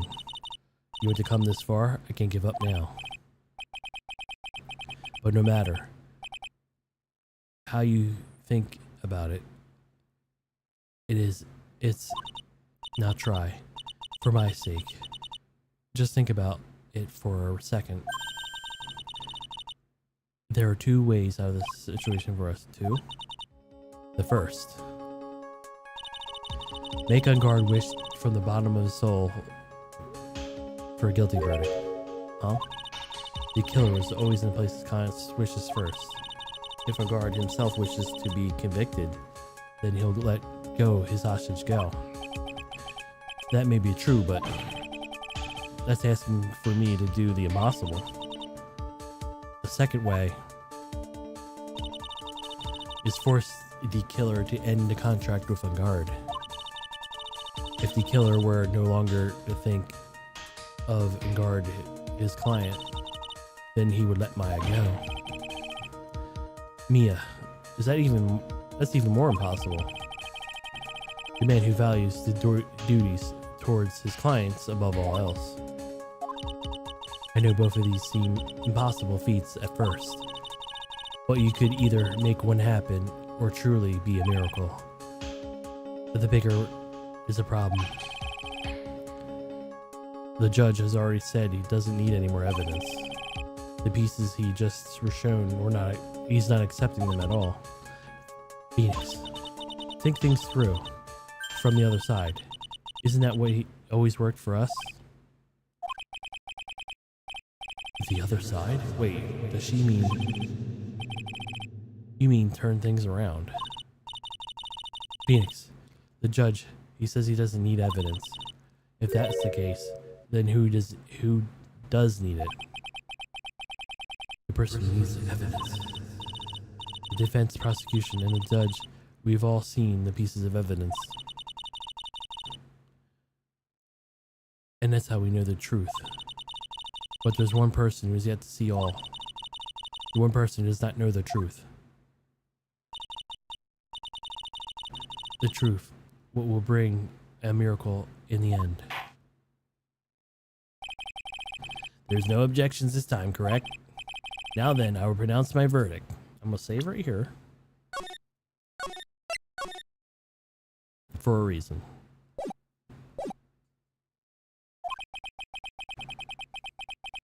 Or maybe I could make it a little... Why don't we respectfully sit back and listen, kids?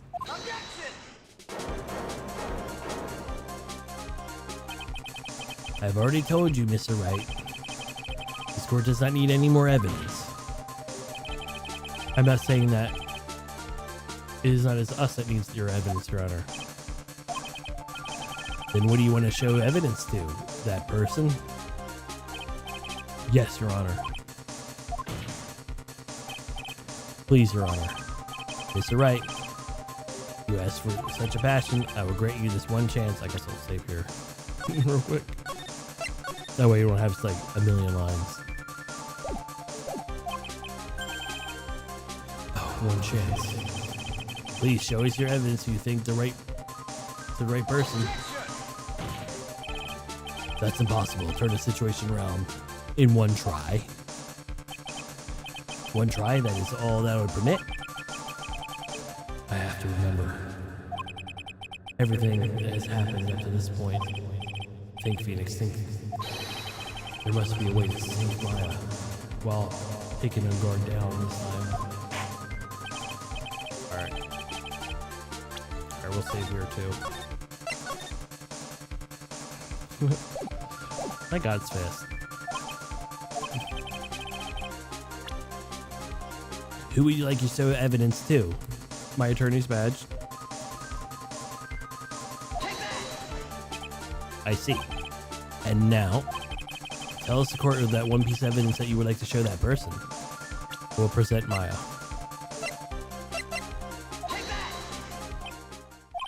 Well, what do you think about this, Mr. Edgeworth? I don't have anything to say to this. How about you, Miss Von Karma? Well, I was just a shot, so I'm afraid I cannot allow the defense to continue. What? No one understands what you are talking about anymore. Wait, please, one more chance. That is enough, Mr. Wright. I will now state my verdict. Defendant, matter on guard. Not guilty.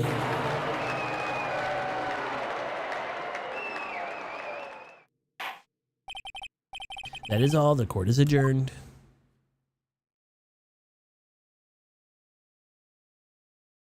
And just like that, and the case came to an end. I ran away from the courtroom and wandered the streets alone. I never saw Maya again. The killer is a man of his word. I'm sure he released her as promised. I heard the verdict of Miss Andrews' trial a few days later. She was found guilty of course. The miracle never happened. And maybe it was never meant to. Because of a miracle is something that doesn't exist.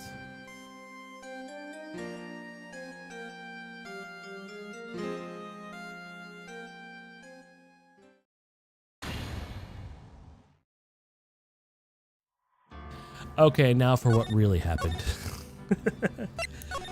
That was the bad ending, so you don't have to actually go YouTube it or whatever. Yeah, we'd like to show this evidence too. Present Shelly the killer. I see. And now, tell us the courtroom of one piece of evidence you would like to show this person.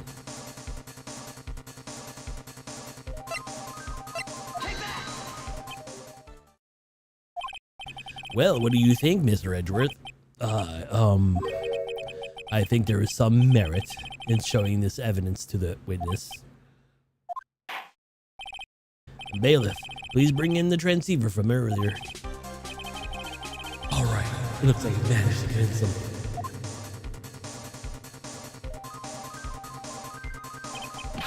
Maya, is she okay, right? Didn't I tell you to concern yourself with bringing this media into this trial? Now I understand correctly. You wish to show me one more piece of evidence. Yes, one is all I need. Have you heard of a videotape that was found at your hideout? I've heard you injured 3 officers in your attempt to get this back. That was most regrettable. However, it was an order from my client. I was told to protect that videotape. I thought so. I'm afraid I have failed in that regard. Do you know what the contents of this tape? I was sternly told my client not to watch it. So I absolutely have no idea. actually, you were on this tape.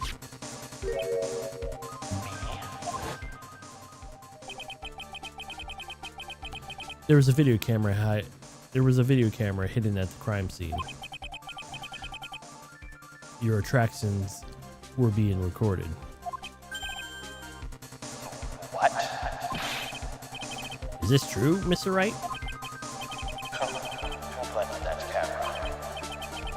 Well, the only person that could have placed the camera at the crime scene would have been your client, naturally. That was Adrian Andrews? Be quiet and listen, Your Honor. Yes, sir. Your client has specified a piece of place and a time for you, isn't it? Right? That right? Yes. That was so they could film you.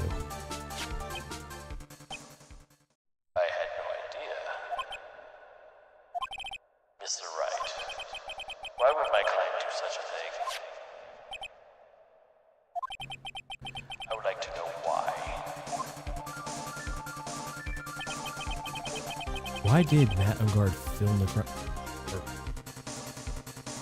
Why did Matt Ungard film the crime scene? There was a reason why he did that. Is my ticket out of this whole mess?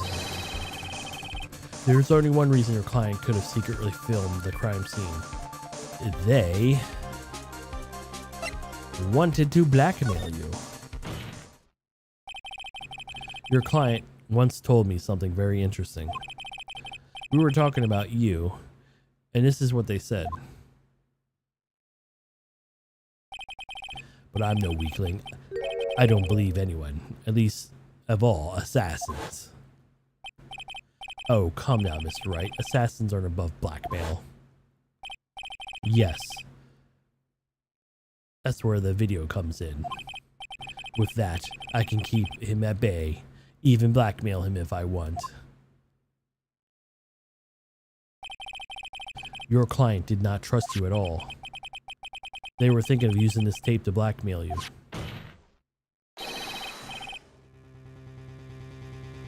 What do you have to say to that, Shelly the killer?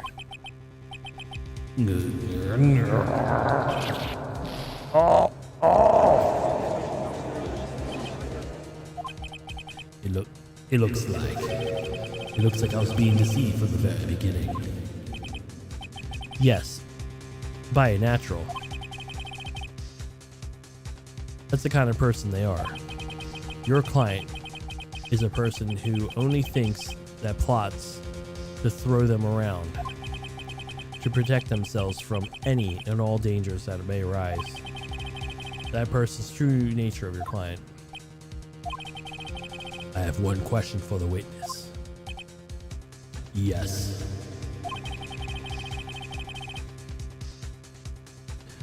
You told us one thing numerous times during your testimony.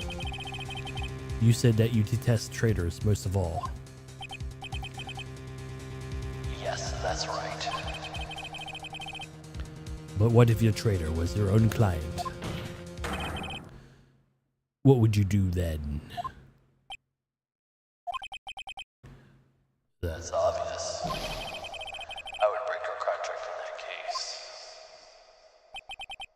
And then, that client would become my next target. For the honor of the killer name, even it takes an eternity, I will follow that person to the ends of the earth to exact my punishment.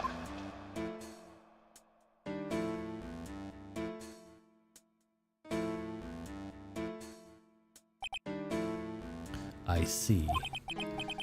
That is all I wanted to know. So the traitor has become the killer's next target. Ah, I get it. This is how I turn this case around. Mr. Wright, Yes. my contract with my client is over as of now. I seem to have a new job on my hands. I will return to your presence item. What the? I'm not an item. Maya, I never thought I'd see you again. Oh, thank goodness.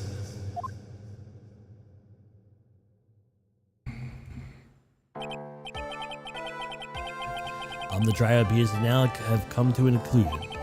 However, I'm sort of, I don't quite know what just happened there with the client and the witness. Miss Von Karma, where did that?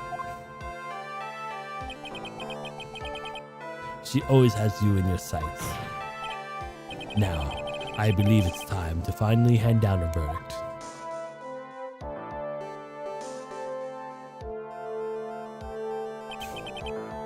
Mr. Ungard, it looks like somehow you got what you wanted. You finally received the acquittal you've wanted so badly. You should be happy. But before that, I would like to make one final statement. Sometime in the near future, one very betrayed assassin may appear before you. Needless to say, that a man is very good at what he does. I'm sure you would understand what I mean if you watch this video. Help me. Now then, Your Honor, the verdict, if you please. Is it alright with you, Mr. Wright? We have finally reached the end of this very long battle. Whether he's convicted or acquitted, there is no escape for him now. Go on, Phoenix. Plead whichever way your heart tells you. Right, Chief.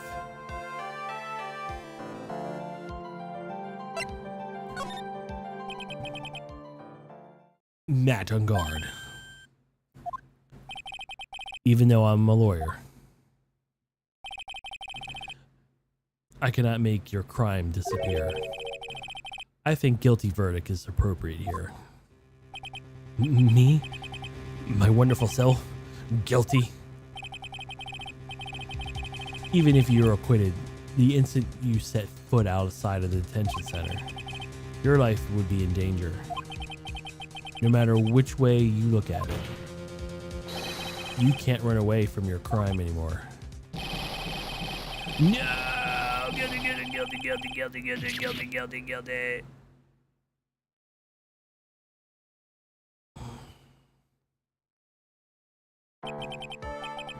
As always, look like we have uncovered the real truth. We? I don't remember you helping out much in this. Mr. Edgeworth, how is Matt on guard? I left Miss Von Karma in charge of his incarceration. I'm sure he's getting the full course meal of whip leather right now. I just go crazy. Just whipping his ass all the way down. Oh boy. Very good. That was a close one, wasn't it, witness? Yes. I plan to pay my debt to society with my own crime, Your Honor. The first time I was called to the witness stand during this trial, all I felt was despair. She's talking about the time I drove really went after her. I guess she's trying to forgive him for what he did. This witness, however I should put this, she's as an illness. If you're going to say you would choose death, that's no concern of mine.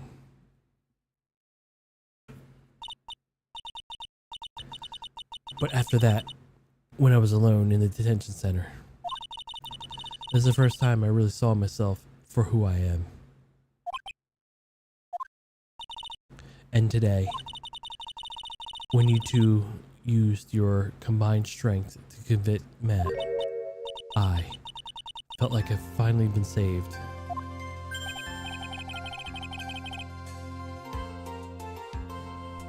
Wow, this is the first time I've ever seen her smile. I'm really happy. I'm really happy you two were in charge of this case. I really don't know how to express how I feel this moment. This is the first time I felt comfortable with myself, with who I am. Thank you so much, everyone.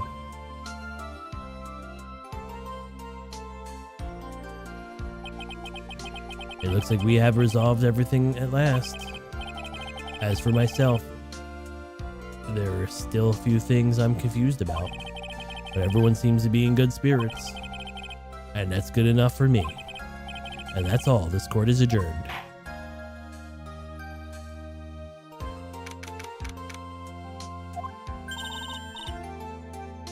You were great out there, Phoenix. What I did there was right, wasn't it? This is the first time you've not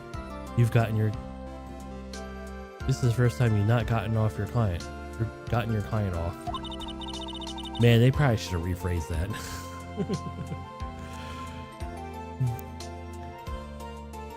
You got them a guilty verdict this time, but you have to look at all the past of all that to what's really important.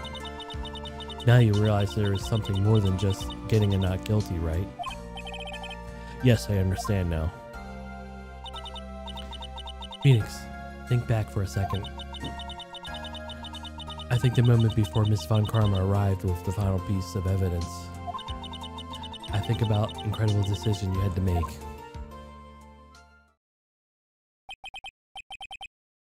Now then, Mr. Wright, let's hear the defense's final statements on this matter. I can't count the evidence to help me anymore. I have to listen to my heart. Should I side with justice, or should I save Maya's life? My client, Matt and Guard, is...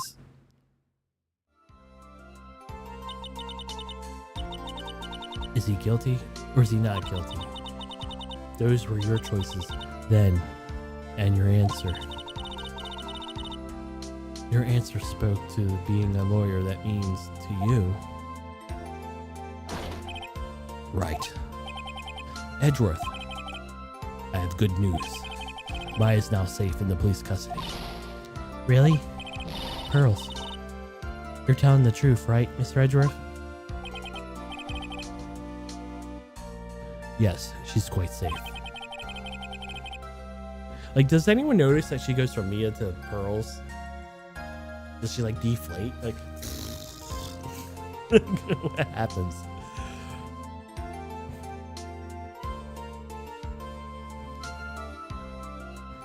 She's on her way as we speak in the patrol car. Ah, Mystic Maya, safe. You did it. You really did it, Mr. Nick.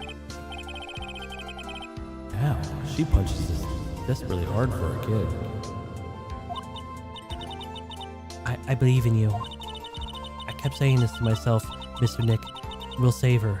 Mr. Nick will save her. Wow. Thanks. Oh. What's wrong? Miss Von Karma. About earlier. Thanks. Ow. Why are you still smiling? Mr. Phoenix Wright. You lost. Your perfect win record has been crushed. And yet, you are still happy.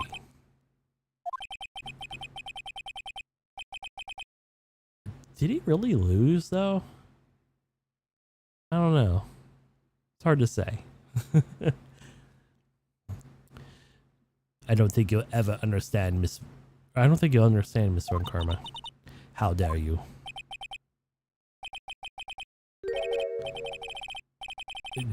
Don't worry, she may in time, after all. I was like that myself until a year ago. Edgeworth? For my own personal victories and found guilty verdicts. I used every dirty trick in the book, and so my win record remained spotless. But a man appeared and stood and fight against me. Fight against that selfish me. And I fought him in my usual manner and tested my first defeat. I felt like I've lost everything because of that. And then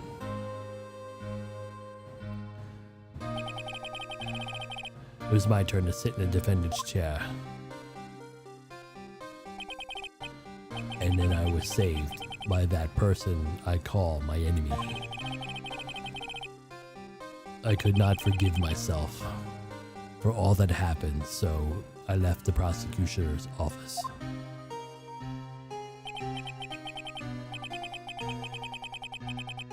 And then left that note, Prosecutor Miles Edgeworth chooses death. As well you should have.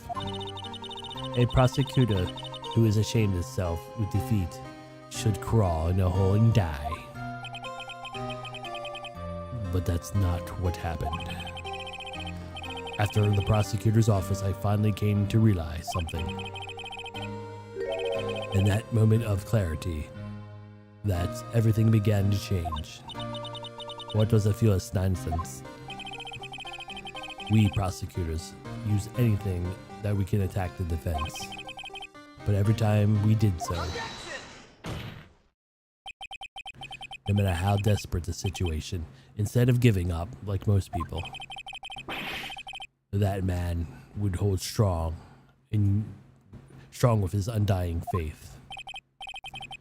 And then, before I knew it, I began to trust in that man as well. What? You trusted your enemy?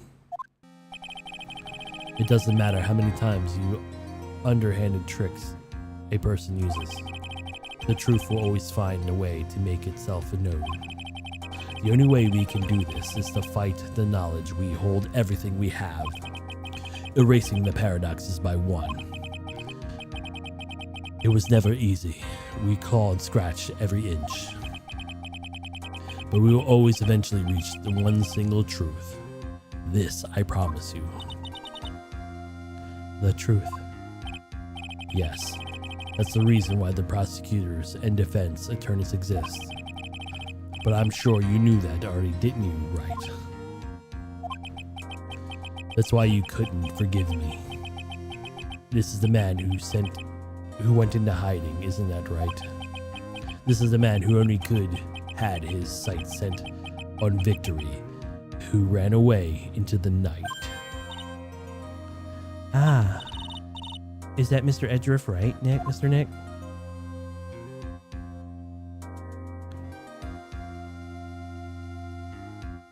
You really let me down. You really let me down. When you disappeared, I felt betrayed. There was no reason I decided to become a lawyer to begin with. It was because I believed in the things you said to me. I believed in the things you said to me all those years ago. And you betrayed your own words. That's why, 1 year ago, I made up my mind. I decided that Miles Edgeworth that I knew had died. At least that's what I told myself. You pathetic fool. Miss Von Karma? I don't want to hear this wretched whimpering of two disgraced loser. Von Karma is someone who is destined to be perfect. Miles Edgeworth, you are no longer worthy. You are no longer worthy of being a Von Karma. Neither am I. It's over, all over. Francisca just threw something on the ground right now. This is a traumatic receiver. Isn't that the thing that you use to track Detective Gumshoe? I'll return this to the precinct later. There's something else. Isn't that Miss Von Karma's whip? I'll never sit in another courtroom again. I'm sure that's what she's saying by this action. You should keep this right. Okay. Nick. Maya? Maya? Mystic Maya. Mystic Maya.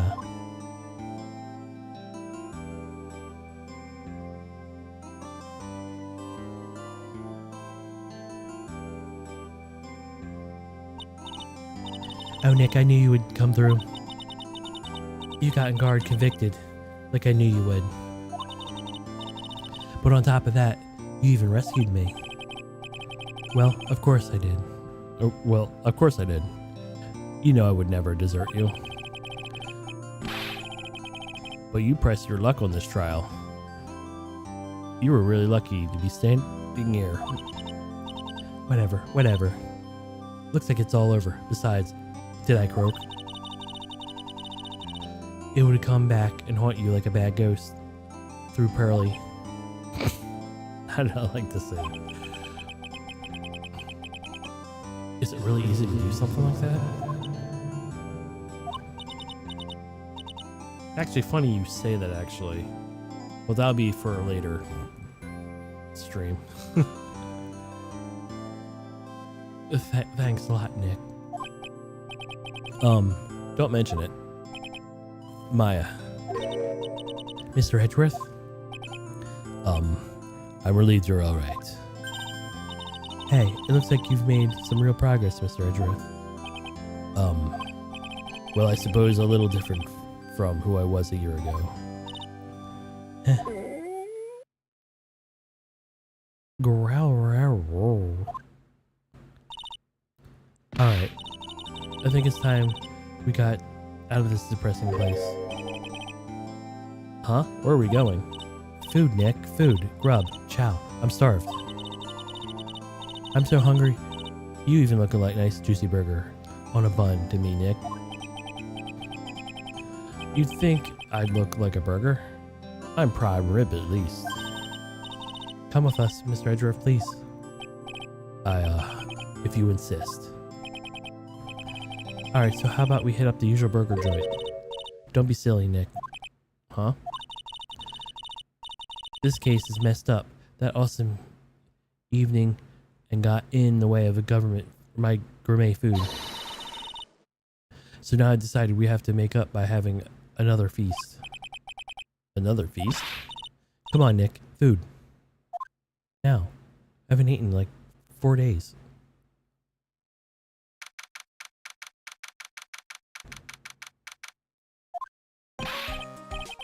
Hey, pal. Sorry to keep you guys waiting. Gumshoe, are you alright? Yeah, but I'm really embarrassed. I didn't think I would be hit by a telephone pole of all things. A telephone pole? Then it wasn't Red Light that got him? I did it again, city boy. It felt like my dear old heart was giving out on me. And I ain't joking. Yeah, more excited than the very last episode of Steel Samurai. Thanks. Now looky here, Mr. Snooty Prosecutor. Don't you reckon you bullied Mr. Wright too hard?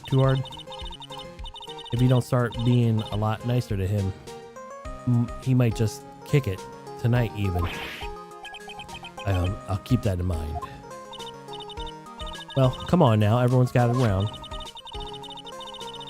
Y'all gonna get your picture genuine professional photographer. Looks like Kamala brought herself a new camera. Well, pal, at least you can put the necessary case behind us now. Come on. Well, tonight we're eating, so let's chow down, pal. I'm in. Let's go. I'm in. No, to come to think of it, you were all the ones who saved that detective. Huh? Me? You really think so? He's right. If it wasn't for the 3 of items he took, the trial would have a very different ending. Well, you know, that's ho ho ho ho. Huh? Wait. That's odd. I ran off with the things from the killer's hideout. I was sure I took 4 things in total, sir. What? 4? Yeah, I'm sure I put one of them items in my coat's pocket. There was a 4th item. Oh, come on now, it's over. Oh, woo boy, I'll tell you. You aren't really something else. Between us getting accused of murder and getting kidnapped, never a dull moment with you, huh? Haha, you think. Why does she look happy about that? Being shut away for 2 whole days. Weren't you scared? Wasn't it 3? I don't know. Yeah, I was really scared. I felt so hopeless. So keeping my mind off things, I drew a picture. Sounds like you had it through, gal. So where's this picture of yours? Yeah, I want to see it. I want to see Miss Maya's picture. You know, I don't know where it went. Oh, that's too bad. Well, that's alright. It was anything important anyway. I'm sure it's nice to finally get them both smiling again.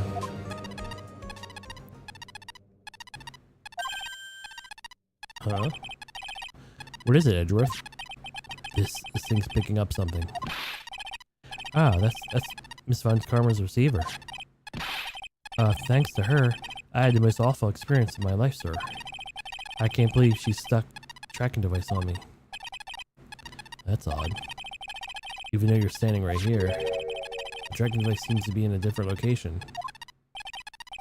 Oh, that's probably busted or something, sir. Well, it doesn't matter. I'm afraid it's about time I excuse myself.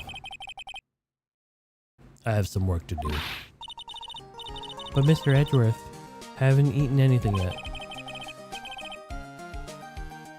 And you've eaten way too much, you glutton. Damn. I had fun tonight. Now if you excuse me. Wait. What? I just wanted to say thank you, Edgeworth. You really saved me out there. If anyone should be saying thanks, it should be me, Wright. I think the words alone aren't enough here. I wonder if there's anything I could give him to express how I feel.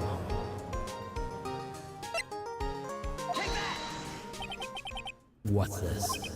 What's this? Thank you. But it's all because of you, too.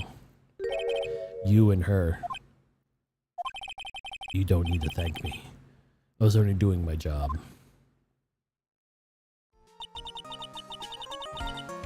Looks like Edgeworth has left, Mr. Nick. Hey, Miss Maya. Yes, Pearly? I guess you two can go back to lovey-dovey, right? You and Mr. Nick, I mean. Pearly, would you cut that out already? You're embarrassing me.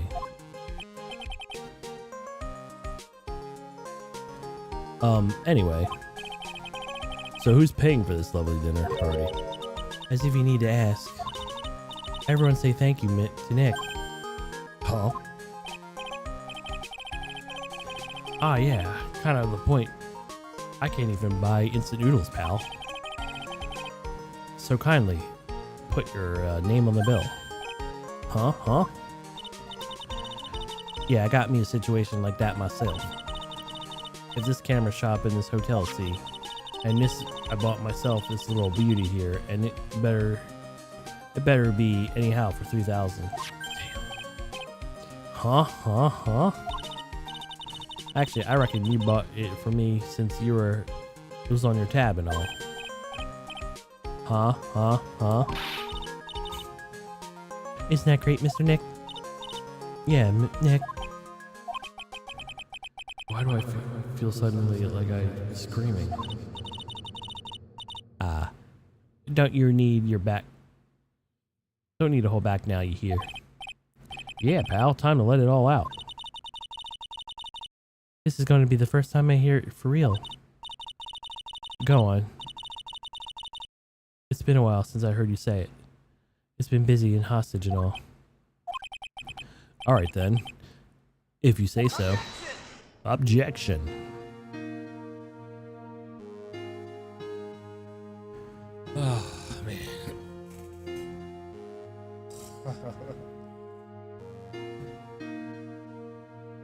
You really came through for me, Nick. I had to hide the letter, but I knew you'd find. I really feel like I've been lately on the edge. I mean, escaped death 3 times now. Pretty cool, huh? I feel like a real pro.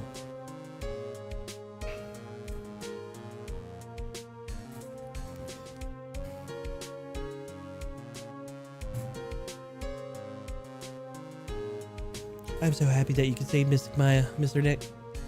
I'm so happy the two of you. Speaking of which, I think this hotel is a popular place for honeymooners. So, sort of made reservations for you two, just in case. She thinks they're in love, but I don't think they actually get together at all.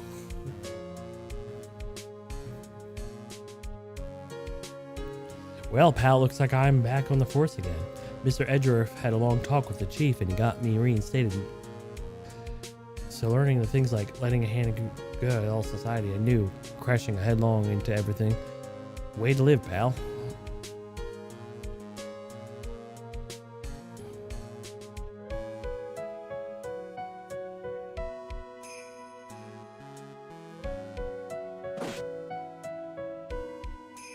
I, Maggie Pride, returning to my uniform as today, sir. I'm going to be a waitress from now on and bring smiles and joys to people who came by the restaurant, sir. I hope to stop by sometime, Mr. Wright.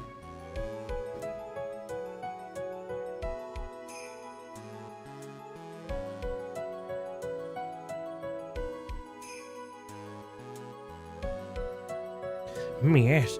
I'm sure you're here to visit a patient. Yeah, I'm Dr. Hottie. Oh.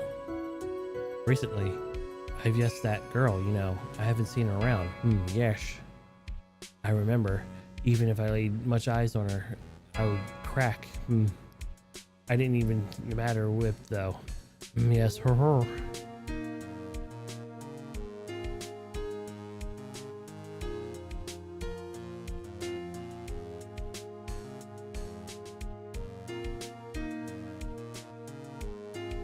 It's time I request the circus and let the world know the serious plan to make a fabulous flight to Zimbabwe. Hey Max, do you think your castle's made of cake and bunnies who can talk? I think there's many funny bunnies, even though we laugh at most jokes.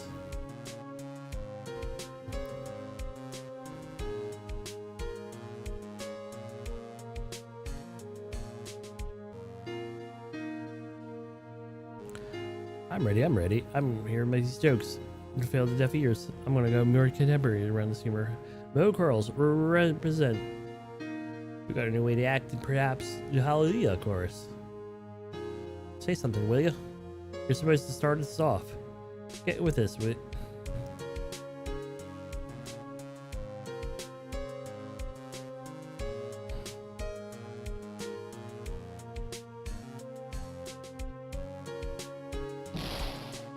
What's this drat? It's an ordinary electric razor. Can't believe this, really. How long did they plan on making me do this? Edgy poo idea.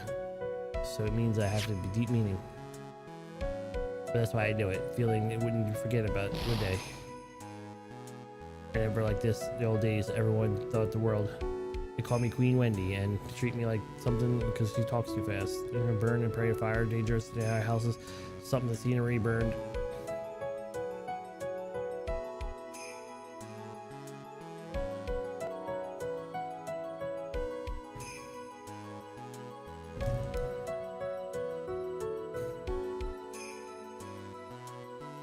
I appreciate everything you did for Mr. Edgeworth, did for me, at the bottom of my heart. Oh, that's right. I received a letter from Miss Von Karma. She says after I get out, I should feel free to consult her about anything at all. I'm really thankful to have met everyone.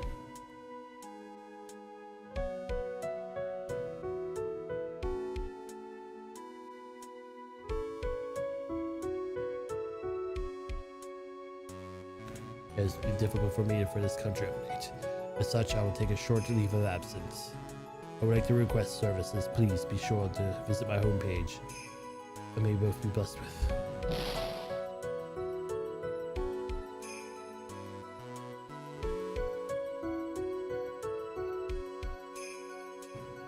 Shinji Mikami, really? Oh shit. I didn't realize he worked on these in any capacity. Oh wow. Oh wow, that's actually kind of cool.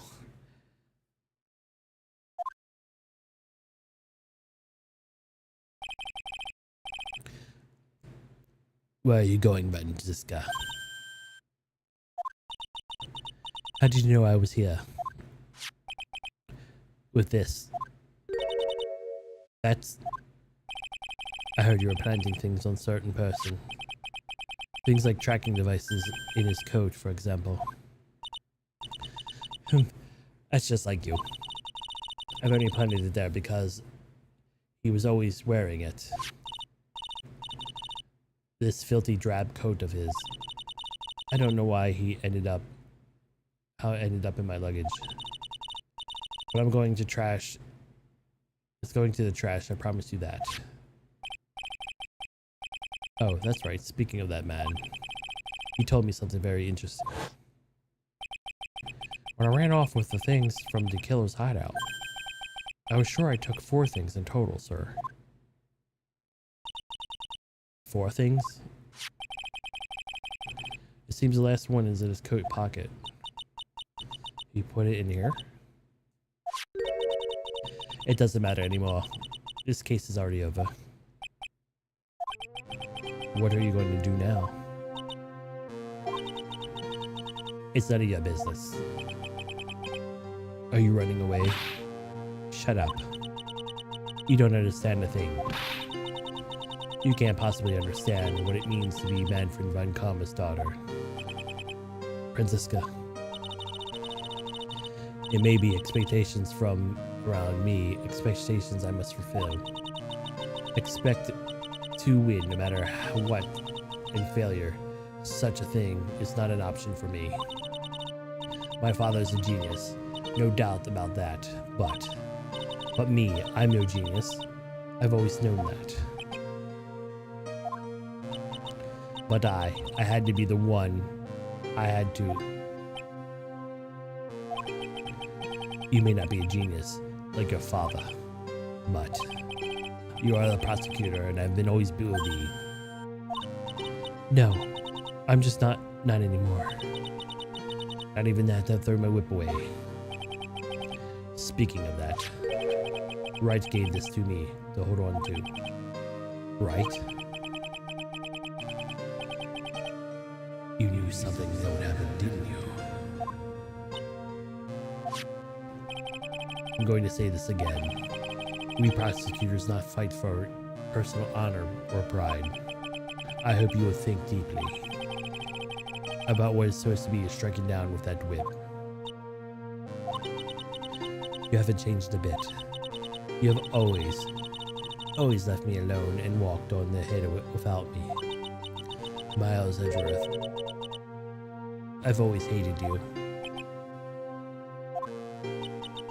And then, finally, my chance to take revenge on you arrived. If I could win against that man, if I could take Phoenix Wright, bow in defeat, then this girl you left behind would have risen higher than you. That's supposed to be my revenge. I see. You know, I can't do it. I can't change who I am. I can't throw away everything I've been until today. I believe you can. Just how Adrian Andrews did. Adrian Andrews. You were going to use her during the trial, right? But you were dependent on your father by using his tactics. Isn't that right? Today you chased after me. After I had left you behind all those years ago. And that's why you're standing here now, side by side. But I have no intentions of stopping. If you say you're going to quit or walk down the prosecutor's path, then this is where the part ways, Franziska von Kamma. You made her cry. I am Franziska von Kamma. I don't think I'm ever going to walk in your shadow forever. Our battle begins now. So you have better prepare yourself, Miles Edgeworth.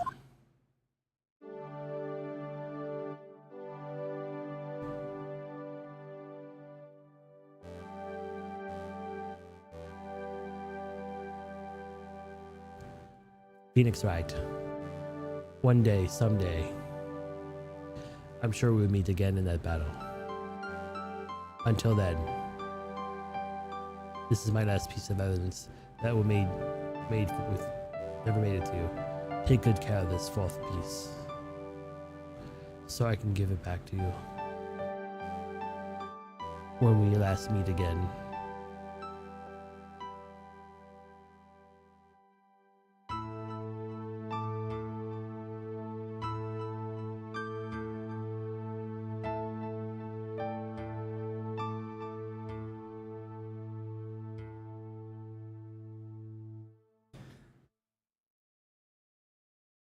Capcom. We did it! Yay!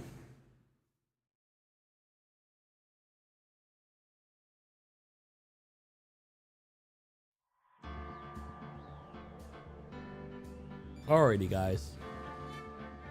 I'm pretty sure by next stream the new game will be out for Miles. Or, well, I guess it's not new, but you know, the remaster. And hopefully we'll be playing that if it is actually out. So we'll put episode 3 on hold, the third game.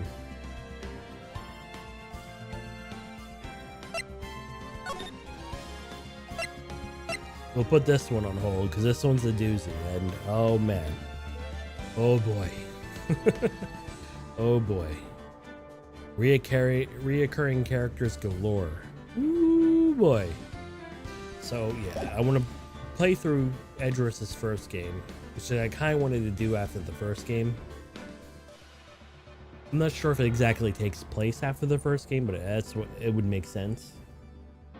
If not, it definitely take place after the second.